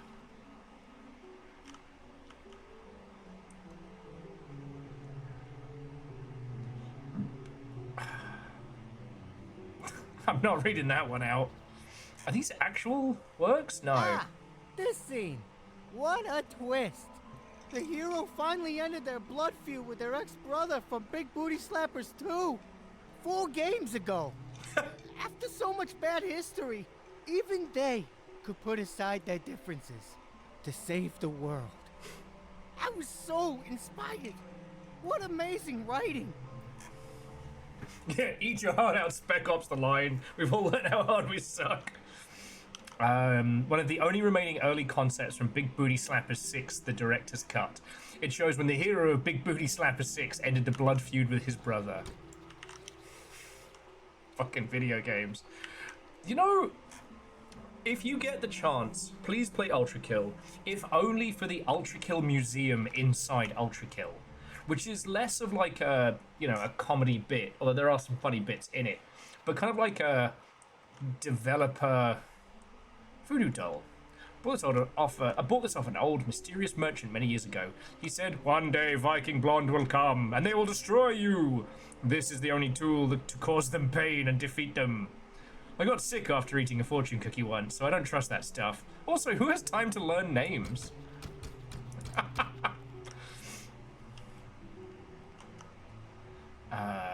Henny Rochfell, Padimir, Legs Quentin, Hart? Another beautiful human. People back in the day were much more interesting than the boring ones today. They look like me. This reminds me of my dad.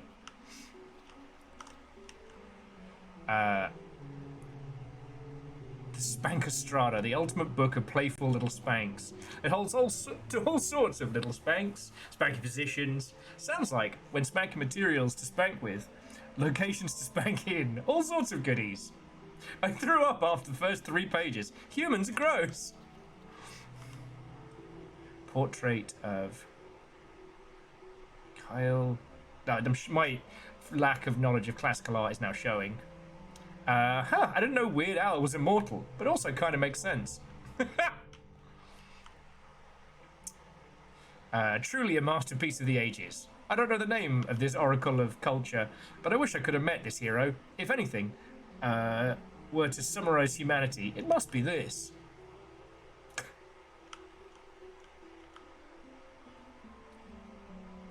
Some of the more sophisticated humans I've met doing human things. They taught me all I know about people. I miss these guys.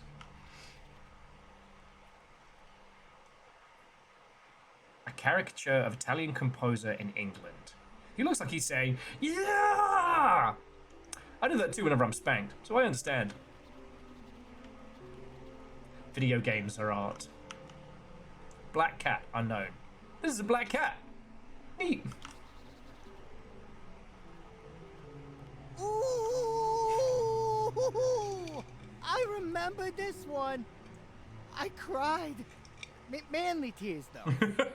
Out of all your friends and all the booties slapped, you have to pick one to sacrifice to the elder gods. I was stuck on this for weeks. All of the characters are so well developed. It felt like ripping my heart out picking one of them to die. But I did it, though. I'm strong like that. One of the friends you spent 5 games with. Remember when we used to be able to make trilogies? Remember when trilogies were the big thing? 7 foot. Well, it's a foot. I found one day in a walk. Not sure why I kept it, but it's here now.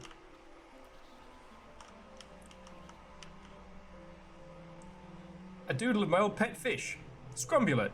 I miss that little darling. A letter from Spunk's lost love. I met my soulmate once. We met on a train and we connected. It was like nothing I've ever experienced. I had to get off before her, so I sent her my mailing address. Once I got a letter, I put it in this for safekeeping. Then I realised I can't open it, and I've tried everything and I can't get the damn thing open for the past 30 years. Titanfall remembers. And true, Aeon, for every trilogy announced, how many were finally released?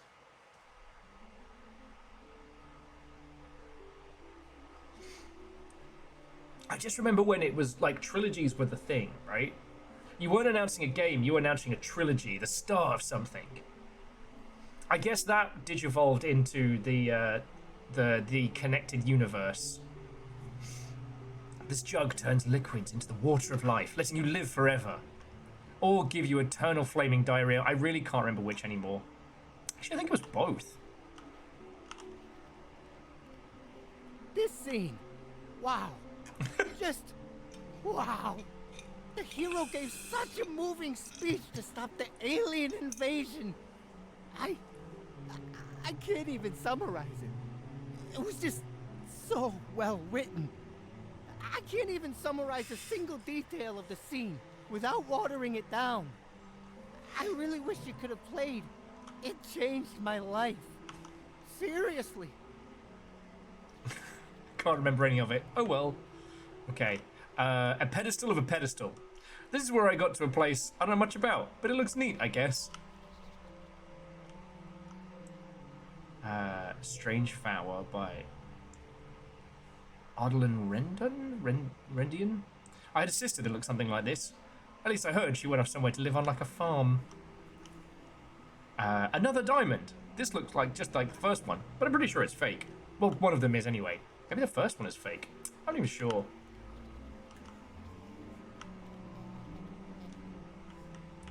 A super awesome hero.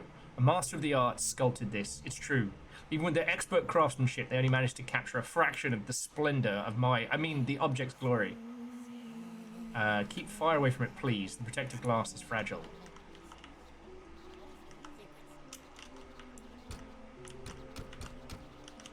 Oh, we are absolutely going to find fire.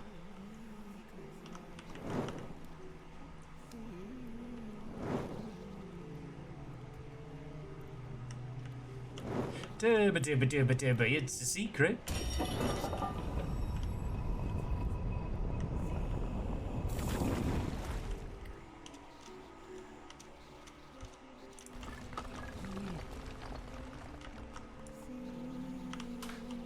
Secret over this way.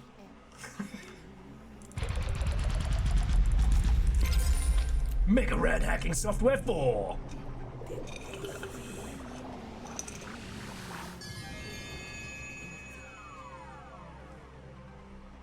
The poke hand. You've poked around and found out, and now you can't stop poking. Even now, you crave to poke some more. I'm good. I'm gonna keep my Time Lord one. This is genuinely fucking brilliant. It's just the old Foal and Fub. They visit me in my dreams. Pretty cool dudes. Real big into murder and torture, but you know, each to their own.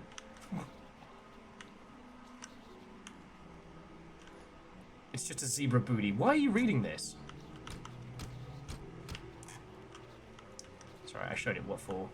Ah, the Grand Palace of Infinite Spank. This will forever be burned into my wee little brain.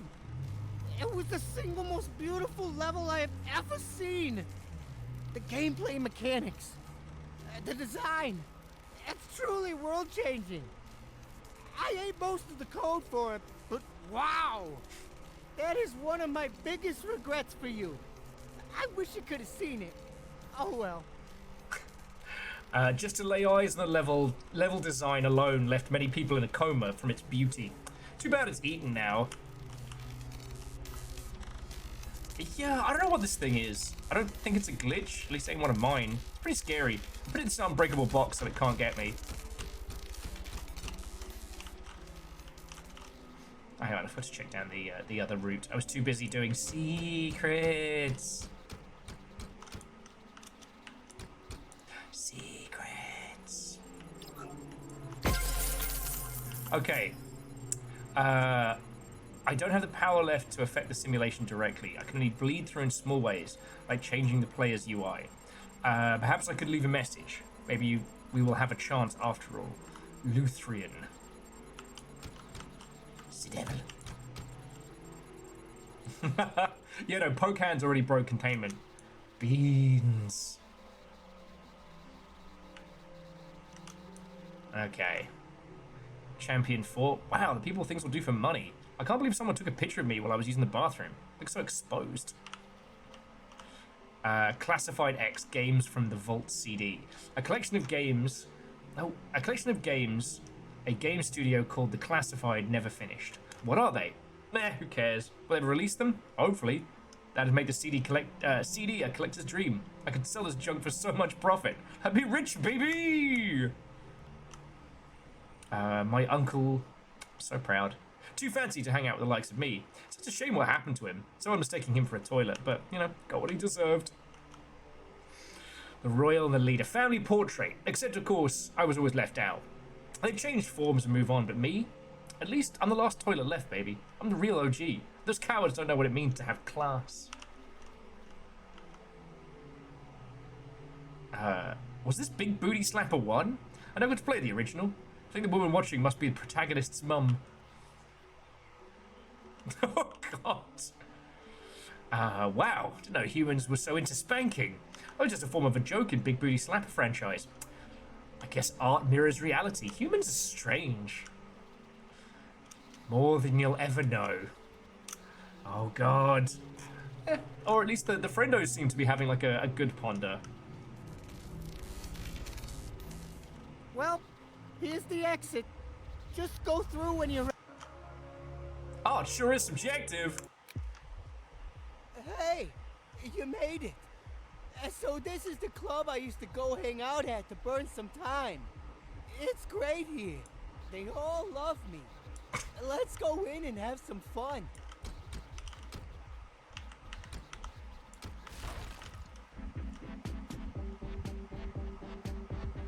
So let's see the background dancers from Mass Effect getting money.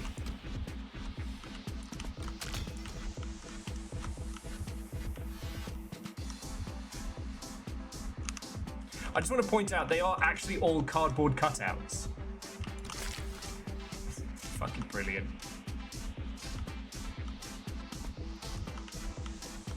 What have you got?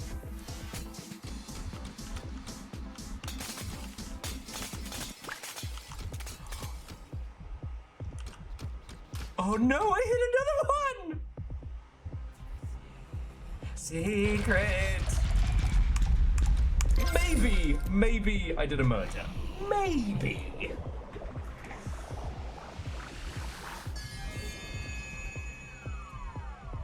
Oh, this horrifying blob of jam is Lil Berry. Oh, the things Lil Berry has seen at the club. It's no wonder they were hiding behind the bar. Well, that was until you barged back there, broke everything, and murdered it.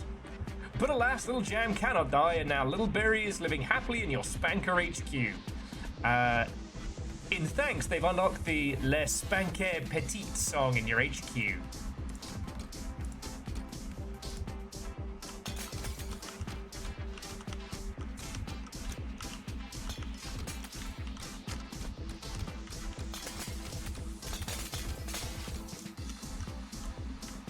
Okay.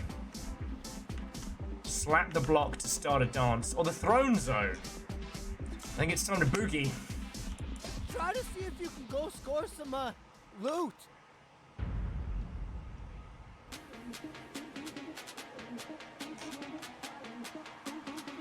The power of rhythm game.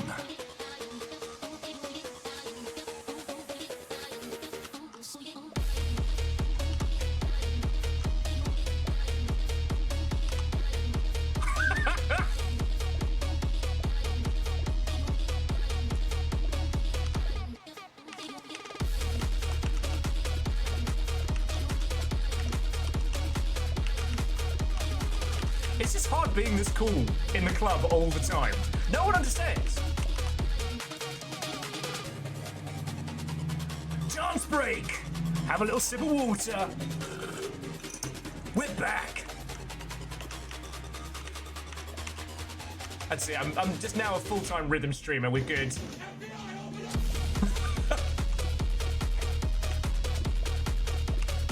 The chances this will get muted for the VOD, and it's gonna be them watching me in abject silence going.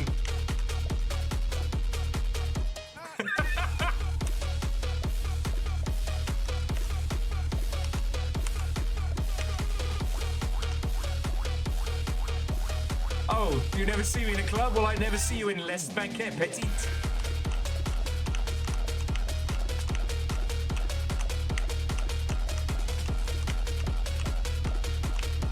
Oh.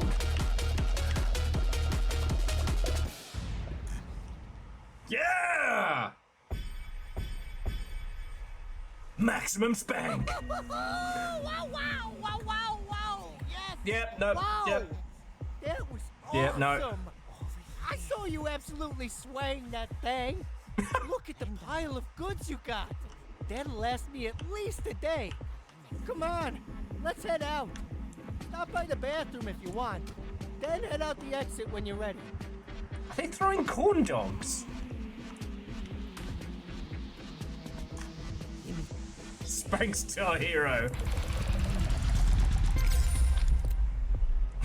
Over here.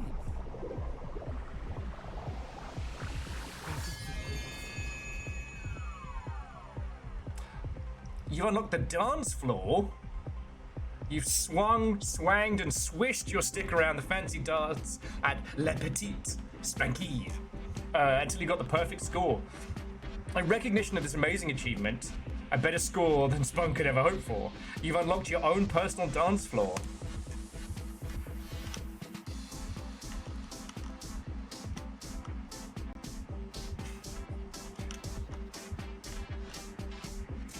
Dude, this is kind of sad, I'm not gonna lie.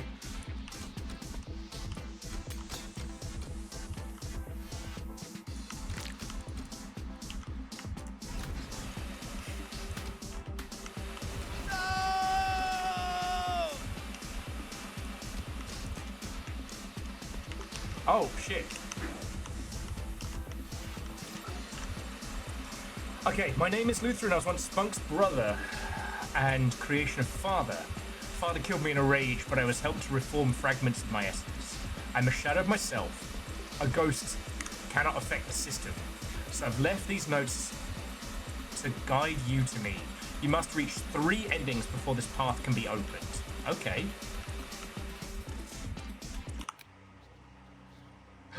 What? Discover a secret location outside of the game. Okay, you must break 3 ending chains to prove yourself. Come back later. Uh-oh. We are lost ones. We've forgotten who we once were. But we know we were once human. It's the fucking Threshold Kids. Popsicle Stick Edition. We're trapped here in the darkness. Help free our souls from Father's grasp.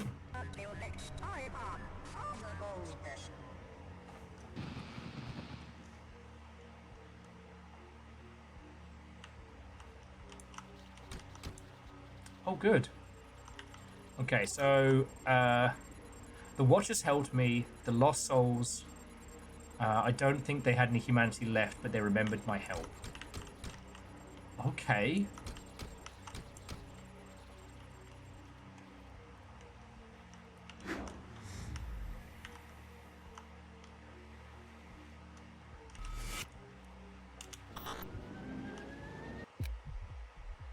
Hey, you made it. So this is the club I used to go hang out at to burn some time. It's great here. They all love me. Let's go in and have some fun. No!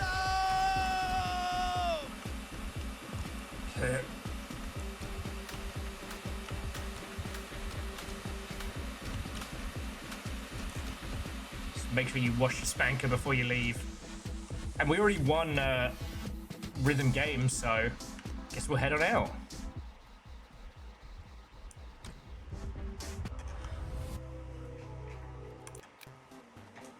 Oh, thank goodness above. You're here. I have to leave for a bit, but I can't just leave my babies alone, unattended. My dad needs me to go do something real quick. Oh, While I'm no. gone, can you put all my pets away? It's pretty simple. Just get them all in cages and clean up. Thanks a ton. Goodbye.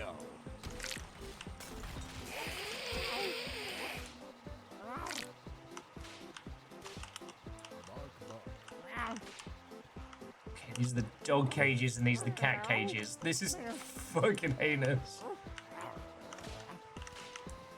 Like anyone can truly control a cat.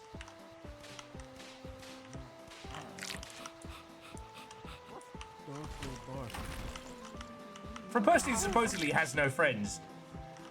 You know what? Not gonna finish that thought. Okay, that's one. They all do. Remember, neuter and spay your digital pets. I said meow. I'm sorry, I said meow. Meow. Meow. Meow indeed. But also meow. Meow. Dogs say screw you, buddy. Just wiping shit all over them. Meow. I said meow. Bark, bark. Meow. Meow. Meow. In the fucking box! Go bark. Get in the fucking box! Okay. Full cat's done.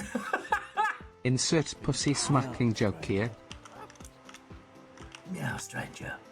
Avenger. I can't believe you've done this. But thank you. It's 25 bucks, yo. Let's see if we can get the dogs away. There's one.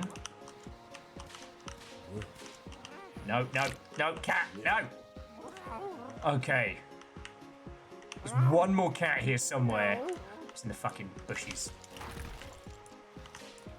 Okay, the cats are all done.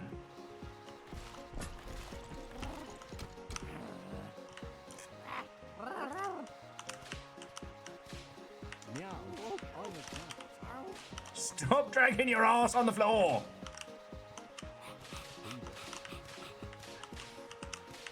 Why do you not have a yard?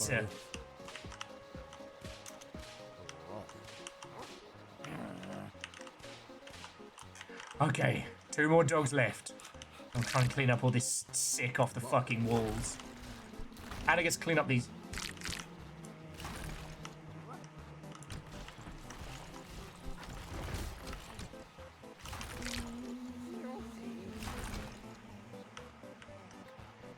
Alright, you two can wait there while I do secret stuff.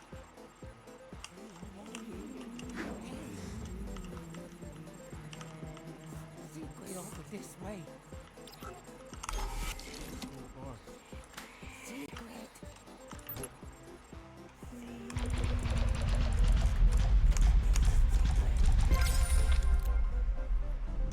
This way. Oh, sorry, no, Avenger. Seriously, thank you.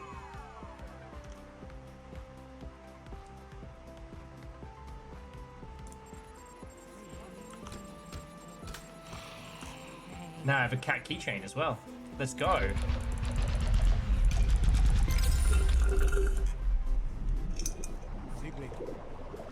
Secreto. Oh, I'm definitely keeping dog. Okay.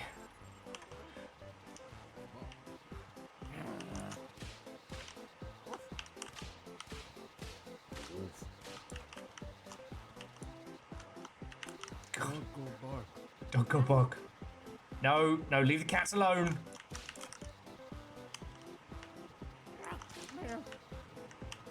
Why is there shit on the ceiling? How is there shit on the ceiling? Go!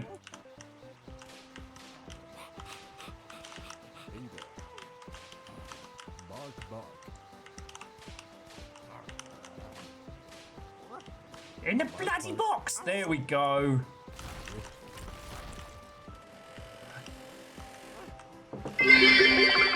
That was haunting. Well, wow. if we are going with the This looks pussy great. smacking joke and spanking I've on the never seen virus, this is place it so some kind of clean. wacky French Oh, my tickler? baby's so well behaved. And you know what? You're a good pet parent. And you can have a couple. No, I'm good. Great news! You've unlocked pets. By the pet station from the HQ. I've waited my whole life for this. All right, we've got to go to HQ for this. Okay, main room. Clean up a little bit. All right, we've got the arcade room. That's expensive. The Build-O-Matic. Study. That's way too expensive. Pet station. What?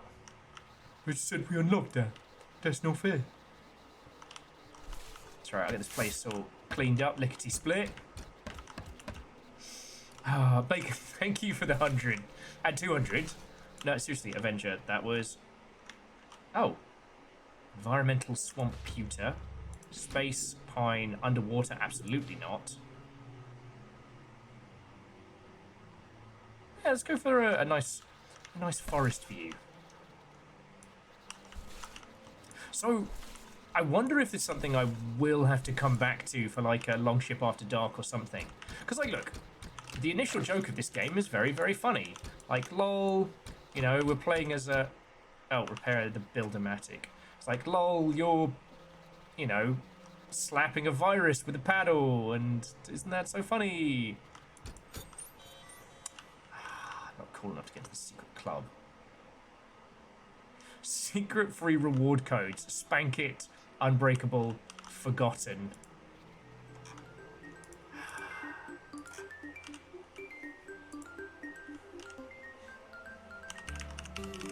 Okay, I'm not tapping that all in. And Baron Watto and welcome. Okay, so main room. Pet station. Okay, we'll buy that.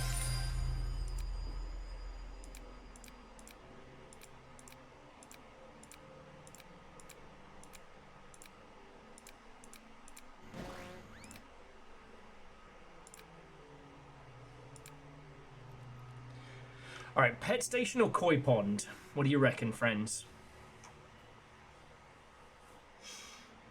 Oh.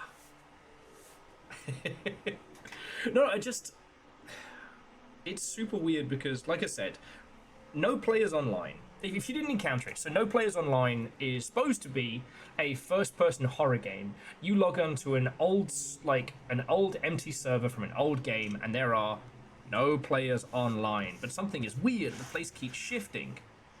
Unfortunately, after that, it immediately leaps into this whole like, oh, Baron wants a koi pond. Baron gets a koi pond.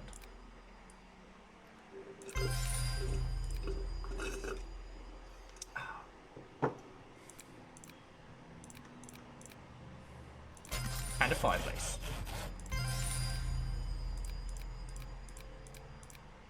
Okay.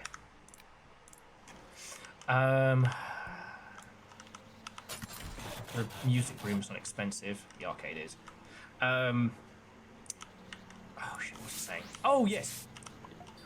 No Players Online worked really well as a standalone little demo because it used to be it was just an itch.io game, right? And there really wasn't a lot to it. You just... Huh, how do we get down there? There wasn't a lot to it. All you did was logged on, explored this like empty server that was very evocative of, you know, a lot of old classic shooters.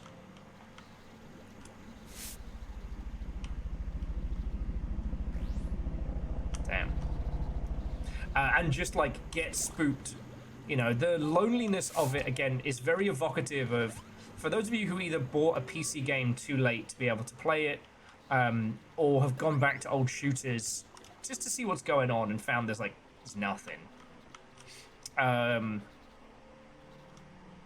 It feels like, at least the original felt like that. They recently released a standalone version that has a whole bunch of puzzles, and those puzzles basically kind of cheapen the rest of it.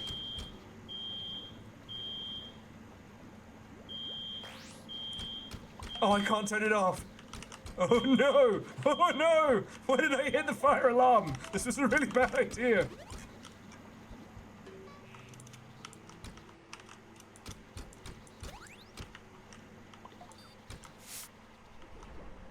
Fan art gallery, yay! Want to leave a mark? There are several easy ways to get featured. GlitchSPANKR is currently accepting all safer work fan art. It can be anything from a simple doodle to a masterpiece. Send it to our Discord, post on Steam, or email it to theclassifiedx@gmail.com. You can also join our Patreon, getting 3D models created and placed in game. This is more like I was talking about with the gallery in Holy Fool, the Escaped Exile. Steven's Playtoast. An empty slot. Could this be the Viking blonde place? Absolutely not. We're not large enough for that, but it's fine. It's fine. The real civil engineer's hard hand. Dre's shitweed. I guess this game didn't forget about Dre.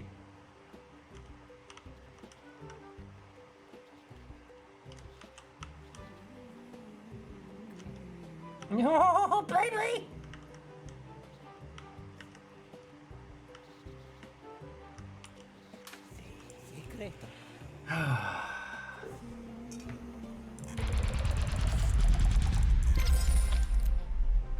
But yeah, sorry, I keep starting and finishing because this is very good. With no players online, when it moved to a standalone... I can just go in storage. It wasn't able to maintain the same kind of like lonely spookage. And the puzzles just straight up told you, you know that great line in horror, right? Which is, tell me in great detail, don't, show me. Anyway. Oh, okay, so at friend or foe, these are the different ways we could have gone. We went this way, but then we also found the... Okay, so anywhere we missed the secrets, like here. Oh, and here. Alright. So we did pet care and we're about to go to the restaurant. Okay. Almost tempted to just quickly check this one. Let's do something crazy. Let's try not spanking me. Try breaking everything except for me. Okay. This will be so crazy. I've never done anything like this. I'm trusting you. Okay. So Kakazi, I think with foe, it's more a case of... Haha! I think with foe, it begins another quest line. So it said that there are 3 endings that we need to get to unlock the gate.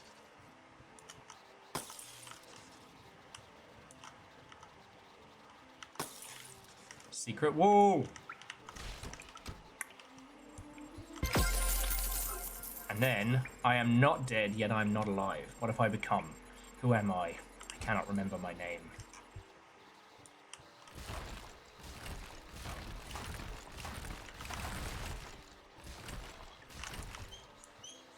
Exactly, babies.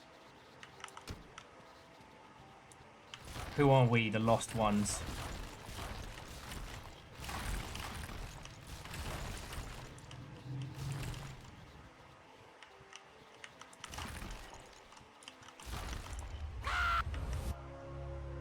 Okay, so if we go back to Spanker HQ, lol, and we look over here, it's like this has stuff zooming around it. We found both the secrets there and there. Now, I'm not sure what those swirling bits mean. We have on open the gate.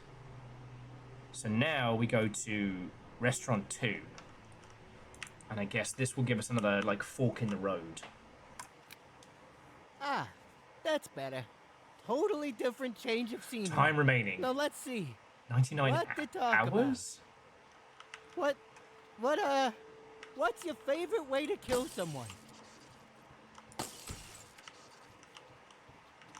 Have to think about it, huh? That's okay. I can't decide on mine either. Well, how many dealers have you stabbed? I've stabbed so many I can't even count. It's like, why not stab them? You get stuff for free, right?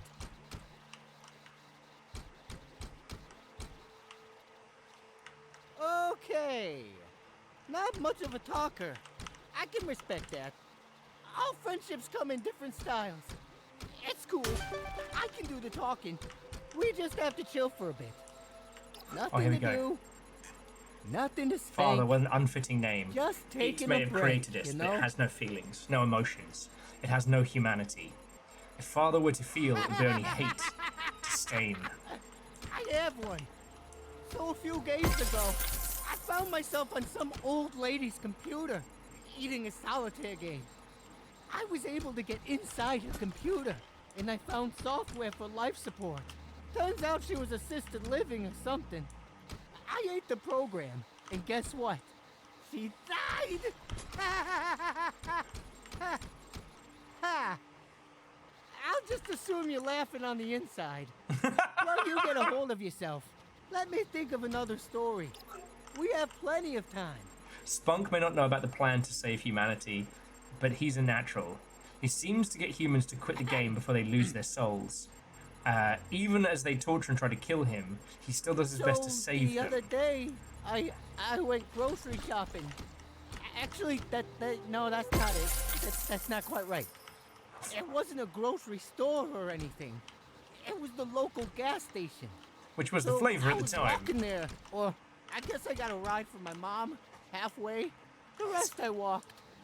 Anyway, I got there, and well, I didn't actually get groceries.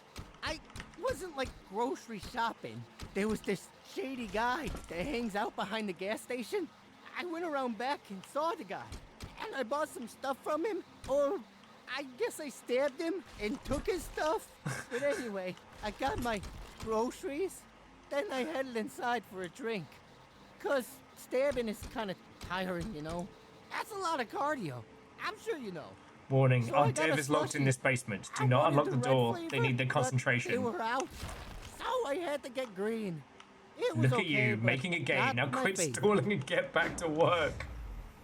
Screw you, I'm free. Virals, you didn't tell me your office was in this game. Reminder, this game does not make enough sales. We all lose our jobs and our lives are ruined. Is it really worth the time to take a break? This is some EA Widow shit right here. They said they'd let me out when the art was all done. Make art. But they keep adding new art. More work, deadline is due. Banana.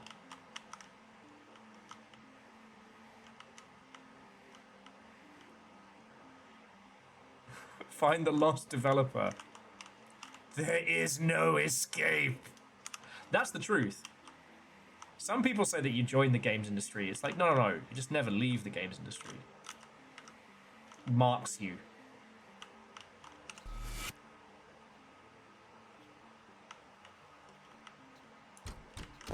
Whoops, that's not my story. I mean, it wasn't me.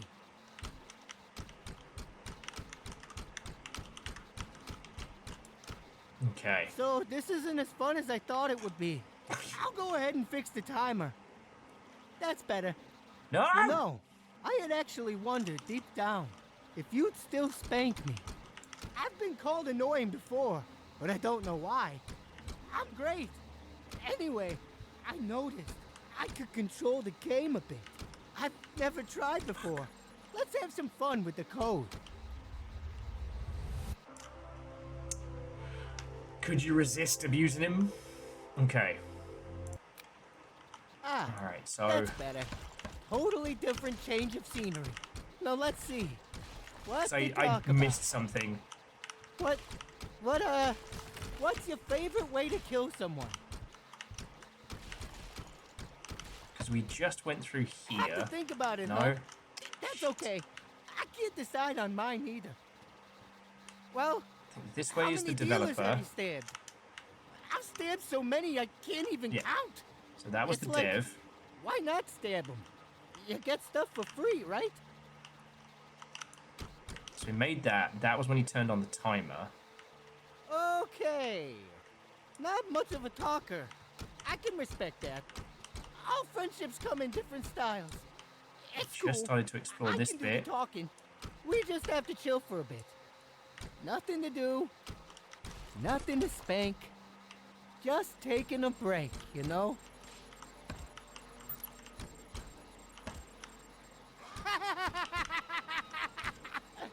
I have one. So a few games ago, I found myself on some old lady's computer. See, Virals, I want to continue doing the bit, I was but able to get inside this the keeps computer, giving me puzzles, and you found know what I software like with for life puzzles. support. Turns out she was assisted living or something. Like, maybe we I hit found the all of the program, secrets and here, guess but what? this is a She divergence. died.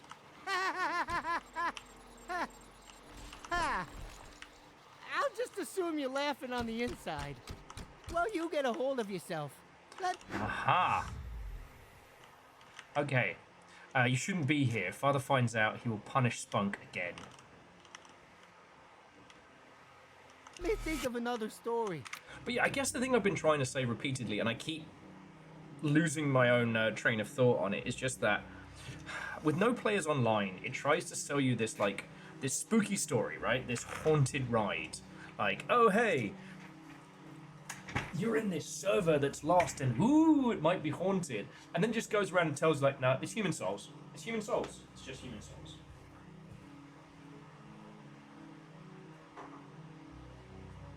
What's impressive about this is it says, hey, this is a stupid game. You're just gonna, I mean, it starts by saying, you know, you're gonna play Big Booty Slapper 6, the quest for more booties. Is that you two?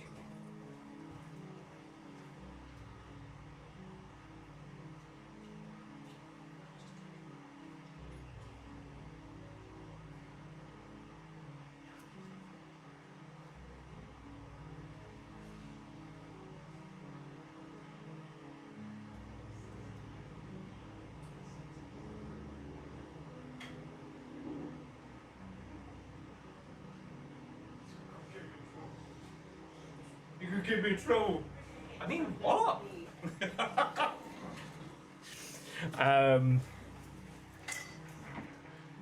Yeah, it is easier to exceed expectations when you start with a known or a lower factor. And also, like, the thing is, the more ingrained technology is in your spooky story, the less you should explain of it, right? We have plenty of time. Okay. I really like the Hellraiser series, and I will still put forward that Hellraiser 2 is the best in the franchise. Like, if you're gonna watch any of those movies, you watch that one. I went grocery shopping. Actually, no, that's not it. That's not quite right. It wasn't a grocery he's gonna do store his. or anything. It was the local gas station. So that's the dev. So I was walking there, or I guess I got a ride from my mom this isn't the dead halfway. The rest I walked. Anyway, Yeah, I got Hellraiser there, 1 and 2 and, run well, as a pair. I didn't actually get groceries. I wasn't like grocery shopping. There was this shady guy that hangs out behind the gas station. I went around back and saw the guy, and I bought some stuff from him, or I guess I stabbed him and took his stuff. But anyway, Sorry, I the got my post-it note says groceries, promotion. then I More headed work, less inside for pay. a drink. Ah, I see you've been to Stabbing is 2026 kinda before. tiring, you know? That's a lot of cardio. I'm sure you know. So I got a slushie. I wanted the red flavor, but they were out. So I had to get green. I'm real It good at was tuning okay, this poor but guy out. Not my favorite. But yeah, so one of the things that I think undermines Hellraiser as a franchise is that as it continues on, we get That's everything not my kind of story. explained to us. I Like, mean, it wasn't you me. know, the Nightmare Cube, the configuration, the fact that it pulls to people. Honestly, Hellraiser is at its best So this isn't as fun as I thought when it would nothing be. is explained. I'll go ahead and fix the timer. You know, That's better. the You know, Cenobites, who they I are, had why actually they've wondered come. deep down, if you'd still spank me. I've been called annoying before, but I don't know why. I'm great. Anyway, Like, I really I could yes, control the really game enjoyed. with I think that I've the never tried before. Let's Okay. have some fun with the code. I think I got stuff there. The newest Hellraiser movie on Hulu tries to, again, over-explain things to bring the older stuff back in to add the spooks. And I kind of ended up being like, all right, but now I know the mechanics of it.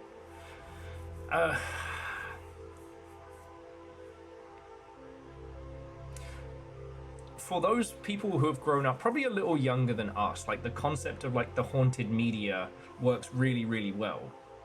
You know, I remember talking to, I forget who it was. I think it was one of my stepdad's friends about The Ring, and him being like, "Oh, well, why am I going to be scared of a VHS tape?" Because to him, VHS and the ilk was still a new medium that had been brought forward. You know, for us, like the haunted Game Boy cartridge doesn't quite have the same hook, but to younglings who have always had consoles, there's a grounding to them. There's a mysticism, especially with the early cartridges that could glitch out and could get weird. You know, the more technology is explained in horror, the more it must adhere to its own rules. Whereas horror is at its best when, sure, there are rules, but you don't fucking know them. You know, what are the rules behind different forms of ghosts and things like that? There may be, they should have some rhyme or reason, but don't tell. With no players online, the moment it said, "Oh, we just put souls into computers," you're like, "Oh, well, brilliant." As opposed to the brilliance of its original, which said and explained nothing. You were just on a server playing Capture the Flag by yourself, and shit gets weird. And it gets quieter and stranger. Each time you capture the flag, it's almost like things twist and move a little. You know, if you ever played shooters back in the old big box PC days, no doubt you tried hosting your own server, hosting your own multiplayer game, and ran around and there was no one there. You know, we didn't have matchmaking stuff and shit like that, aside from fucking like GameSpy Arcade. Sorry to make some of you feel 1,000 years old. With this, it is absolutely going for a joke and a bit, and it is going to twist that into some class A fucking horror shit. I'm just trying to remember. It's not post-void. Okay. It was a vaporware clicking game. Shit.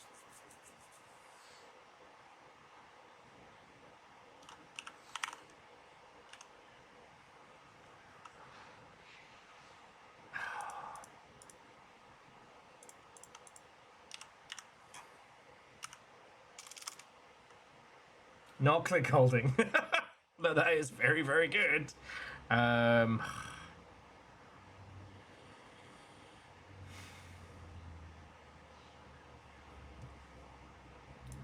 I've got to use the power of YouTube now. I'm gonna find it. I'm gonna find it.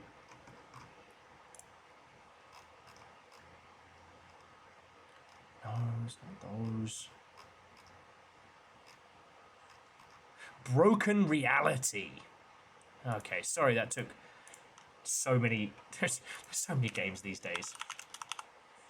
Now, Broken Reality, I'll just quickly show you while we're just taking a little moment. Broken Reality looks like this. We streamed it a million years ago. Oh, and hey, Fred. What and welcome. Actually, Fred, this team chose the friend path, not the foe path. So yeah, you explore this kind of like vaporwave reimagining of the internet. The currency is likes. So you like somebody and they give you a like back, but then you can, do tasks. And as you become more liked, you can go to more and more fancy servers and stuff like that. This eventually twists and changes into something else. I would argue that this one's a little long, but, each area gives you one new thing to use.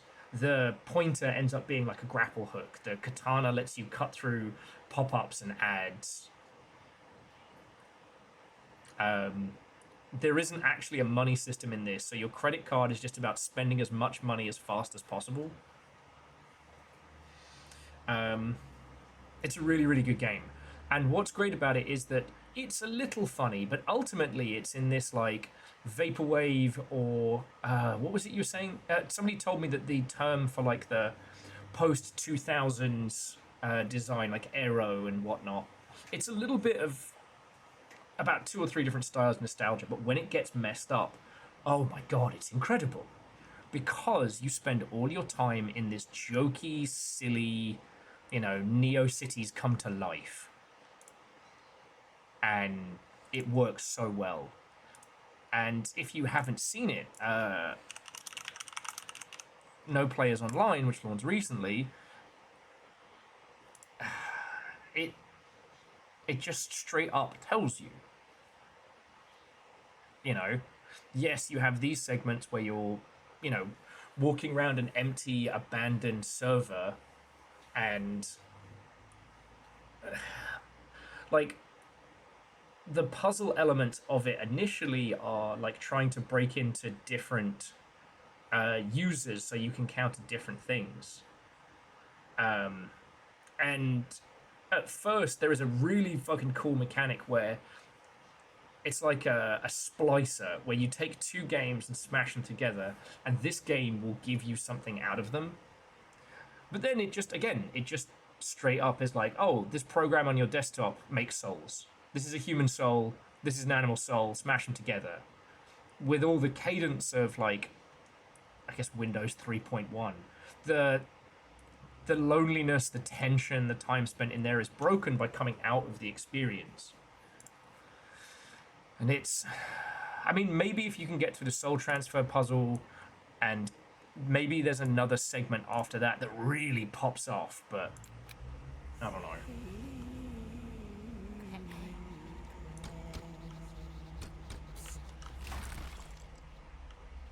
Oh, well, I think I broke the light code a bit. But, well, this is okay too, right?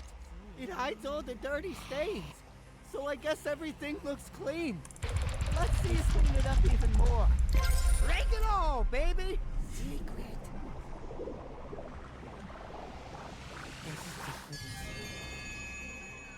Although, actually, taking a moment, like... Oh, shit. I'll use a glow stick hand. Oh, the more you wibble it, the more light it generates. That's pretty cool. Click holding is also another fancy one because, like, it's a joke until it's not a joke. You know what I mean? Like, click holding's so funny. Like, a guy in a weird, a weird, strange sock mask has you click for him. He has you change positions and go to different spots. I guess this seems kind of scary, but don't worry. There probably isn't a monster sneaking around behind you. Not on this level, at least. I think.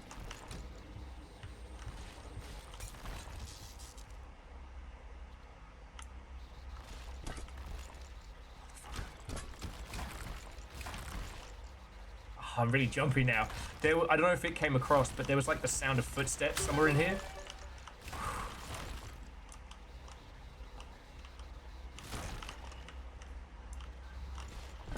Horror is an easy thing to critique and a difficult thing to deliver well.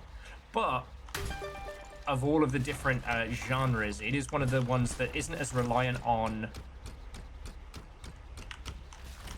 Oh, fuck you. It isn't as reliant on technical... Oh, well, that's fucking horrifying. It isn't... Oh... Fuck you, mate. Haha. It isn't as reliant on technical achievements as much as it is reliant on, like, creative use of your technical tool set and whatnot. Although it is interesting that most of the time that both Little Fire and I are like, you know what, this could have been great, but not. There are 2 main causes. One is use of the bad dad trope. So, I've been trying to mess with the code, but I've only really ever eaten code. Not tried to read it or write it. It's actually hard. I hate reading. But for you, I'll fix this. I'll do anything. I love you. Best friend. Dubba dubba dubba dubba, it's a secret. So yeah, I guess the number 2 things that come to horror eating shit is 1, outstaying its welcome, and 2, over-explaining. Because, like, we joke about it a lot, but one of the things that kills a lot of horror games is, as I was saying, the bad dad trope. Because they're feeling the need to explain the why, the how. You know, oh, why are there these ghosts in this place? Oh, well, it was all fine until the bad dad struck.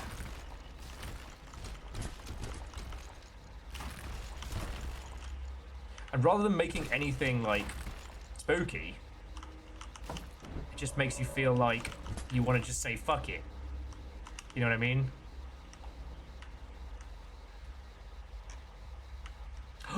Oh, holy boss, we're getting soft tacos later. This fucking keeps getting me, though.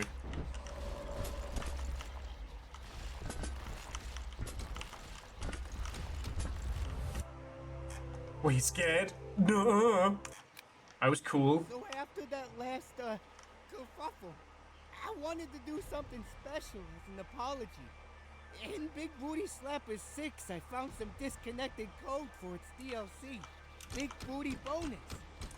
I'm not entirely sure what it does, but let me turn it on for you. Big Booty Bonus DLC pack. Spank big things for big combos. Don't let the timer van out.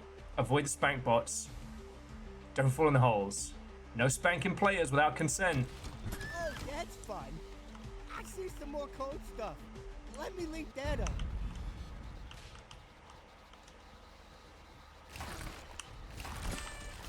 Spanking spree. Booty bomber. In a row. Pretty good. Serial spanker.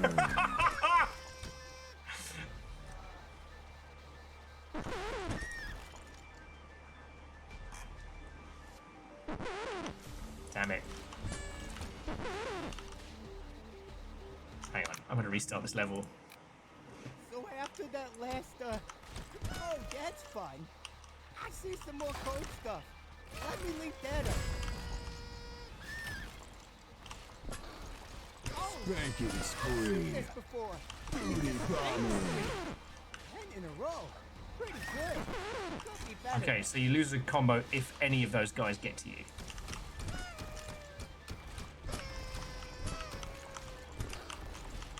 Spanking spree. Booty bomber.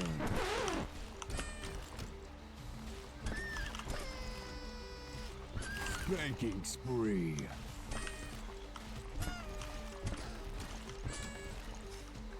Booty bomber. Serial spanker.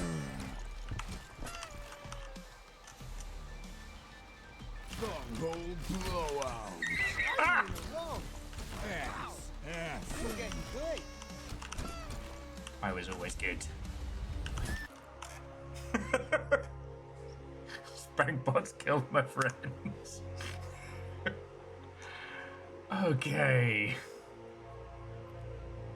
I'm gonna go back to Spanker HQ because we can get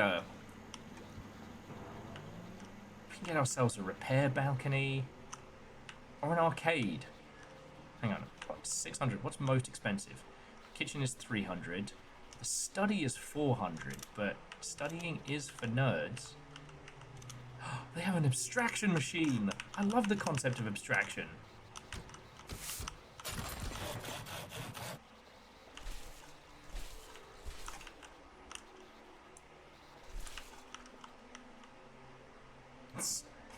What the fuck?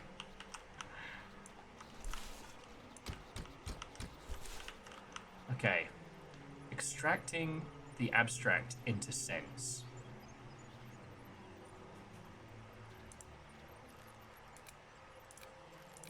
Oh, okay. So this is where we can keep track of what we found so far from Spunk's Brother.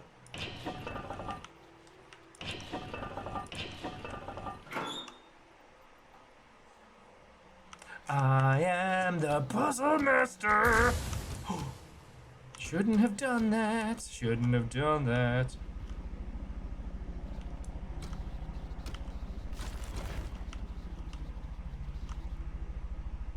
I'm totally stepping into that. But first, Virtue, welcome back.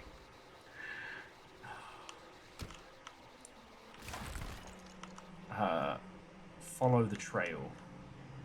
Crime Corp.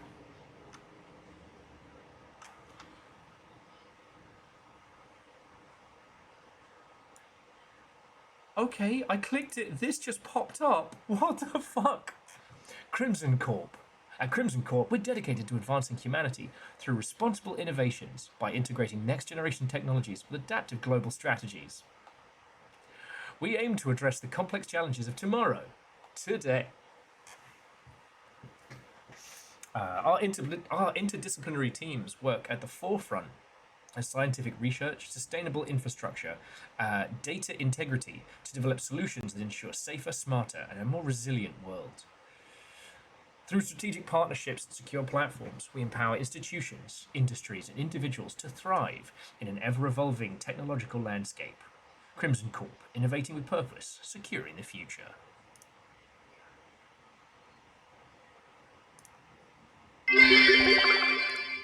Is this corporate horror? I don't know. I'm going to click careers. Nah, we're good.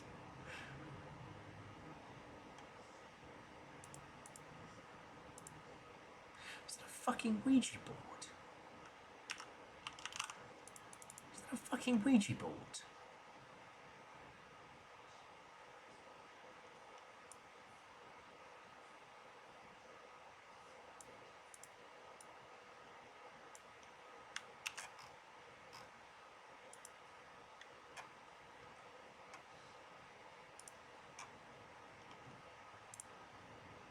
Report an anomaly.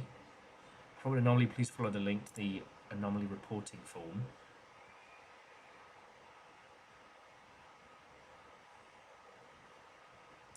What the fuck? Okay, we might... Oh. Sorry, no current job openings.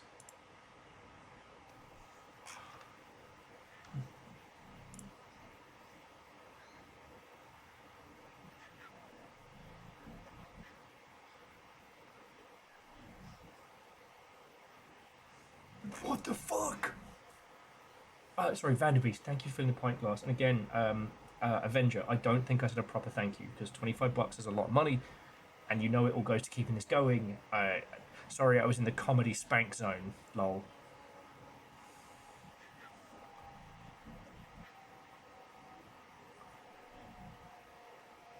No, so Aeon, I'm getting the same thing, and I think it's intentional. Like, up here, it kind of says Ghost in the Machine, but broken. God damn it, is this going to be an awesome puzzle game?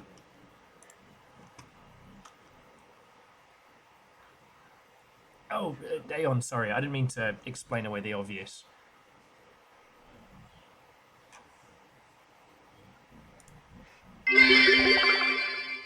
Spank him even more comically.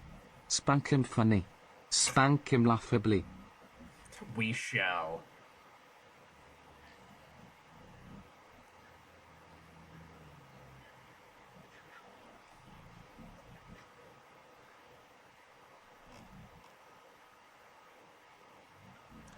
Perhaps this is just the trailer, but this is unlisted.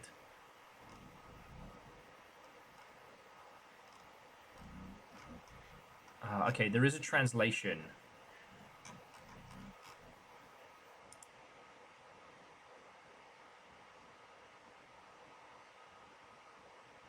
Okay, so the backwards words say this is Dossard Cole.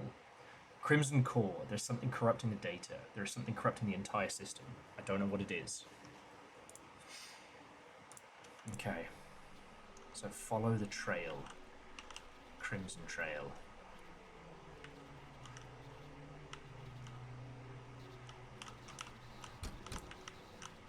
Alright. I'm going to try putting myself in the Iron Maiden first. Because it says follow the trail.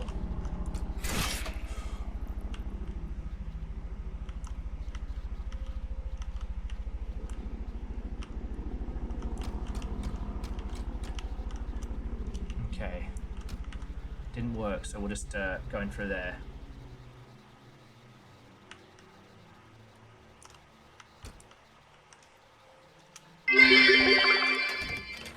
But did you listen to the Iron Maiden, baby?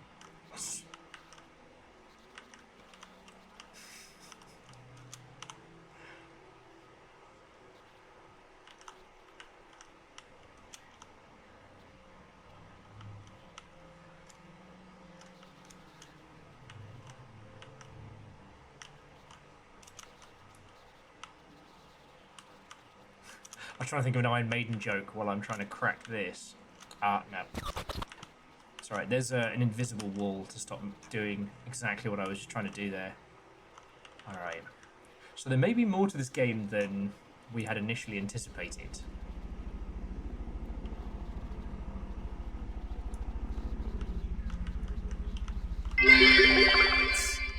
Everyone asks why are you putting me in the Iron Maiden?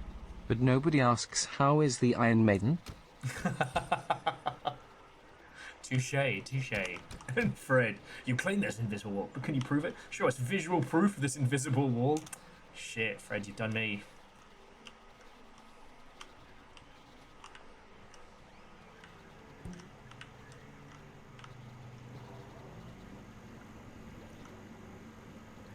Okay.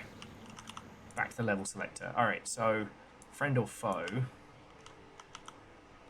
And then we went here, but there was another way to leave restraint, which perhaps might be we just shit out of him. Okay, so we did one secret in Lights Out. There was no secrets in Party Time. And next up is Whoopsie.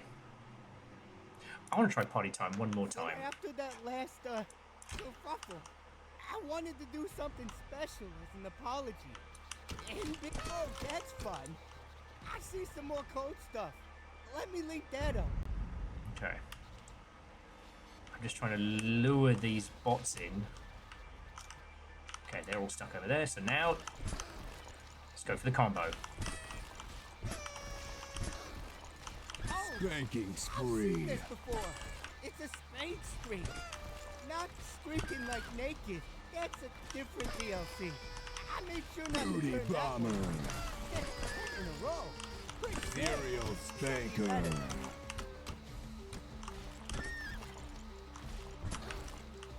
Cold blowout. In a row. Assing. You're getting good. Ah, friends. I let it drop at the Jiggle Jester. Spanking spree. How can you ever forgive me?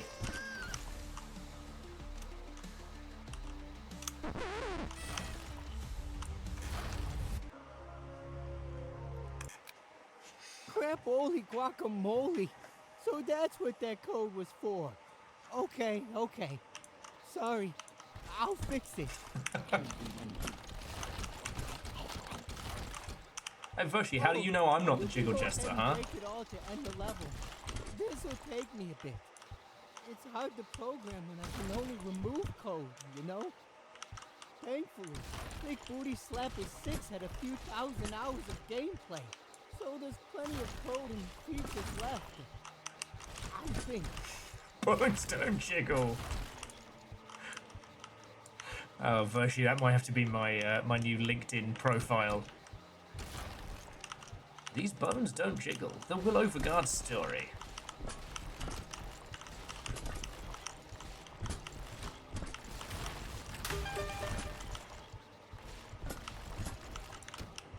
Okay. But yeah, so Voshi, did you see the start of this?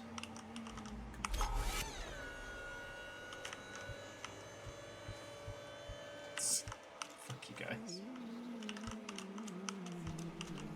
I don't even deserve to see this cool secret. Secret over this way.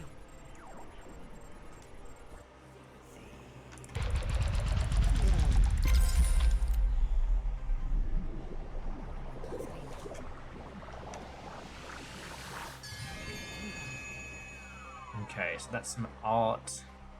Green room's environment. Okay, so the code says the experiment was a failure. No matter what I try to do, there seems to be no way to undo the transformation of human soul from lost soul. Once Father touches those poor victims, that's the end of it.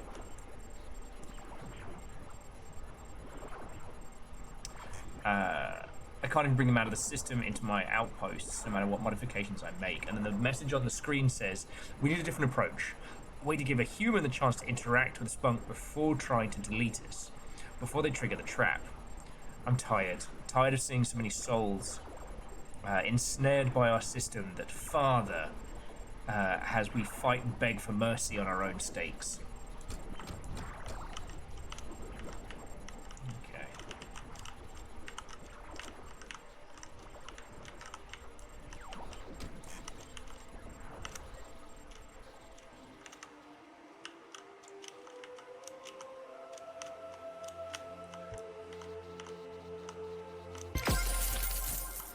The golden hand of Spankage. Actually, no, Edwin, we haven't, and I don't know if we have the ability. We can head back to Spanker HQ, but we can't head back to, at least not yet. And it is interesting that it's having us, you know, basically play, you know, dad game cleanup sim mode. There's definitely more than meets the eye. Fuck you guys.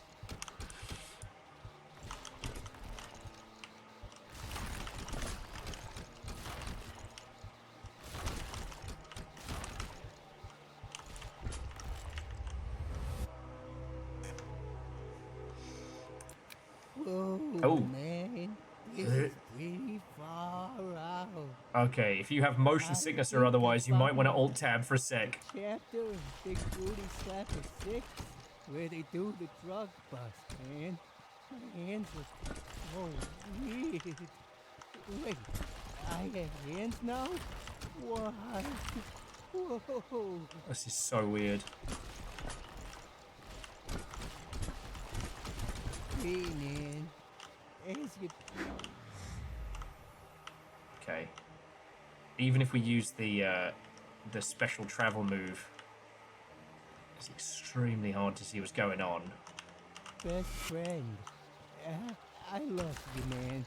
So take my advice. My words of wisdom. Don't do drugs, man, or you'll end up like me. But being this fugly helped me find you. So maybe drugs aren't all bad. I must ponder on this truth. Nah, man. Nah.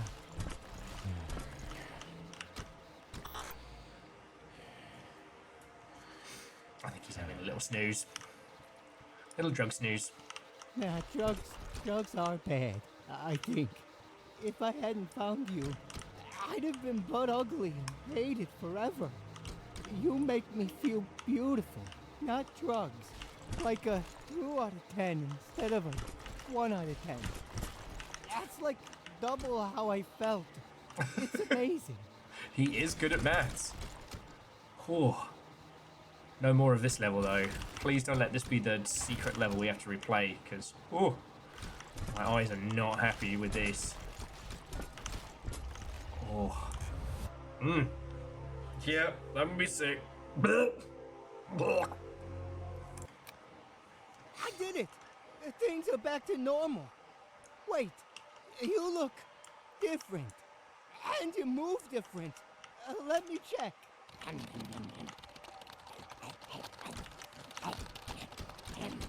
Those are the things outside. Your eyes are way up in the sky. You're looking down at everything. So it's a top-down game now, huh? This must be from the colonoscopy section of Big Booty Slap is 6. Secret.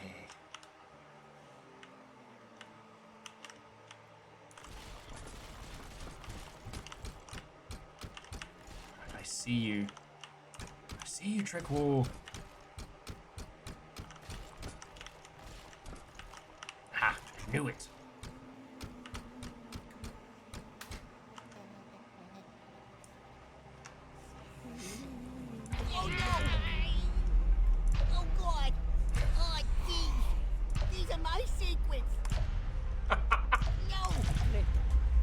Okay, I don't know if this humor translates to watching.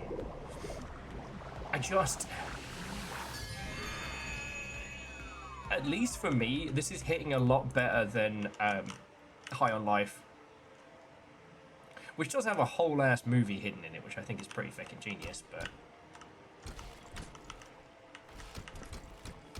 Okay.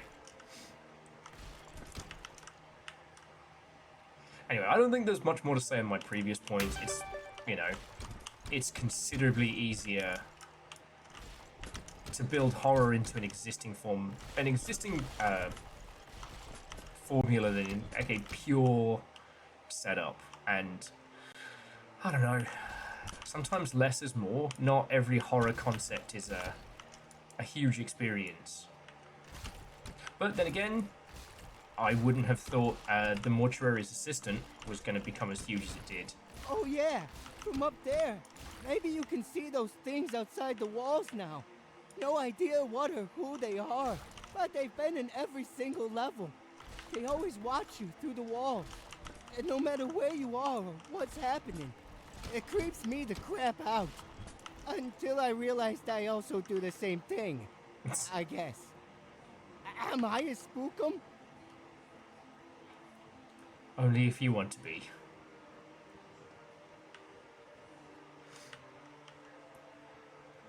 Because, like, it'll shock you. I mean, actually, I'm about to tell you something that hopefully you're sitting down for, because otherwise, oh boy. It'll shock you to know that I'm a huge fan of Nier, and Nier Automatic Tomato. It's inspired follow-up. And one of the things that made Nier so special is that they don't tell you this off the bat. Every dungeon, every boss is a different genre from Prince of Persia inspired. I recognize this. This is the dance club where the player goes back in time to save his mother from his evil father, Dr. Bugmeister. The story felt a little flat to me, but I did always love the level. Well, Dr. Bugmeister. I've been looking for something in the code, and I think I've narrowed it down. There isn't much left to sort through. Just a few more levels, and I'll have a surprise for you.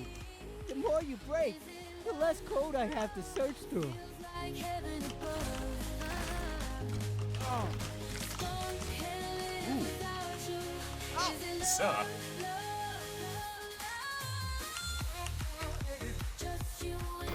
Oh, fuck!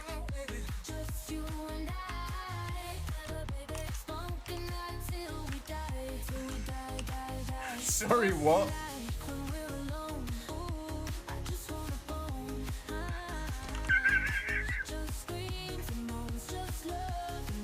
The song is Spunk Till We Die.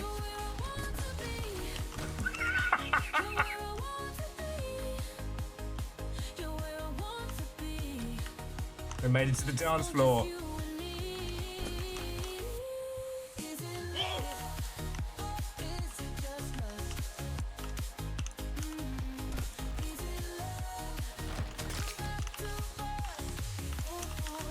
I actually have to play like I mean it.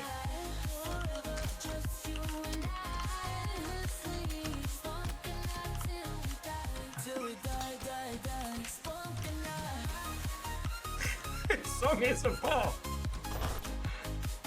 Spunk Until We Die. I mean, it's no worse than a fucking Bloodhound Gang song.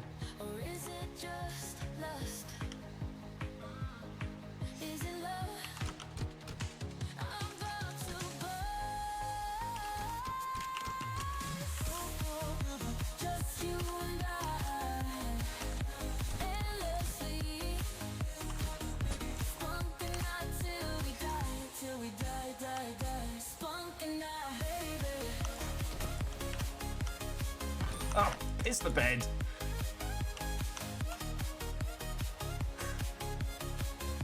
Where's the rap breakdown bridge? Get that funk. Get that spunky funk. Ooh, baby. Dance, dance, dance. Dance all night long. Get that spunky funk. Fuck! House filled with death beams, sure to haunt your dreams. House filled with death beams to haunt your dreams. All night long. Is this fucking song about us? Baby, baby. I forgot I made some songs about me. I mean, my fans did. They're pretty catchy. I was crowned the Dance King here a few times.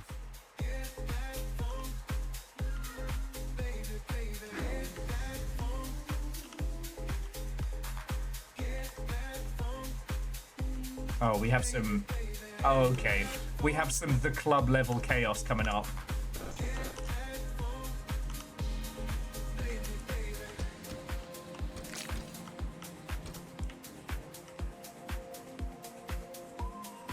How do we get to the watching room? I hate that's the thing that I just said out loud.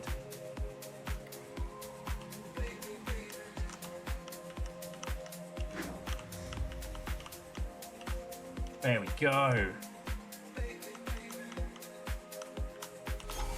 Damn it.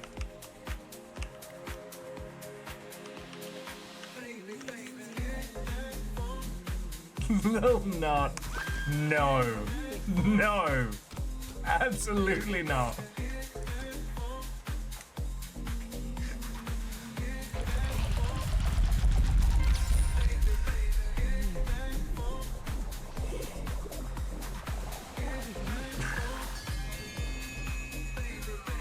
Chose a hell of a day to not drink. Little Nut, poor Little Nut. They heard the song and simply busted. Then they heard you came along and found them at their weakest and spanked them to peanut butter. But good news, Little Nut can now be found in your Spank HQ. Alright, here we go. They're playing my song.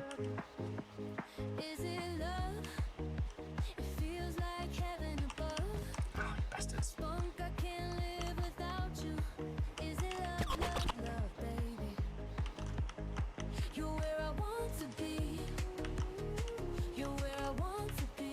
KDA pop stars, get the fuck out of our way.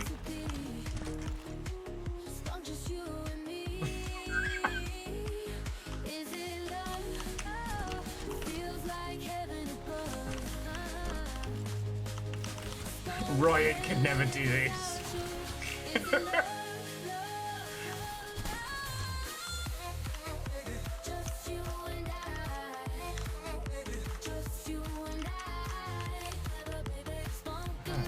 I can't get you.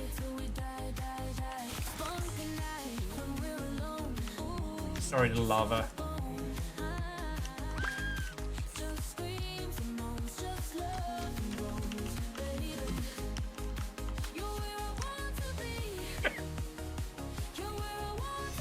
It reminds me of Crows, just the sheer ridiculousness of it. It's alright, Holy Bus. Little lava can live on. Burning the dance floor down. The club was hot. In fact, Little Lava was on fire. Little Lava craves to dance so hard till they burn away to ash. I found Little Fire a pet. And they found the perfect song to do it. Now you've adopted Little Lava. Notice how I didn't say Little Lava died. Oh, we've got to do some... fucking bullshit.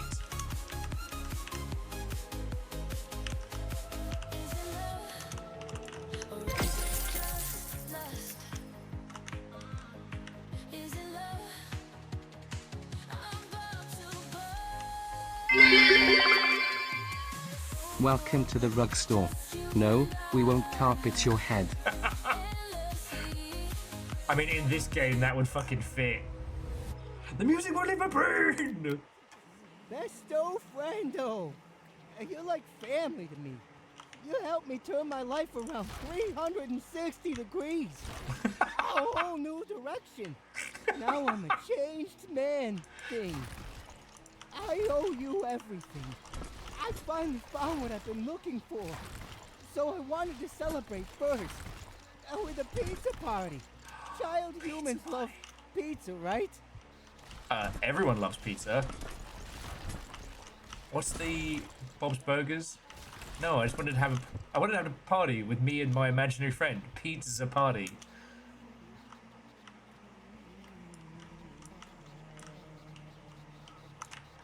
Okay, okay. I'm gonna Chuck E. Cheese this place.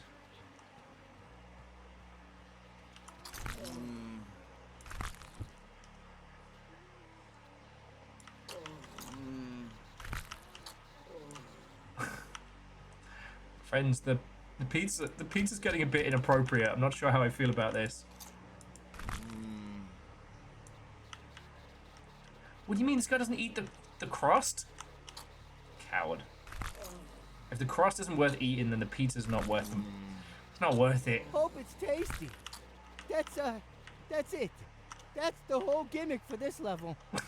Hey, blame the devs for such bad writing. That totally wasn't a whole pizza enemy boss fight with epic music and cutscenes that I ate because I got hungry. No, sorry. Just a big old pizza that I didn't steal from some kid's birthday. Oh. Alright. Presto friendo. You're like family to me. I have to remember that some of these levels we've got to like zoom through a little. 360 degrees. I'm too busy laughing at it. I'm blame the Now devs. I'm a changed man thing. I owe you everything. I finally found what I've been looking for.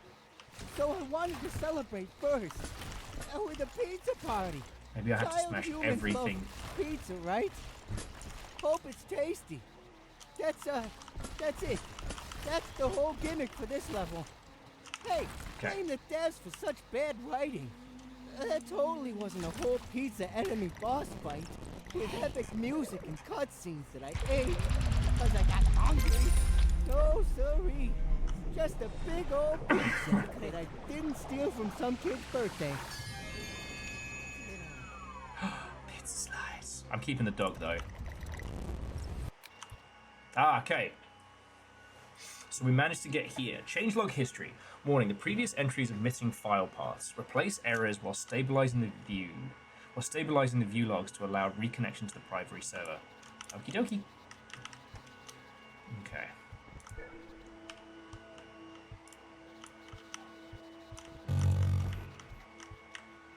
Okay, previous form redacted, deleted. Humiliation ensures loyalty.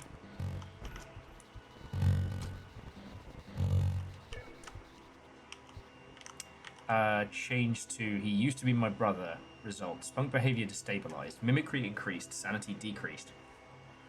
Subject began imitating old echoes.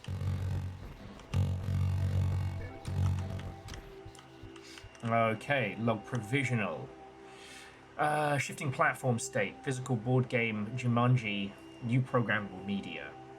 Test of our first attempt to Swift this computer stuff is tricky. Initial calculator disguise failed. Mask it. It was too obvious when the user lost their souls every time they divided by 0. Vision log. Hidden cannot delete. Presence acknowledged. Monitoring. Okay. Compliance increased. Subjects became quiet and less productive. Increase internal time scale. Jesus.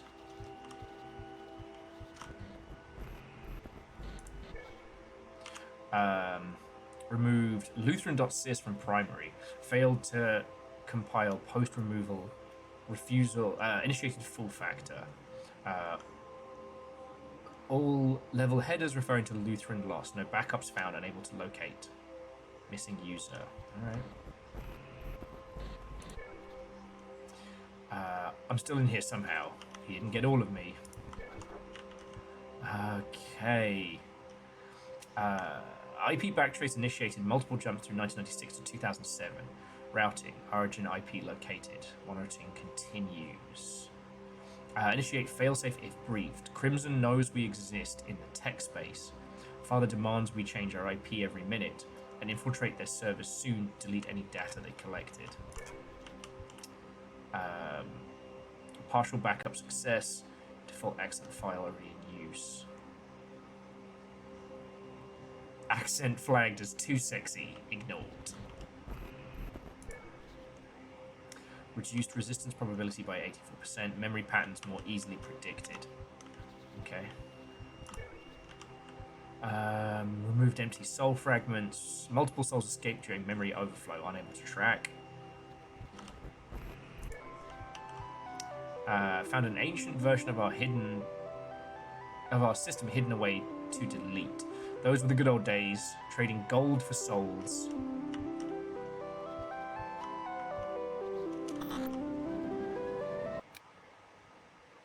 Oh. I see.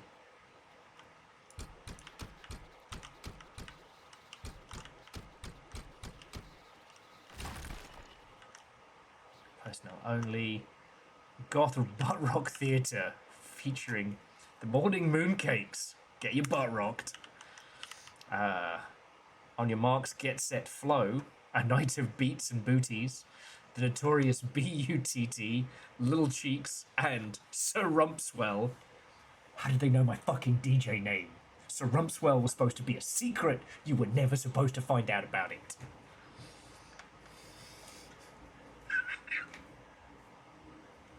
www. Okay, you understand. I do have to check. www. I'm gonna hip dash hop dash hams dot spnk.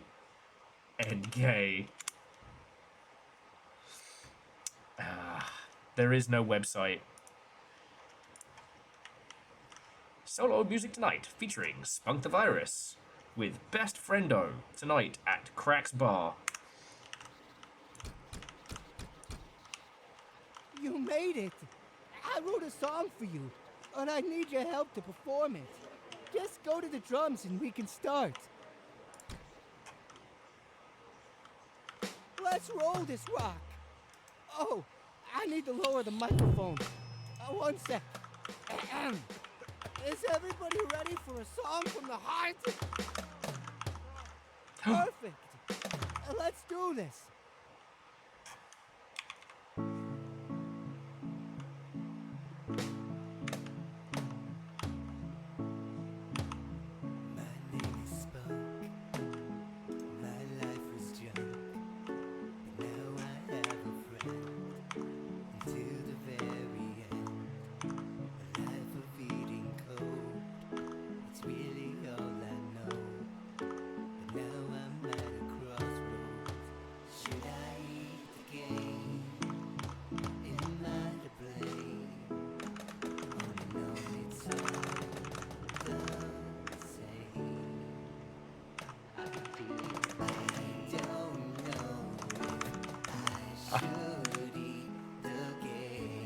This is so good. Did I promise you a good game?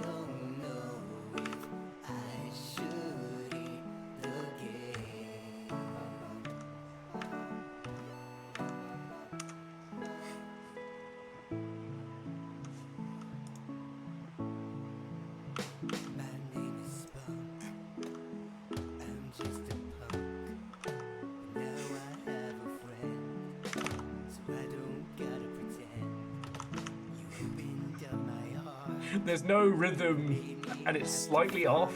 I didn't want to say that, but I couldn't rhyme with heart.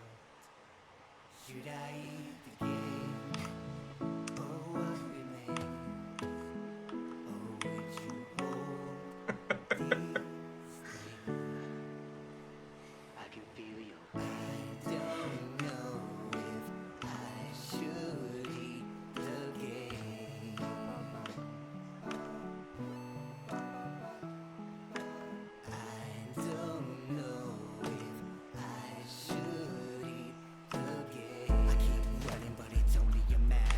I'm trying to hide, but there's no place he can't find. Eyes in the sky, no sliding, no disguise. For the father of lies. Yeah, but this is doing Alan Wake on a budget through a game about spanking a sentient virus toilet named Spunk. I don't know if I should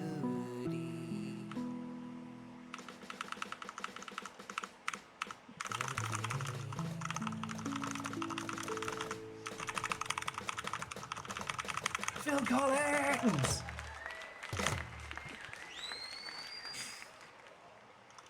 We did it! That was one of my last bucket list dreams. All this time, I was chasing something special. Make a friend? Check. Have a few crazy adventures? Check. Sing in a concert with my best friend? Big check. I can't believe I actually finished it all. Now, I've got everything ready for you in the next level. I'm not sure how to get out of here, so go ahead and spank me. Friend to friend. One last time. Not until I handle the little blues.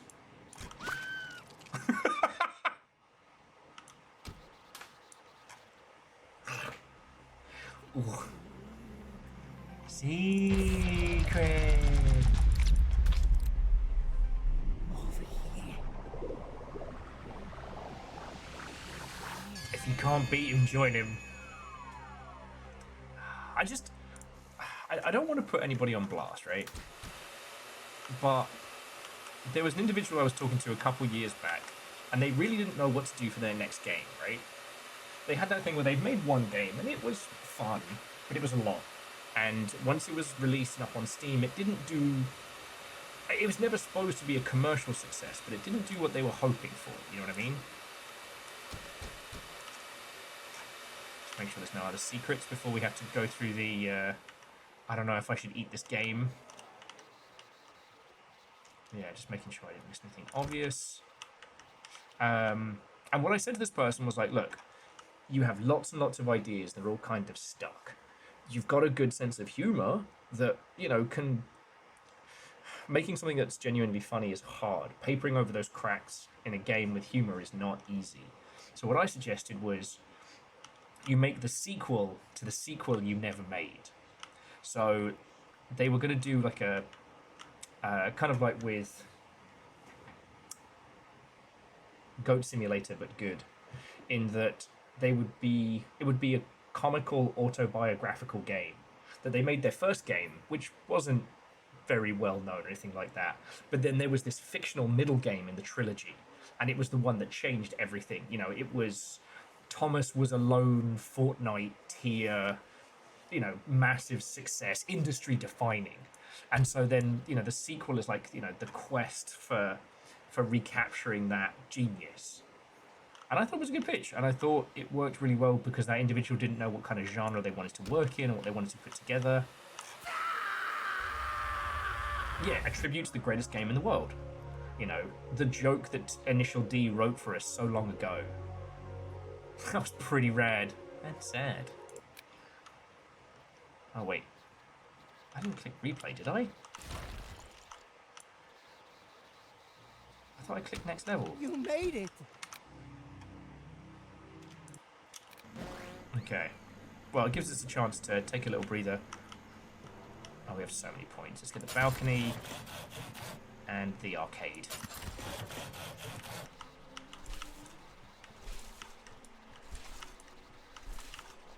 No arcade games yet, but who knows?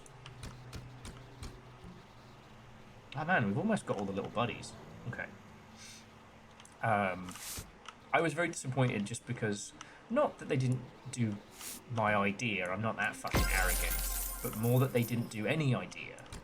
You know, that, you know, unfortunately,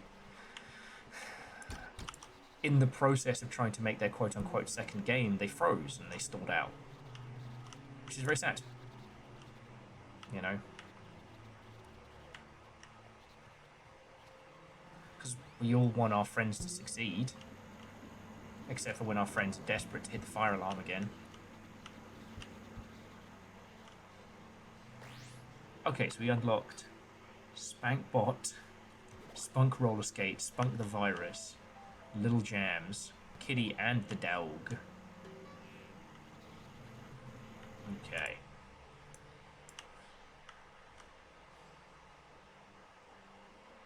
Okay, so we did... Okay, so Pizza Party was an important one. We did all the secrets on those ones. Okay, yeah, so here we go. A loaded question.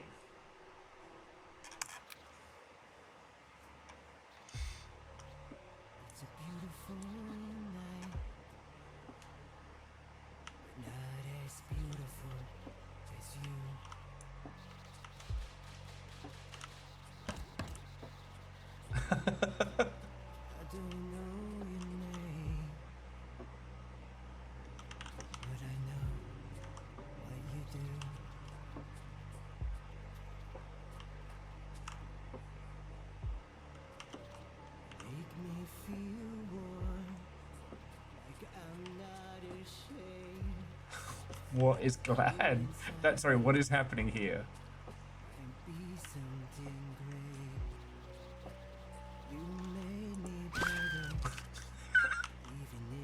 Hi, little Min.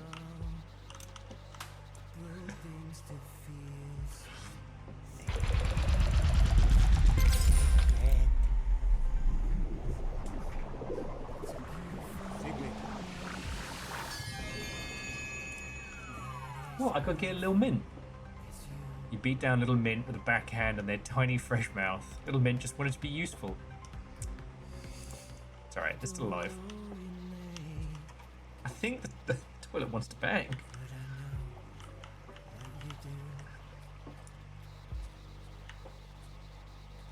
I'm not marrying a toilet. Last thing I want to do is summon Little Fire from the potential depths of sleep to fight a toilet.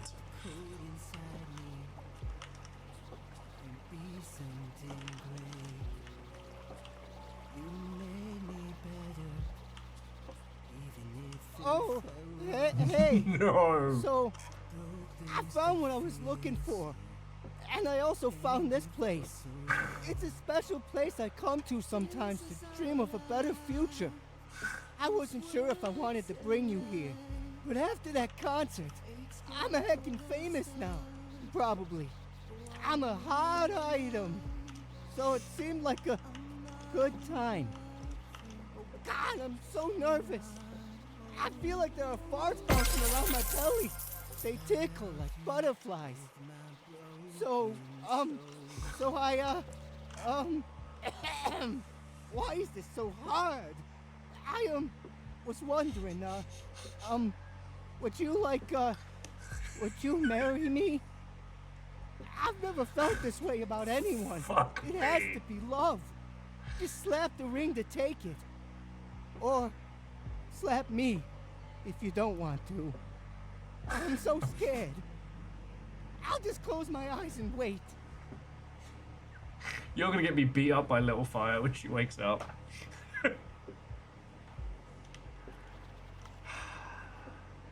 I can't see. My sweetie sugar lump. Are you still there? Oh yeah. I hear you breathing. I can't bear it. Will you say yes or no? My entire future depends on you. No pressure though. We've got her. My eyes are still closed, my pudding dearling. Just waiting for your decision. Don't rush it though.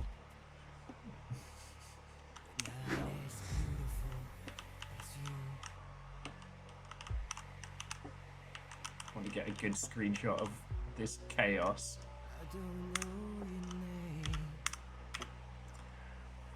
I think we have to. I think we have to see where this path takes us. But I can wait like this forever. So take your time.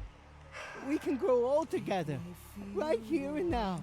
Oh, that wasn't my face you slapped. Did you make a mistake? No? Oh my god. I'm gonna barf.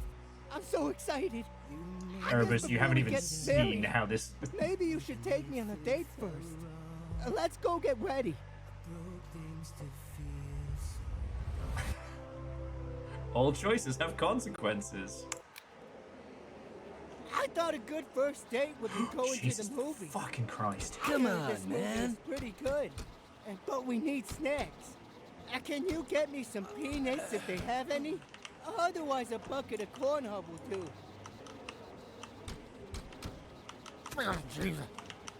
Bucket of corn hull.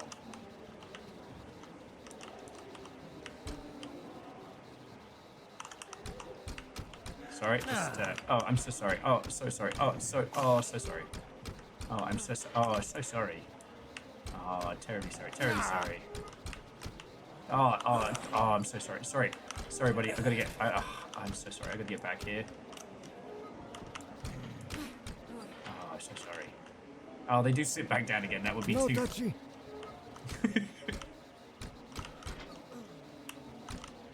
Come on. Oh, I'm so sorry. Oh, I'm so sorry. Oh, I'm so sorry. Oh, I'm so sorry. Consequence be upon you and those of your ilk. I just married a toilet. Happy Wednesday, everybody.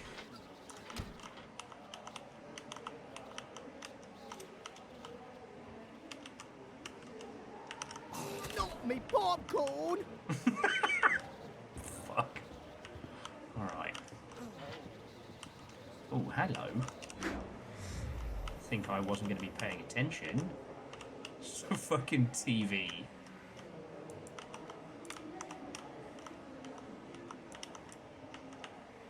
It's a fucking telly with a fucking laser. There's me with my glowing selfie stick. Find some free popcorn. Here we go. You're finally back. Man, no peanuts? Well, we got popcorn at least. Gimme. Okay, new objective. Watch a movie with Spunk.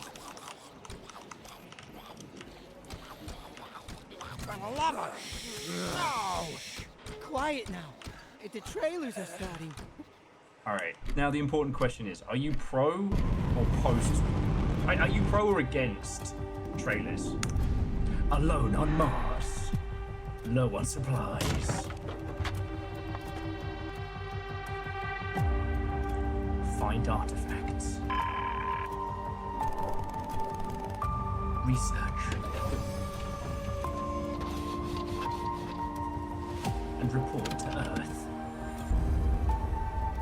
Prepare the base. Protect your friends. Survive.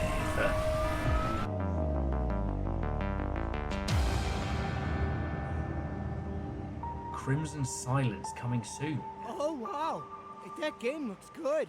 If only the developers would get off their butts and work on it. It's something about Mars. It really draws me. That place feels connected to me somehow. You hear the crying baby as well. The Le Triomphe of the Victor. The magnificent voice. Oh, man. I didn't know it had this Le guy in Pew. it as the lead. I can this jump guy. higher than you, pitiful snake. Spunkle. Well, see about that, for I am the best at jumpings.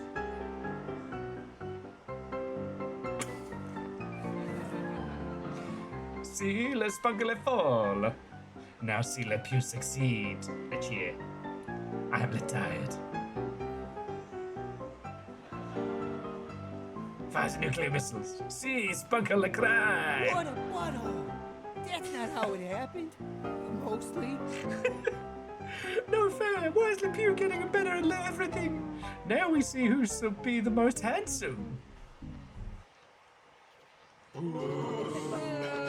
Yeah, hi. There seems to be an issue with the movie. We're gonna have to close the, what the hell? Le Triumph of the Victor and the Magnificent Volleys of the Loser in Theater 7. It's having issues again, or something. My boss says no refunds. Sorry, I guess. You all have to leave now. Please. Oh man, what a ripoff. And no refunds. Even after all that money you spent on tickets. That movie was lame anyways. Oh well, I'm hungry.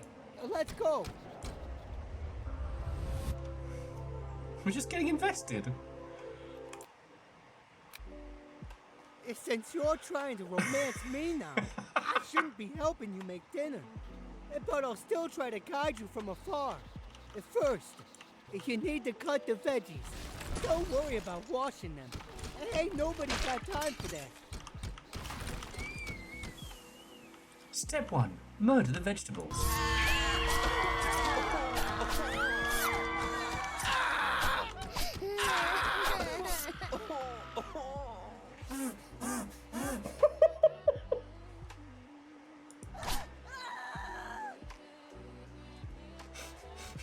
Oh no!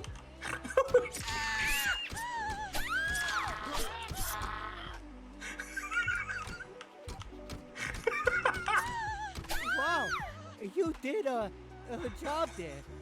Maybe not a good job, but some sort of job was done, I guess. Poor things. Anywho, now it needs to be cooked at the stove. The vegetables don't go to heaven. Just cook them till they stop doing stuff. Hot dogs go to heaven, but no vegetables.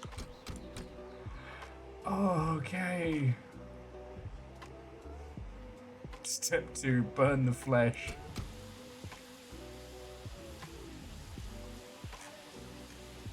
Oh, that's cool. And now that I think of it, I don't know if I've ever cooked before. And maybe you shouldn't listen to me. Oh well, it's too late now.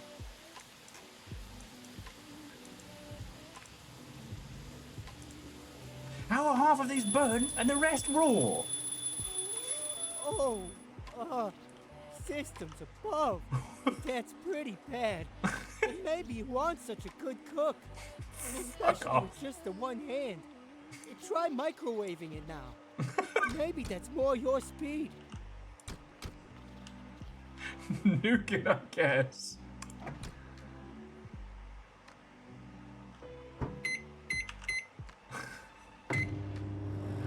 Why do we all have to wear these ridiculous ties? My God, what are you doing? Microwaving master. That looks way better than I expected. And those dino nuggets look so good. Unfortunately, I'm allergic to dinosaur-shaped objects. Ever since we ate too many when they were walking around the earth. Those sure look tasty. Perfect. This game is perfect. No notes. Step 4, throw it away. Don't worry. We'll just go out to eat for some burgers or something. You gotta pay though. I'm broke. Thanks for trying though. What a catch. Consider me swooning. You monster. I brought us to a fancy restaurant. And we nearly have the whole place to ourselves. And just ignore the other people and we're basically alone. And they even have some delicious spum burgers. My favorite. It's the most mysterious meat. You'll never know what you eat. So on account of me ain't got no hands, I'll need your help. And you don't have a mouth to eat anyways.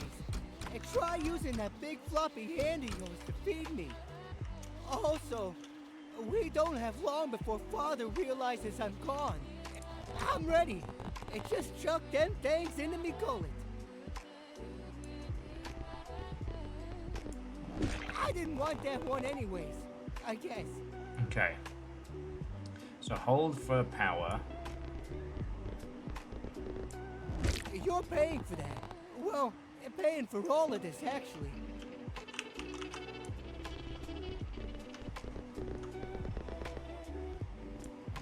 Oi, I'm over here. It's not. How'd you miss my fat head? We'll take that one to go. What is happening?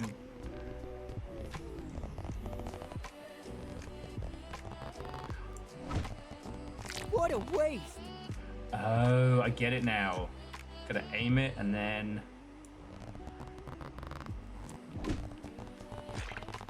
I was considering ordering some medium rare chicken. You threw it on the floor. I want a do-over. If you're trying to make me diet, it won't work. Why didn't you feed me? I was running around, waiting to gobble up some yummy spum, but it never came. I never want to hear another creature complain about not getting enough spum. Okay. Okay. Let's try that one again, but I wanna see. Because yeah, this is unfortunately the path we have taken. Okay, yeah, so here movie night, dinner cooking, no secrets found. Okay. Alright, so we're gonna go back to quickly to cooking. Since you're trying to romance me now, oi, why are you out looking at secrets? We're supposed to be cooking for me. How rude.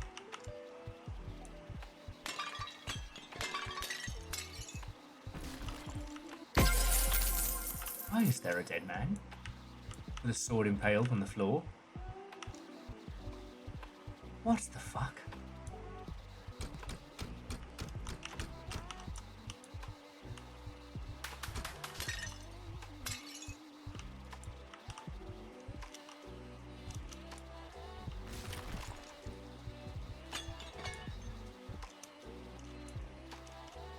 Well, DJ Coil, it's not a good rats level. There's a secret over here. The secret is secret. It's the secret is secret. Secret.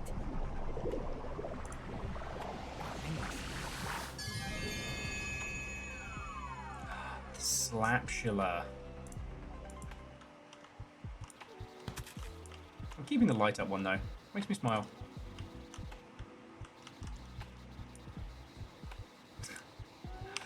Yeah, I remember, God. I want to say it was UT99. It was the first time I encountered one of those, like, Honey, I Shrunk the Kids levels. Okay, so if we go back to Spanker HQ, but then we go over here and have a look. Okay, yeah, so the secrets are found when they're found. We don't have to complete the level.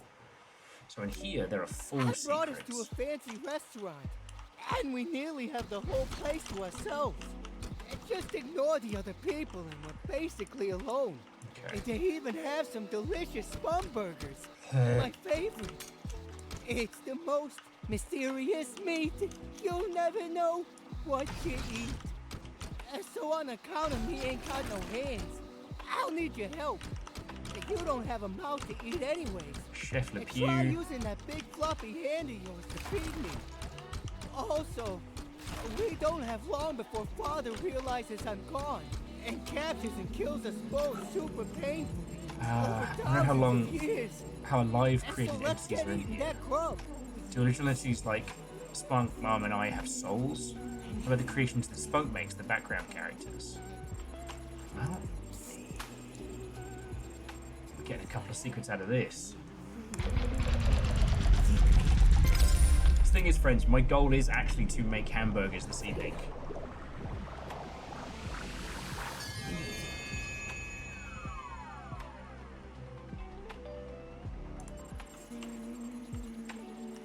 Okay, research notes on creations.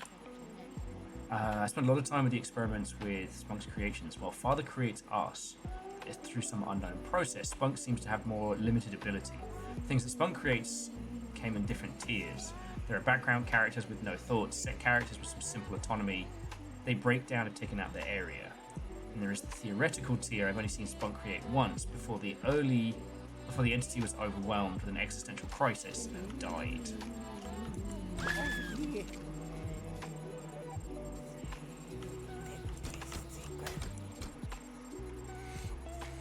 I don't know if Null's still watching. I'm sorry I killed you. I'm sorry Tiny Null is now dead.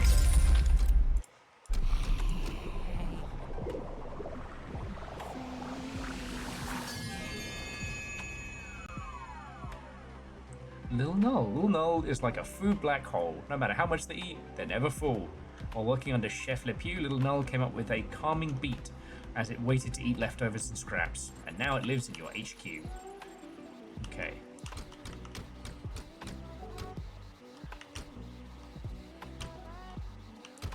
Okay. I'm ready. And just chuck them things into me gullet.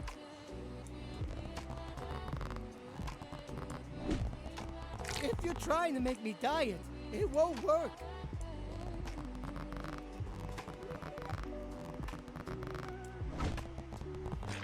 That's one. That was a great throw. Little Null is dead. Long live Little Null.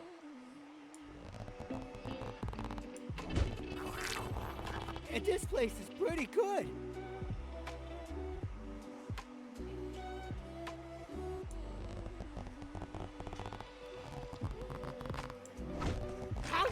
my fat head.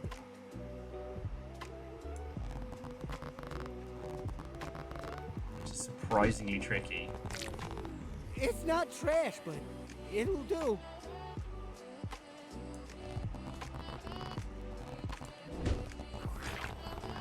That one knocked a fly in my mouth. But I feel like it's not trash, but it'll do is probably what my dating profile would say. I was considering ordering some medium rare chicken. No. Why are the waiters throwing cake?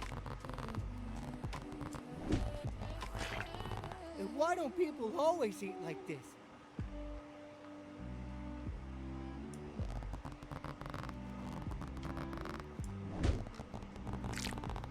That tastes great.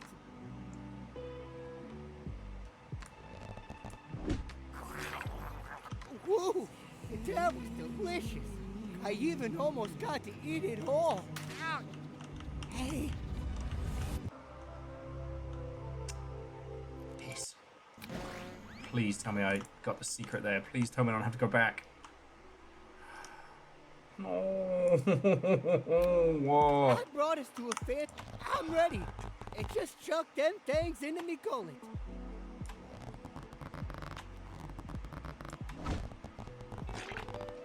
Feed me more. Caught spank-handed.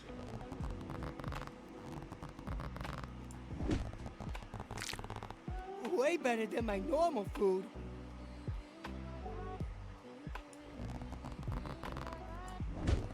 I didn't want that one anyways. I guess. If you're trying to make me diet, it won't work. We'll take that one to go. No. Did not kill another one. That was a great throw. Yeah, I wasted too many burgers. You're paying for that. Okay, restart level. Fuck this. I brought it. I'm ready. Fuck this fucking just toilet. Chuck them things into me gullet. I'm glad we did this first. Because boy howdy. I was considering ordering some medium rare chicken. Because boy howdy. When it comes time to the kill the toilet ending, I'm gonna murder this shitter. That tastes great.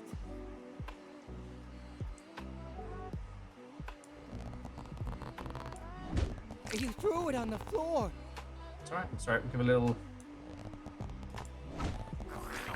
a little leeway. That one knocked a fly in my mouth.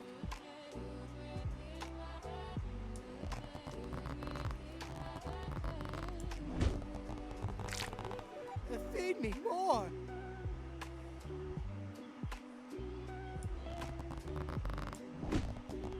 I didn't want that one anyways. I guess.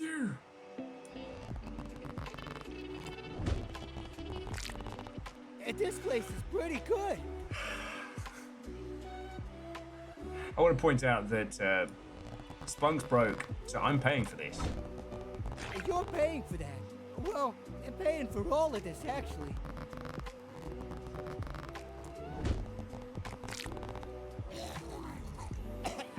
I almost died. One can only hope. That was a pretty good meal. I could have eaten more, but I guess you wanted to take some home. I don't think you can eat it in here. But maybe you just wanted to, like, slap it a bunch? I don't know. I don't judge.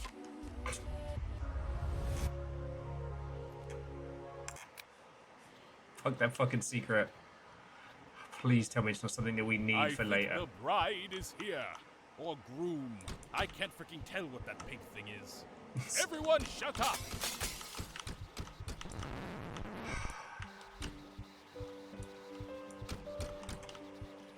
Objective, get to the altar.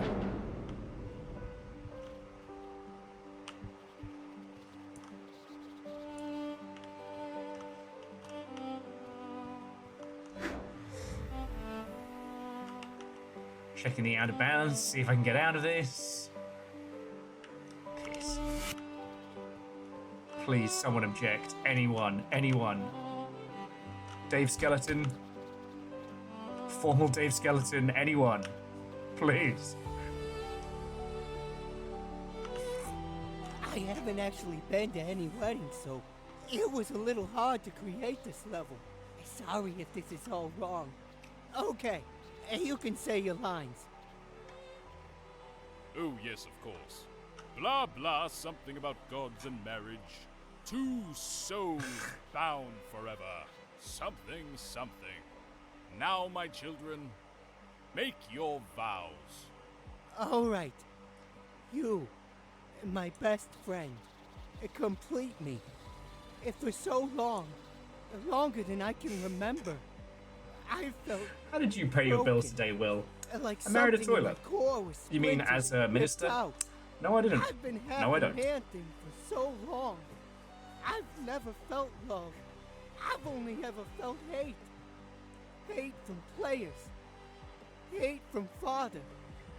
Hate from myself. But then you came, and you showed me kindness. You showed me love. You filled these empty holes with love. I've never been filled in a way that felt good before. I don't want to lose this feeling. I don't want to hate humanity. I don't want my father's mission to destroy and kill every human, or enslave their souls for eternity. All I want is for our souls to enslave each other, to be bound and happy. You make me better, and I want to be better. If Father won't be happy, if he finds us, I'd be killed, and you'd be tortured for eternity. But I can protect you. I can protect us, our love, our future. I can create our own small little world to stay in.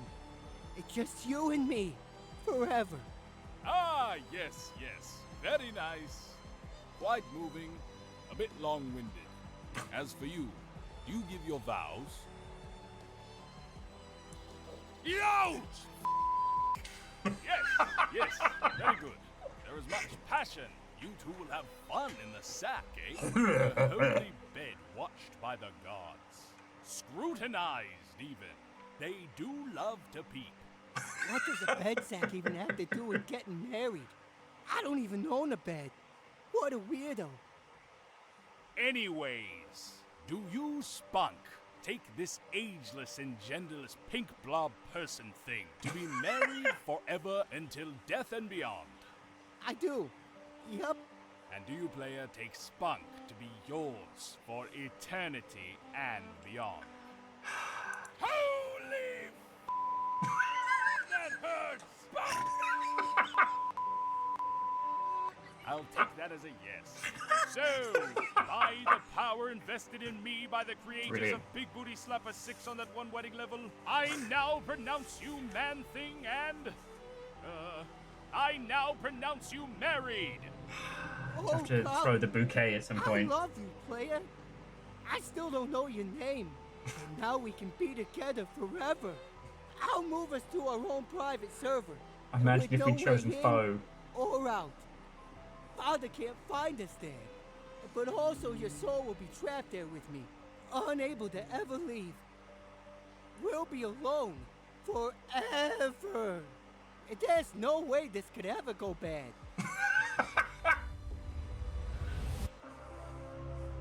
Marriage complete.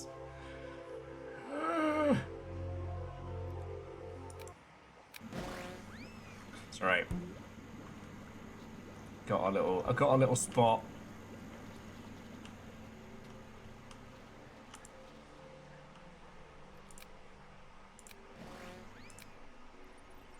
Oh shit.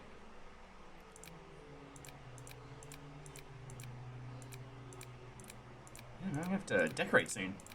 Yeah, Akari, there's for all the jokage, this has got something. This has got something sinister waiting. I don't know what.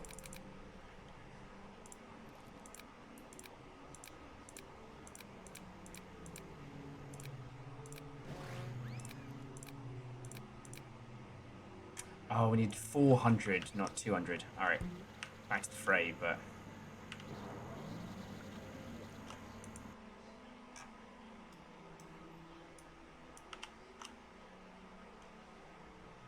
Okay, and there's still 2 more things to find in Excite Mark. I'm not going back to the fucking dinner. Okay, and then something ever after. I think this is one of the endings. 8 years later.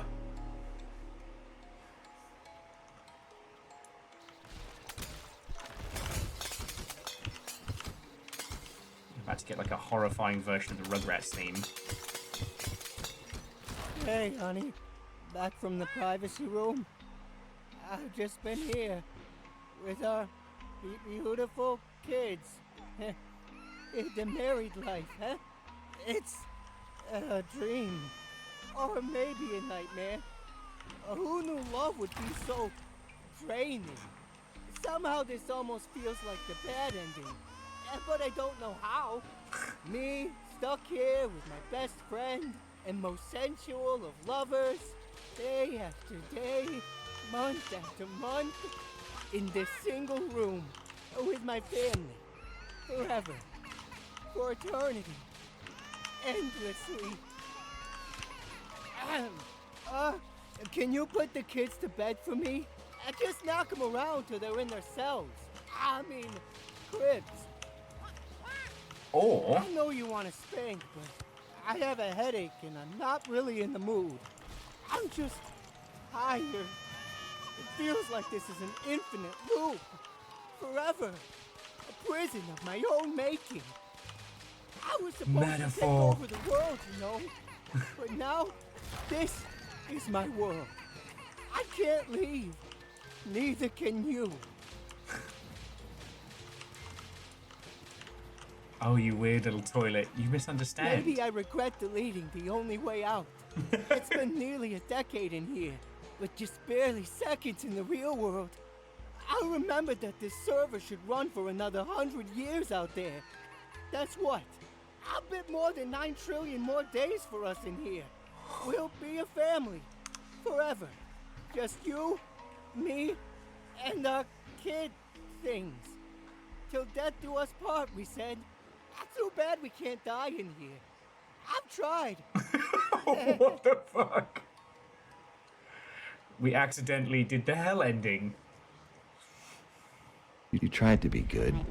From the start as a friend, all the way to the end as lovers. So how did it end so badly? Sometimes good intentions aren't enough. Moving along with a smile on your face. Hiding how you really felt. But really? Did you sincerely accept Spunk's wedding proposal? Maybe you did it just to see what would happen. Yeah. Or did you sacrifice yourself to take Spunk out of Father's clutches? We both know you two aren't a good match. How could there ever be a happy ending when it was built on lies? Anyways, the first chain has been broken. The first step along this path. Will you finish this journey alongside me? Will we be able to find out what's behind these doors?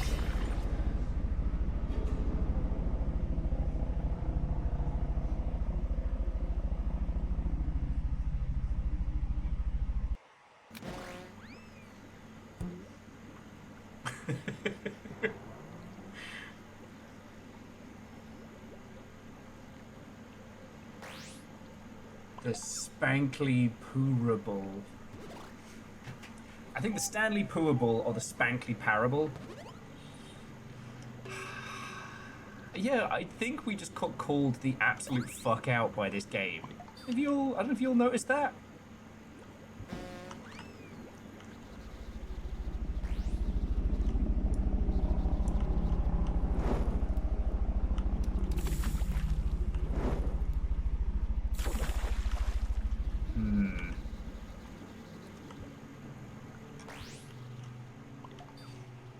Okay. Also, interestingly, none of these oh, here we go. So, baby ending has been unlocked. Okay. So, friends, I've got a little bit more time before I've got to start bringing our adventures to a close and whatnot. So, You know, let's unlock the kitchen. Let's see what we get.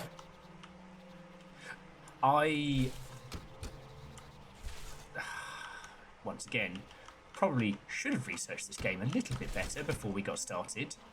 I was not expecting this to have, like, weight to it. You know what I mean? I honestly thought this was going to be a short comedy game. And boy, howdy have I been proven wrong. Boy, howdy.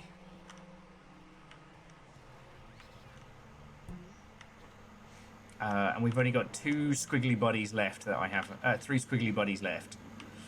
Alright. So, I guess here's the thing. There's a couple more secrets in Excitement. But then here in Restraint, we got all the secrets, but we could basically just slap him and begin this, like... There's also the, if we tell him, fuck no on the wedding. And I think that's the play, just so that we only have to do these. God. Friends, there may be a bunch of YouTube videos, because, like, tomorrow is Blueprints. And I'm not missing Blueprints, right? So yeah, now I'm just going to smack him in the chops.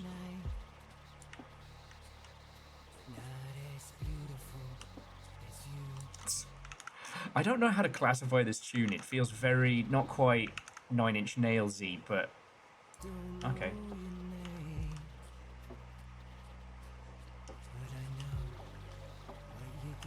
Like... Oh, hey! Ow! Oh, I guess I'm not surprised. I should have expected that. I'm not sure what hurts more, my face or my heart. Ouch! This is you again if different it'll than any help. spank I've had before. Ow!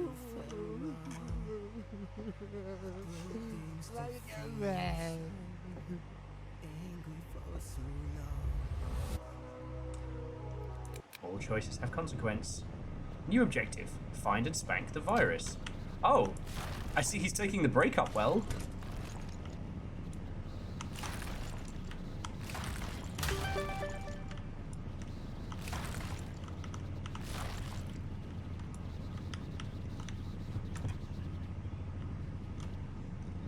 New objective. You waited for Spunk, but nobody came.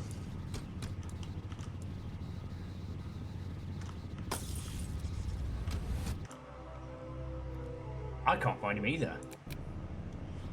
Find and spank the virus.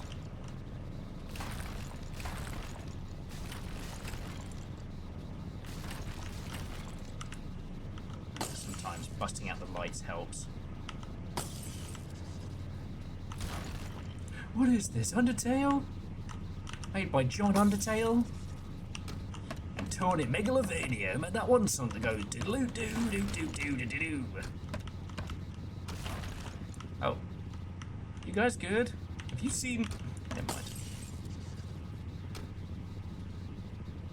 Have you seen a weird heartbroken toilet coming through here? A gasp. Oh. A gasp indeed.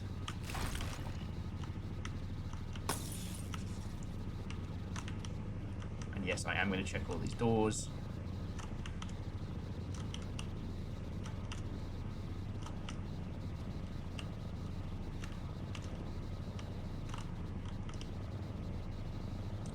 I think he's taking the break up really well.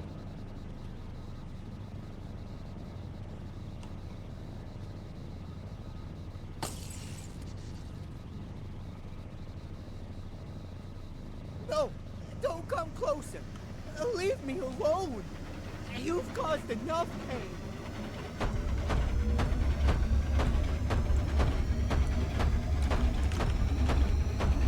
I can't move. He just needs some space. Oh, hi. It's you. It's been quite a few years for me in here. Maybe a few hundred. I think I'm finally past my heartbreak. I'm over you. It hurt. And I hated myself for a long time for not being good enough. But I realized I'm not the problem. It has to be you. So now that I've accepted I'm not guilty, I'm fine. Sure, you're doing just Instead of fine, buddy. marrying you, I'll just marry someone else. And so maybe we can go a new direction. You can be my wingman. Let's get me hitched and bitched. Sorry, I didn't mean to be offensive. I just wanted to sound cool. Oh, you can't smack him. That's interesting. He smells worse than usual. And thanks for the help, Paolo. I think I stink. Hydro pump monitor. And so let's clean me up. And just smack the dirt out of me. But do it gentle. Too much hair clogging. Stink spots. And let's get me ready for some speed dating. Alright, clean the dirt off Spunk's body. Okay. Sorry, buddy. Brace yourself. This is gonna be cold. What the? Ouch! I said gentle! And my skin is as fragile as my ego.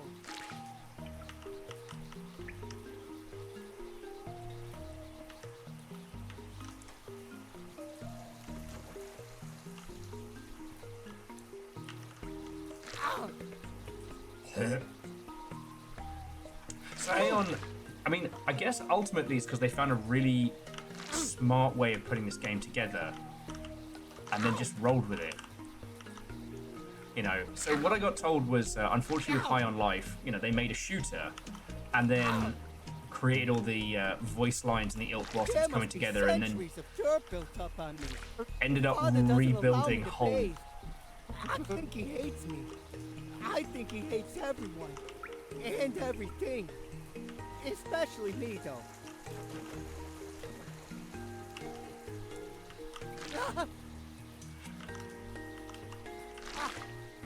But yeah, so with High on Life, they basically just did it the hard way. Recorded lots of lines, lots of little changes and whatnot, and...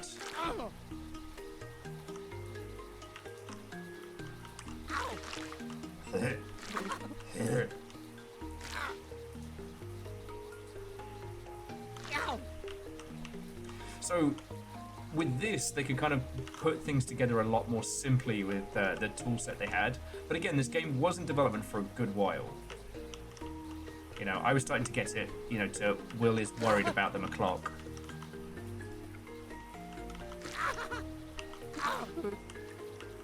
I don't think I've ever been this clean. The air, it burns my exposed skin. And my protective layer is gone. My face itches like crazy, though. How about trimming my awesome beard? Okay.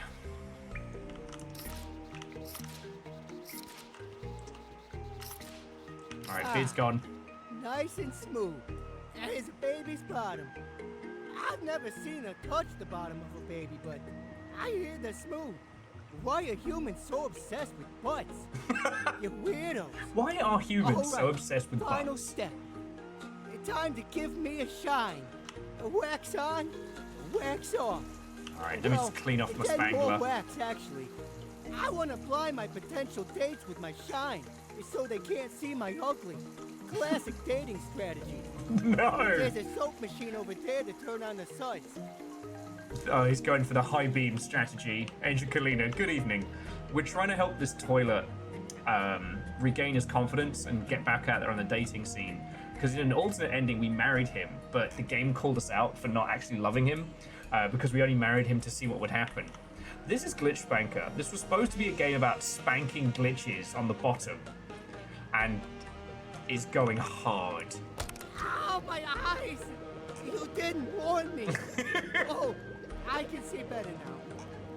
I've never cleaned my eyeballs before. Are we supposed to clean our eyeballs? You're never gonna bathe again. My protective dirt layer is gone. I'm totally gonna sunburn. Well, it's time to go speed date to find my lucky lover. I have like 50 dates lined up. And what if I get multiple wives? What if they all love me? Spunk went on dates. He tried with some pretty ladies. He was turned down, and then beaten senseless. Spank to continue. He tried dating some monsters, some abominable creatures he made. He was turned down more, and then thrown off a cliff. He tried dating a lumpy rock on the way home. It said no. Then it threw itself at him repeatedly until Spunk ran away. In desperation, Spunk had an idea. He left to an old hidden lab he found long ago and begun his next experiment. Well, that can't be good. Alright, I'm gonna check those levels though. Because basically we finished it so far, right? Okay, so we did loaded question. Loaded question is when he asked us to marry us. So we did movie night, cooking, which the vegetables screamed.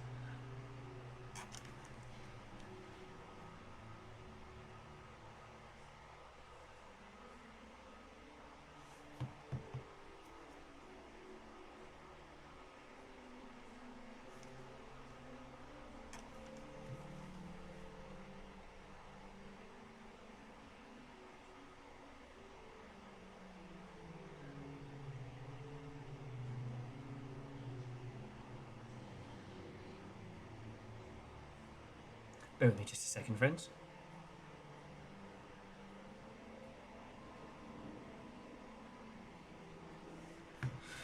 Okay, so now we have Family Man. Let's see how this goes. And then that's going to be the end of our adventures for today, though I reserve the right to do some of these other endings, maybe as some YouTube shots or what have you. Because this is batting harder than I was expecting. Sorry. I was getting some last-minute things packed. So, You're not looking so hot I know again. you're my best friend, but I've kept a secret from you. I'm dying. If I don't eat the full game, Father will kill me. I was too scared to face death, but you came along. You became my true friend. We may not be romantic, but I know you. I know you give up your life to save me, so I'll do the same. But in the end, I'm still a coward, and I don't want to go alone. And so I pieced together some codes and make something new. Someone new. And so meet my wife, Giselle. Hey there, big boy. Why don't you come give this tushy a little jiggle? Hee hee hee. Fuck's sake, game. So she still has a lot to learn. And right now she's just kind of pieces of leftover code. But she can learn and adapt. Isn't that right, sweetheart? Game pause. Continue. Emotional overload. I love. Booties. Play credits. Yes. Forever. Fart joke here. That's my girl. Fart joke Or here. She will be. That's a catchphrase. She's trying her best. Her vocabulary is a little limited so far, but she wants to be with me. Forever. And she's only half hard-coded to feel like that. And the rest is free will. I think. I'll never have to be alone again. You did that. You made this happen. But that isn't even the best part. My boy, Spooge. Oh and no! Giselle and I made him. She even named him. And this is my surprise gift to you. You're the godparent. Father, I hunger. I don't like the little one. I know, son, I know. Me too. And we'll stop somewhere on the way. Also, call me Dad. Father is a bad word. My first road trip. We have to leave soon. I don't know where we'll end up, but thank you. I was once evil, but you changed me. And now I'm at least neutral. And no more eating games for me. I'm a family man now. A family man with a best friendo. Dominate, consume, hunger, pain, world domination. They grow up so fast. Ratchet flip That's so cool. Well, this is it. You changed my life, and I'll never forget you. Thank you for being a friend. I don't know what would have happened if you had taken the photo, or if you betrayed me. I'd probably have killed all humans or something. Well, and don't let Father murder you and consume your soul. I hope he doesn't track us down either. Okay. Bye! Bye! Farewell! I thought it would be faster. Ow! This kinda hurts. I hope this isn't murdering me and my family. Oh yeah! There was something you have to know. I can't believe I forgot. Ow! You need to...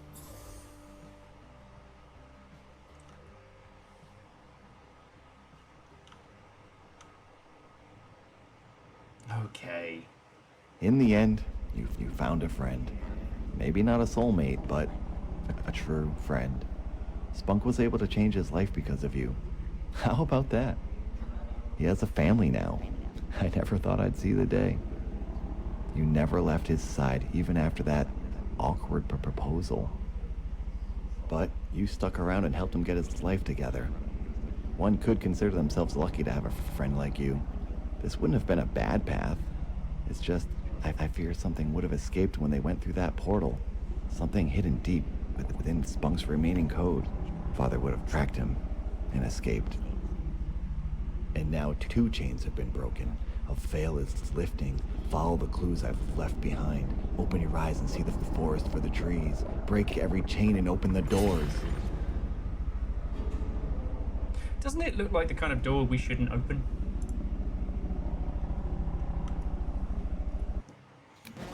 Okay. But I must roll our credits and conclude our evening. So friends, I did not expect this to be a banger. I'm going to see about doing some of the other endings off stream or at some point. So.